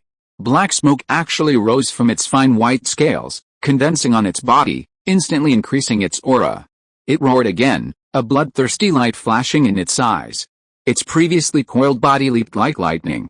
Without dodging or avoiding, it shot directly into the air, colliding with the descending illusory image of the Azure Phosphorus Serpent King. Bang! As fast as it went, it returned, a jet black serpent slamming heavily into the ground. Boom! A muffled, explosive sound resounded in Yichu's ears. A gust of wind carrying dust spread outwards from the cave's location. Damn! This demon serpent is just stubborn. Yichu quickly pulled Douluo to his side, covering her eyes, mouth, and nose, and hid behind a large tree. A cloud of dust swept in, and Douluo hurriedly buried her head in Yichu's arms. When all the noise subsided, the only sound they could hear was each other's breathing. Boy! Stop hugging her, get Yan out of here, Douluo's voice rang out, and Douluo finally pushed Yichu away.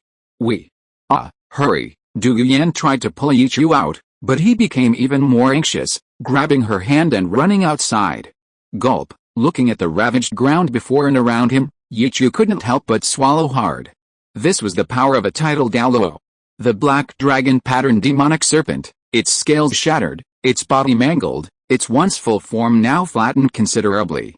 The original cave had long since collapsed, the dragon-patterned demonic serpent embedded in a large crater, blood flowing freely, emitting a strong, pungent stench.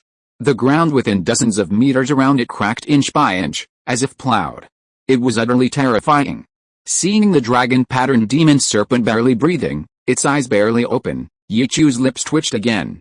Senior, you used too much force. It's going to break, Yichu complained, looking speechlessly at Douluo who had just floated down. HMPH. Who knows how fragile it is? Do you think I told you to hurry up and get started? Otherwise, we'll have wasted our time. Douluo turned his head away, looking up at the distant sky at a 45-degree angle. He couldn't very well admit that he had been faking it earlier. Yichu, what should I do? Douluo understood that the situation seemed to be getting urgent. Come with me. Yichu glanced at Douluo speechlessly again and had no choice but to hurry. Just sit here, leave the rest to me. He took Douluo's hand, found a relatively flat spot near the dragon-patterned demon serpent, and pressed her shoulders down to make her sit cross-legged. Oh, right. This is the antidote I prepared. Put a few in your mouth for emergencies, okay? Douluo nodded, obediently opening her mouth and putting all the pills in. Don't worry, everything will be fine. Yichu saw that there was still a hint of tension between her brows and gently tidied the hair behind her ear. His fingertips traced a blush on her face. Yes, I believe you. Douluo nodded slightly and slowly closed her eyes. Senior, then I'll trouble you to protect her, don't worry. I won't be careless about Yan's affairs. He rolled his eyes. You're the one who's careless the most. You almost killed the dragon-patterned demon serpent. He didn't think too much about it. Anyway, the dragon-patterned demon serpent wasn't dead yet, and everything was ready. Yichu's eternal kaleidoscope appeared in his eyes. He stepped forward and laboriously pried open the dragon-patterned demon serpent's eyelids.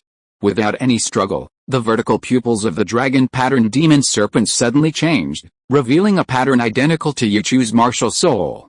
Miss Douluo. It begins. As Yichu's voice fell, an invisible aura locked onto Douluo. The dragon-patterned demon serpent's several-meter-long corpse suddenly burst into black flames, rapidly engulfing its entire body.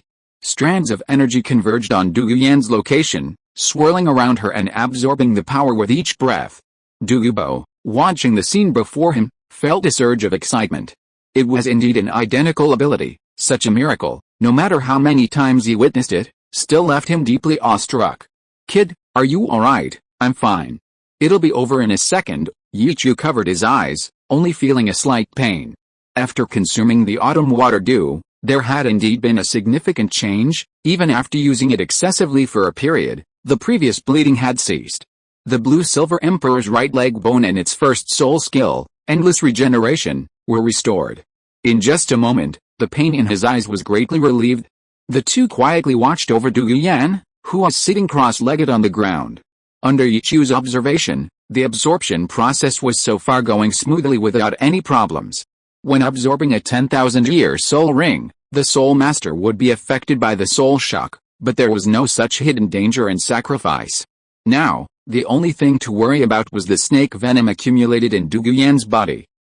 Suddenly, a muffled groan sounded, and Duguyan's face suddenly turned pale. "Kid, something's wrong." Seeing his granddaughter's face lose its color, Dugubo's heart trembled. Was her age still too high?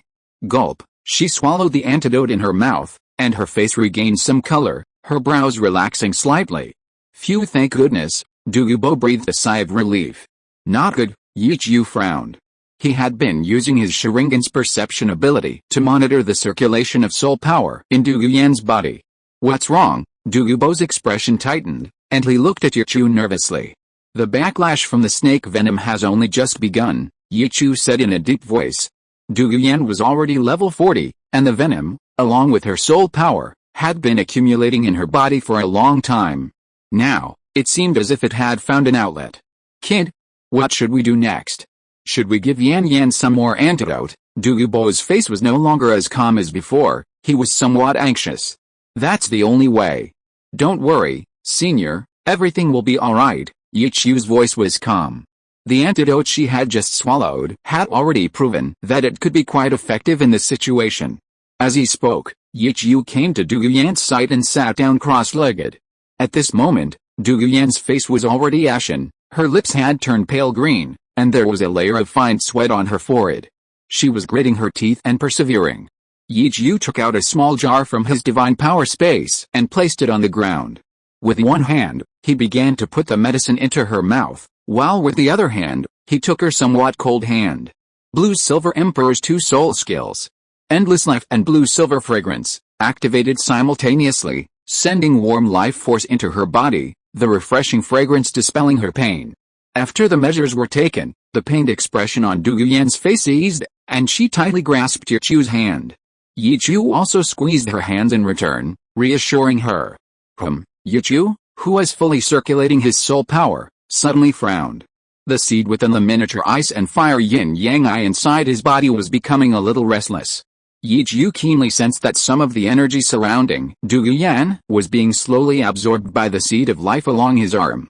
During this process, some energy was also absorbed by Yichu, and his cultivation level had actually advanced a little bit.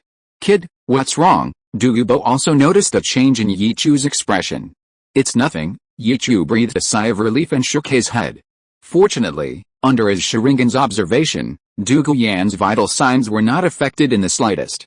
The circulation of soul power within their bodies was also smooth, and it was steadily increasing. Just in case, Yichu even activated his blue-silver domain. A natural and peaceful aura enveloped the two of them, further enhancing the power of his blue-silver emperor soul skill. Even the blue-silver grass seeds that had been dormant in the soil beneath their feet began to take root and sprout, slowly emerging and emitting faint light. "This kid actually has a domain? This aura is somewhat similar to that girl, Xiao Lan." While being vigilant about his surroundings, Douluo kept a close eye on the changes in Yichu and Duguyan. Although it was strange, he didn't delve too deeply into Yichu's secrets. After all, they would be family. Is the antidote finished?" He habitually reached for the antidote in the jar, only to find it empty. Seeing Duguyan's face turn green again, Yichu didn't dare hesitate. With him as a human blood pack, this was definitely a sure thing. He bit his index finger hard and quickly put it into Duguyan's mouth. A few drops of blood stained her lips as she gently sucked Yichu's blood. The pain in her body eased, and her ashen face turned pale, then flushed red. Yichu also felt the touch on her fingertips, warm, moist, soft, and smooth. He let out a long breath, his reddish-purple eyes no longer filled with tension. Senior, it's alright now. It won't be long before Miss Douluo successfully obtains her 4th soul ring, haha, all thanks to you, kid. Douluo's face also broke into a smile again. He could sense that Yan Yan's aura had stabilized. It's almost over, Douluo exclaimed happily. A hiss came from Douluo Yan's body. Behind Douluo Yan, the phantom of the azure phosphorus serpent king appeared, its blood-red maw wide open, continuously absorbing the black energy. The 2 small horns on its head grew even larger. The black flames on the dragon-patterned demon serpent's corpse extinguished, its life force extinguished, and the sacrifice was finally complete. The azure phosphorus serpent emperor martial soul circled around Douluo Yan several times before plunging into her body. Her soul ring slowly rose beneath her, a mix of yellow and purplish black. Simultaneously, her soul power level finally broke through to level 40, making her a 4-ring soul master. Her cultivation level soared, from 41, 42, and finally reached level 43 before stopping. Good, Douluo shouted, genuinely happy. Although he hadn't cultivated much due to the snake venom, this 10,000-year soul ring had made up for that gap. Moreover, there was still a soul bone he hadn't absorbed. Douluo's gaze fell on the middle of the dragon-patterned demon serpent's body, where an object shimmered with a dark, jade-like light. Slowly opening her eyes, Douluo Yan saw Yichu's smiling face. Her blush instantly spread across her face as her gaze met his eyes, and she lowered her gaze involuntarily. The metallic taste lingered in her mouth. Reaching out, she grasped Yichu's wrist, her fragrant tongue gently sucking away all the blood. She then withdrew her hand, a few drops of sweet saliva clinging to her fingers. Thank you, Douluo Yan said softly, her head bowed, wiping Yichu's hand clean with her sleeve before letting go. Cough cough, no, it's nothing. The soft, damp sensation on his fingertips disappeared, and Yichu finally came to his senses, turning his head away, unable to look directly at her. Haha. Yan Yan. How are you feeling? Douluo's laughter only added to the awkwardness between them. Yichu had no choice but to stand up first, helping Douluo Yan up as well. Grandpa. I feel great. I'm already a level 43 soul master. Douluo Yan clenched her fist, feeling her entire body brimming with power. She activated her martial soul, the azure phosphorus serpent emperor appearing behind her, 4 soul rings, yellow, purple, and black, pulling beneath her feet. The joy on her face was impossible to conceal. Miss Douluo, it's best not to use your martial soul yet, lest the snake venom in your body flare up again. Seeing her somewhat restless, Yichu reminded her from the side. What's there to be afraid of? Aren't you here? Douluo Yan turned to look at Yichu, her smile bright, a faint blush on her face. Faced with this, Yichu opened his mouth but couldn't refute it. Hey, alright Yan Yan, Yichu is right. I've already taken out the dragon-patterned demon serpent's soul bone. Let's go back and absorb the soul bone first, lest something unexpected happens. Douluo held a jet-black soul bone in his hand, a right arm bone with white patterns on it, resembling both a python and a dragon. Okay, then I'll listen to Grandpa. Douluo Yan nodded, put away her martial soul, came to Yichu's side, and took his hand. Kid, thank you for your trouble. Douluo also stood up. It's nothing, Yichu chuckled, and without further delay, his divine power appeared, and the 3 of them disappeared from the spot.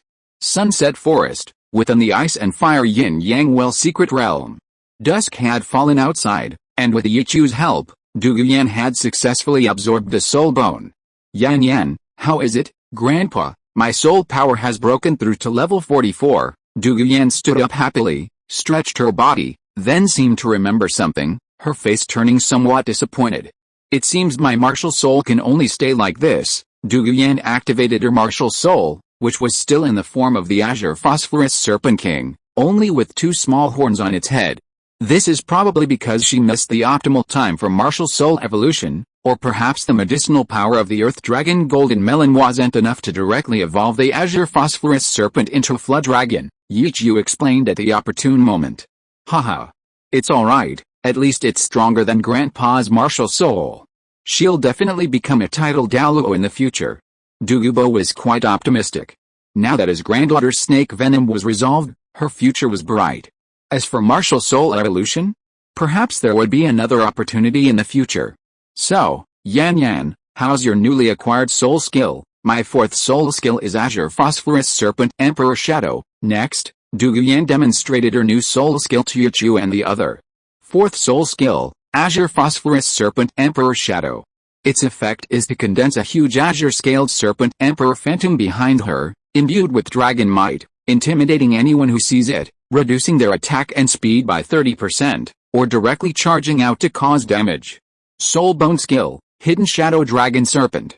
4 long serpents resembling dragon-patterned demonic serpents, condensed from soul power, are released from her arms. They can coil and bite, and are highly venomous. 1 more serpent is added for every 10 levels. For Du Yan, a controlled type soul master, this is equivalent to having several extra extendable arms, enriching her methods and making her control abilities even more prominent on the battlefield during soul battles. Hey, good, good, good, Douluo shouted happily, saying good 3 times, then patted Yichu's shoulder. Kid, let's get going. You watch over Yan Yan for me while I go buy something to celebrate. Senior, should I go? Before Yichu could finish speaking, Douluo disappeared before their eyes by forming a hand seal. The air suddenly became quiet. The two sat facing each other at a low table under the wooden shed. Green eyes met blue eyes, speechless. Yichu? Du Yan had just opened her mouth when Yichu lowered his head. He still remembered the X-ray vision incident. What's wrong? Seeing Yichu's desire to escape, Du Yan was furious, but her pretty face was flushed as she spoke her mind. Last time you saw me naked, I won't hold it against you. As for today, thank you. As she spoke, she gritted her teeth, her voice filled with resentment, but then it became kind again. I'm sorry, I didn't mean to. Yichu looked up at her as if he had been granted a pardon, his voice filled with apology. She lowered her head, feeling a mix of shyness, resentment, and disappointment. HMPH. She didn't mean to stare for so long. She'd already seen me completely, yet. Time slowly passed, and a green streak of light appeared on the horizon of Sunset Forest. It disappeared into the forest. Hey, a strange laugh echoed from beside the low table within the secret realm. The food on the table had barely been touched, leaving only Douluo sitting there alone. Yichu and Du Yan, however, were already lying on the ground. Seeing the two young people's indecisive state, Douluo felt he had to do something for his granddaughter. The things he had prepared a few days ago were now ready to be used. Drinking his tea, Douluo began his work. Chapter 125 Old Poisoner, you've already decided to die. Night fell within the ice and fire yin-yang well secret realm. Douluo sat calmly in a wooden shed beside the cabin, sipping tea. The food on the table was still warm. Yan Yan, this is all for your own good. It's about time, isn't it? Outside, it was quiet, but inside, it was warm and cozy. Douluo had only added a sleeping pill to the food, its effects were strong but short-lived. Inside the room, the two who shared the bed had already woken up. Yichu opened his eyes, feeling a bit dizzy in a surge of heat. He was about to rub his head when he realized his arm was being held down. What's going on? He looked down and saw Du Yan lying in his arms. If their clothes hadn't been relatively intact, Yichu would have thought he had already taken advantage of her. Yichu? Du Yan looked at him strangely. Realizing she was being held in Yichu's arms, and that she had reciprocated by wrapping her arms around his waist, a blush rose to her face and lingered. Mingming wanted to let go of Yichu, but her body seemed to obey her will. Instead, she hugged him even tighter, tilting her head back, inhaling the masculine scent of Yichu's neck, feeling somewhat intoxicated. Her voice trembled slightly. Yichu, I'm a little dizzy. Feeling a slender leg pressing down on him, Yichu suddenly realized his body was acting strangely. He was actually having thoughts. Looking at the pretty face getting closer and closer, and feeling her hot breath, Yichu felt as if he were on fire. His desire surged, and he was about to become aroused. Miss Douluo, are you alright? Yichu frowned, recalling the scene from before. He should have been eating. I'm fine, I just feel a little hot. Du Yan also suppressed her impulse, gritting her teeth and pulling her legs back together. Hot? If you're hot, why are you still hugging me? Shouldn't you get up first? Damn it, how could this happen? Yichu said, but his body was already out of control, and he hugged Du Yan even tighter. Suddenly, he understood Du Yan's state. Yichu tried to circulate the soul power in his body, but it was as if it had gone out of control, running wildly, even more excited than himself. Damn it. Where is Senior Douluo? Yi Chu felt his consciousness being impacted, his head getting heavier and heavier, and with each breath, he could smell the virgin fragrance emanating from Du Guyan. It was Grandpa, he drugged me. Du Guyan's face turned red, and her voice was slightly nasal. Obviously, the drug had begun to take effect. Yi Chu finally realized that he had indeed been drugged. That old bastard. Yi Chu gritted his teeth, only then remembering that this guy was indeed the kind of person who would do such a thing. In the original story, he had also thought of using such a trick on Tang Sen, but he never thought he would actually experience it himself. Seeing Du Guyan's consciousness fading and him on the verge of succumbing, Yi Chu bit his tongue, forcing himself to stay awake. "Senior Dugu," Yi Chu shouted towards the outside, but received no response. "Senior Dugu, I know you're outside. Quickly bring in the antidote." "What are we supposed to do with Miss Dugu?" As he spoke, Yi Chu shuddered. Du Guyan had already bitten his neck, a slightly wet touch sliding down. Yi Chu, in a moment of impulsiveness, involuntarily pulled her into his arms, wanting to get closer. "Dugubo," in a fit of anger, Yi Chu roared, even bringing a sliver of clarity back to Du Guyan's expression. Clinging tightly to Yi Chu, she suppressed the urge to finally succumb to temptation. Finally, at Yi Chu's call, Dugubo's voice came from outside. "Kid, stop yelling.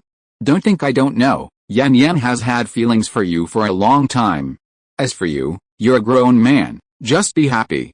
I'm just helping you two break through this barrier." Yi Chu stared in astonishment at Du Guyan in his arms, her condition worsening. Her clothes were half undone, revealing a glimpse of her clenched breasts. Yi Chu tilted his head back, clenched his fist, and veins bulged on his forehead. "Yi Chu?" Du Guyan wrapped her arms around Yi Chu's neck, clinging to him. Her consciousness was fading. Pressed down by the heavy object, Yi Chu, already feeling hot and restless, could hardly breathe, his breathing becoming increasingly labored. Looking at the half of her body before him, Yi Chu's hands were already itching to act. "Even so, you shouldn't do this. Quickly bring me the antidote. If you do this, aren't you afraid she'll hate you?" Without time to think, Yi Chu closed his eyes. He dared not watch Du Guyan undress, continuing his conversation with Dugubo outside. "Kid, why can't you do it? You're already engaged anyway, this is just an early wedding night. Want the antidote? It's inside. Once you've succeeded, the antidote will naturally dissipate." Outside, Dugubo took a sip of tea. "As for whether Yan Yan will hate me, that's none of your concern. Don't hold back, why bother?" Dugubo tossed a peanut into his mouth. He hadn't expected this kid's mental strength to be so good. He could actually withstand such a potent drug as "I love a piece of firewood" for so long. By the way, don't even think about running away. Your soul power should be out of your control by now, right? Even if you run away, are you willing to let Yan Yan die like this? That old bastard. Yi Chu didn't speak anymore. He was being kissed by Du Guyan and couldn't open his mouth or say anything. Du Guyan had almost finished preparing the preconditions, and she was wearing very little clothing. Beads of sweat appeared on her forehead, and her body was burning with a large sunset glow. Her voluptuous figure was partially concealed by her flowing high ponytail. Her green eyes, like pools of clear water, were misty as she gazed blankly at Yi Chu. All artifice had vanished smack, her crimson lips parted slightly, capturing Yi Chu's. Soft, sweet, and refreshing. What was there to fear about holding the sun and moon in one's grasp? Now, only the fervor in his head remained, threatening to devour all reason. A pang of conscience caused Du Guyan to groan softly. Yi Chu suddenly felt a dampness in his eyes. He opened them, and a tear fell onto his eye. What met his eyes was an endless spring-like beauty. But, the tear tracks on Du Guyan's face were more captivating than that beautiful spring-like beauty, and Yi Chu's spirit was jolted. Kissing Yi Chu, Du Guyan seemed to lose all strength, her body slowly sinking. Tears streamed down her face like rain, as if sensing pain, her brows furrowed slightly, and her face became even more tearful. She didn't want to hand herself over so easily. Yi Chu felt a pressure on his head, the sensation seemingly penetrating his soul, already grasping some of its essence. "Damn it! Move!" Yi Chu regained some clarity, embracing Du Guyan's body. Determined not to let her make a fatal mistake, shouting inwardly "Buzz!" the chaotic soul power within his body suddenly surged towards his heart. A trickle of blood spilled from the corner of his mouth. Yi Chu had just remembered that he still possessed an ice-fire yin-yang well within him. The extreme cold power within should be able to cure this poison, Whoosh, a sound like ocean waves suddenly echoed in his heart. The ice-fire yin-yang well in his heart, impacted by the soul power, splashed with icy energy, a chill flowing through his blood and rapidly coursing into Yichu's limbs and bones. A chill swept over him, even causing frost to form on his body. This extreme cold power was also transmitted by Yichu's words to Douyin within him. Her tears, sweat, and water seemed to freeze, frost forming on her fair, rosy skin. Both of them stood frozen in the distance, staring at each other so close yet so far. The frost on their bodies emitted wisps of steam, slowly dissolving as the heat within them dissipated. It really works, Yichu's eyes flashed with joy, and he regained his mobility, making a slight movement. Douyin blushed deeply, slowly closing her eyes. The heat within them was absorbed, the frost melted and vaporized, the rising steam concealing the two of them. As the steam dissipated, Douyin collapsed onto Yichu, her soft skin pressed tightly against his. Douyin groaned softly, her face flushed crimson. Hiss, Yichu also gasped. Thankfully their positions had shifted, otherwise his struggles would have been in vain. Looking at Douyin in his arms, Yichu slowly moved her away, put on the clothes she had taken off, covered her with a blanket, and walked towards the door. Douyin gritted her teeth, watching Yichu's back, and couldn't help but tighten a blanket around herself, a tear rolling down her cheek. In the wooden shed outside the room, Doubo was mentally timing things. He had already put down the tea in his hand. What's going on? Is this kid any good? It was clearly time for the medicine to take full effect, but there was no movement inside. If he couldn't sense two familiar auras inside, he would have thought Yichu had run away. Bang! The sound of the door opening rang out, and Yichu's gaze quickly targeted Doubo, his eyes flashing with a fierce light. Old man. You're quite the player. Doubo looked at him in surprise, sizing him up. He didn't seem to have any hidden ailments. Kid, how did you get here so fast? Yichu's eye twitched, and several black lines appeared on his forehead. Fast? If he hadn't realized it early, he would have already knocked on the door, just a hair's breadth away from success. Thinking about it, Yichu felt a surge of anger and didn't want to say anything more. His eyes widened, and the eternal Mangekyou Sharingan, red and purple, appeared in them. Susanoo activated, and Yichu charged directly at Doubo. You old bastard, you've really decided to die. Susanoo, he leaped high, his blood-red skeletal arm outstretched, raised straight, and slashed down at the wooden shed. Hey! You brat! How dare you? Doubo was stunned for a moment, then laughed instead of getting angry. He immediately realized, I've already betrothed my granddaughter to you, and you still don't know what's good for you. He also understood that Yichu's soul skill was strange. He had used his 8th soul skill right from the start. 9 soul rings instantly appeared beneath his feet. The 8th soul ring lit up, and Doubo's hoarse voice rang out. 8th soul skill. Time freeze. Invisible ripples spread out, freezing the stance he had just taken in midair. 3rd soul skill. Corrosive black witch serpent. As the words fell, a filthy black snake shadow appeared above the wooden shed, its massive tail whipping towards Yichu. Bang! Yichu was instantly sent flying. Bang! Cough cough, hiss. Yichu crashed to the ground, leaving a large crater, baring his teeth. You old bastard, did you really have to use your 8th soul skill right away? HMPH. Kid, how's Yan Yan? Doubo snorted coldly. He hadn't gone too far, after all, she was his granddaughter's husband. Tap, hurried footsteps came from the doorway of the wooden shed. Hearing the commotion outside, Douyin rushed out. Her hair was disheveled, her clothes were in disarray, her expression panicked, and the flush on her face hadn't faded.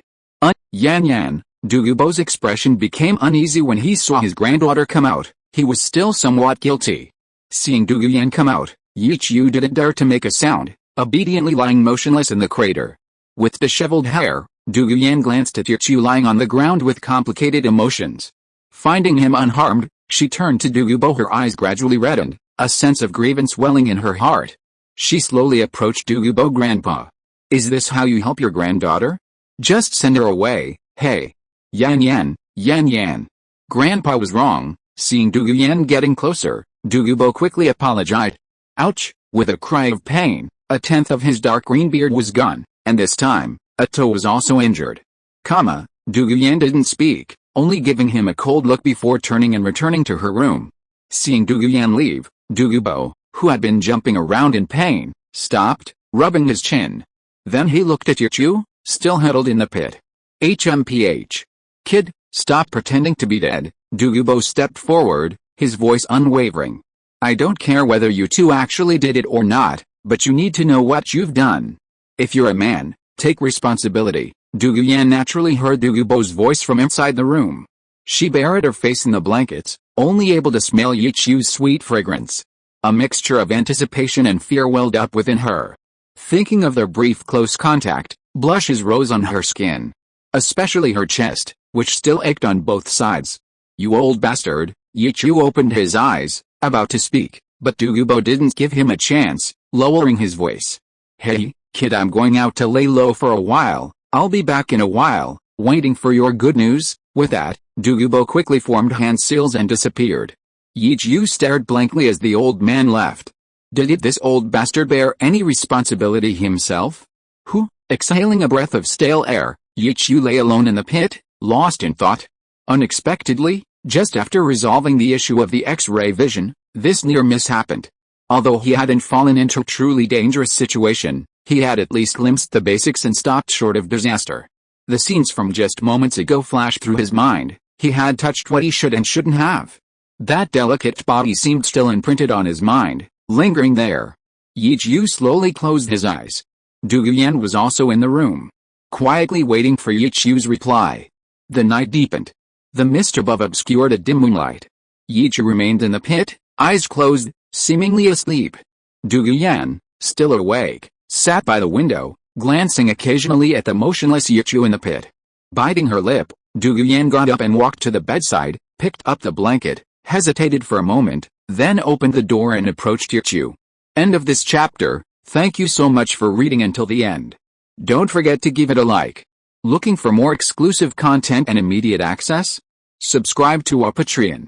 Remember, every like, subscription or donation encourages us to continue. Thank you all. See you in the next video.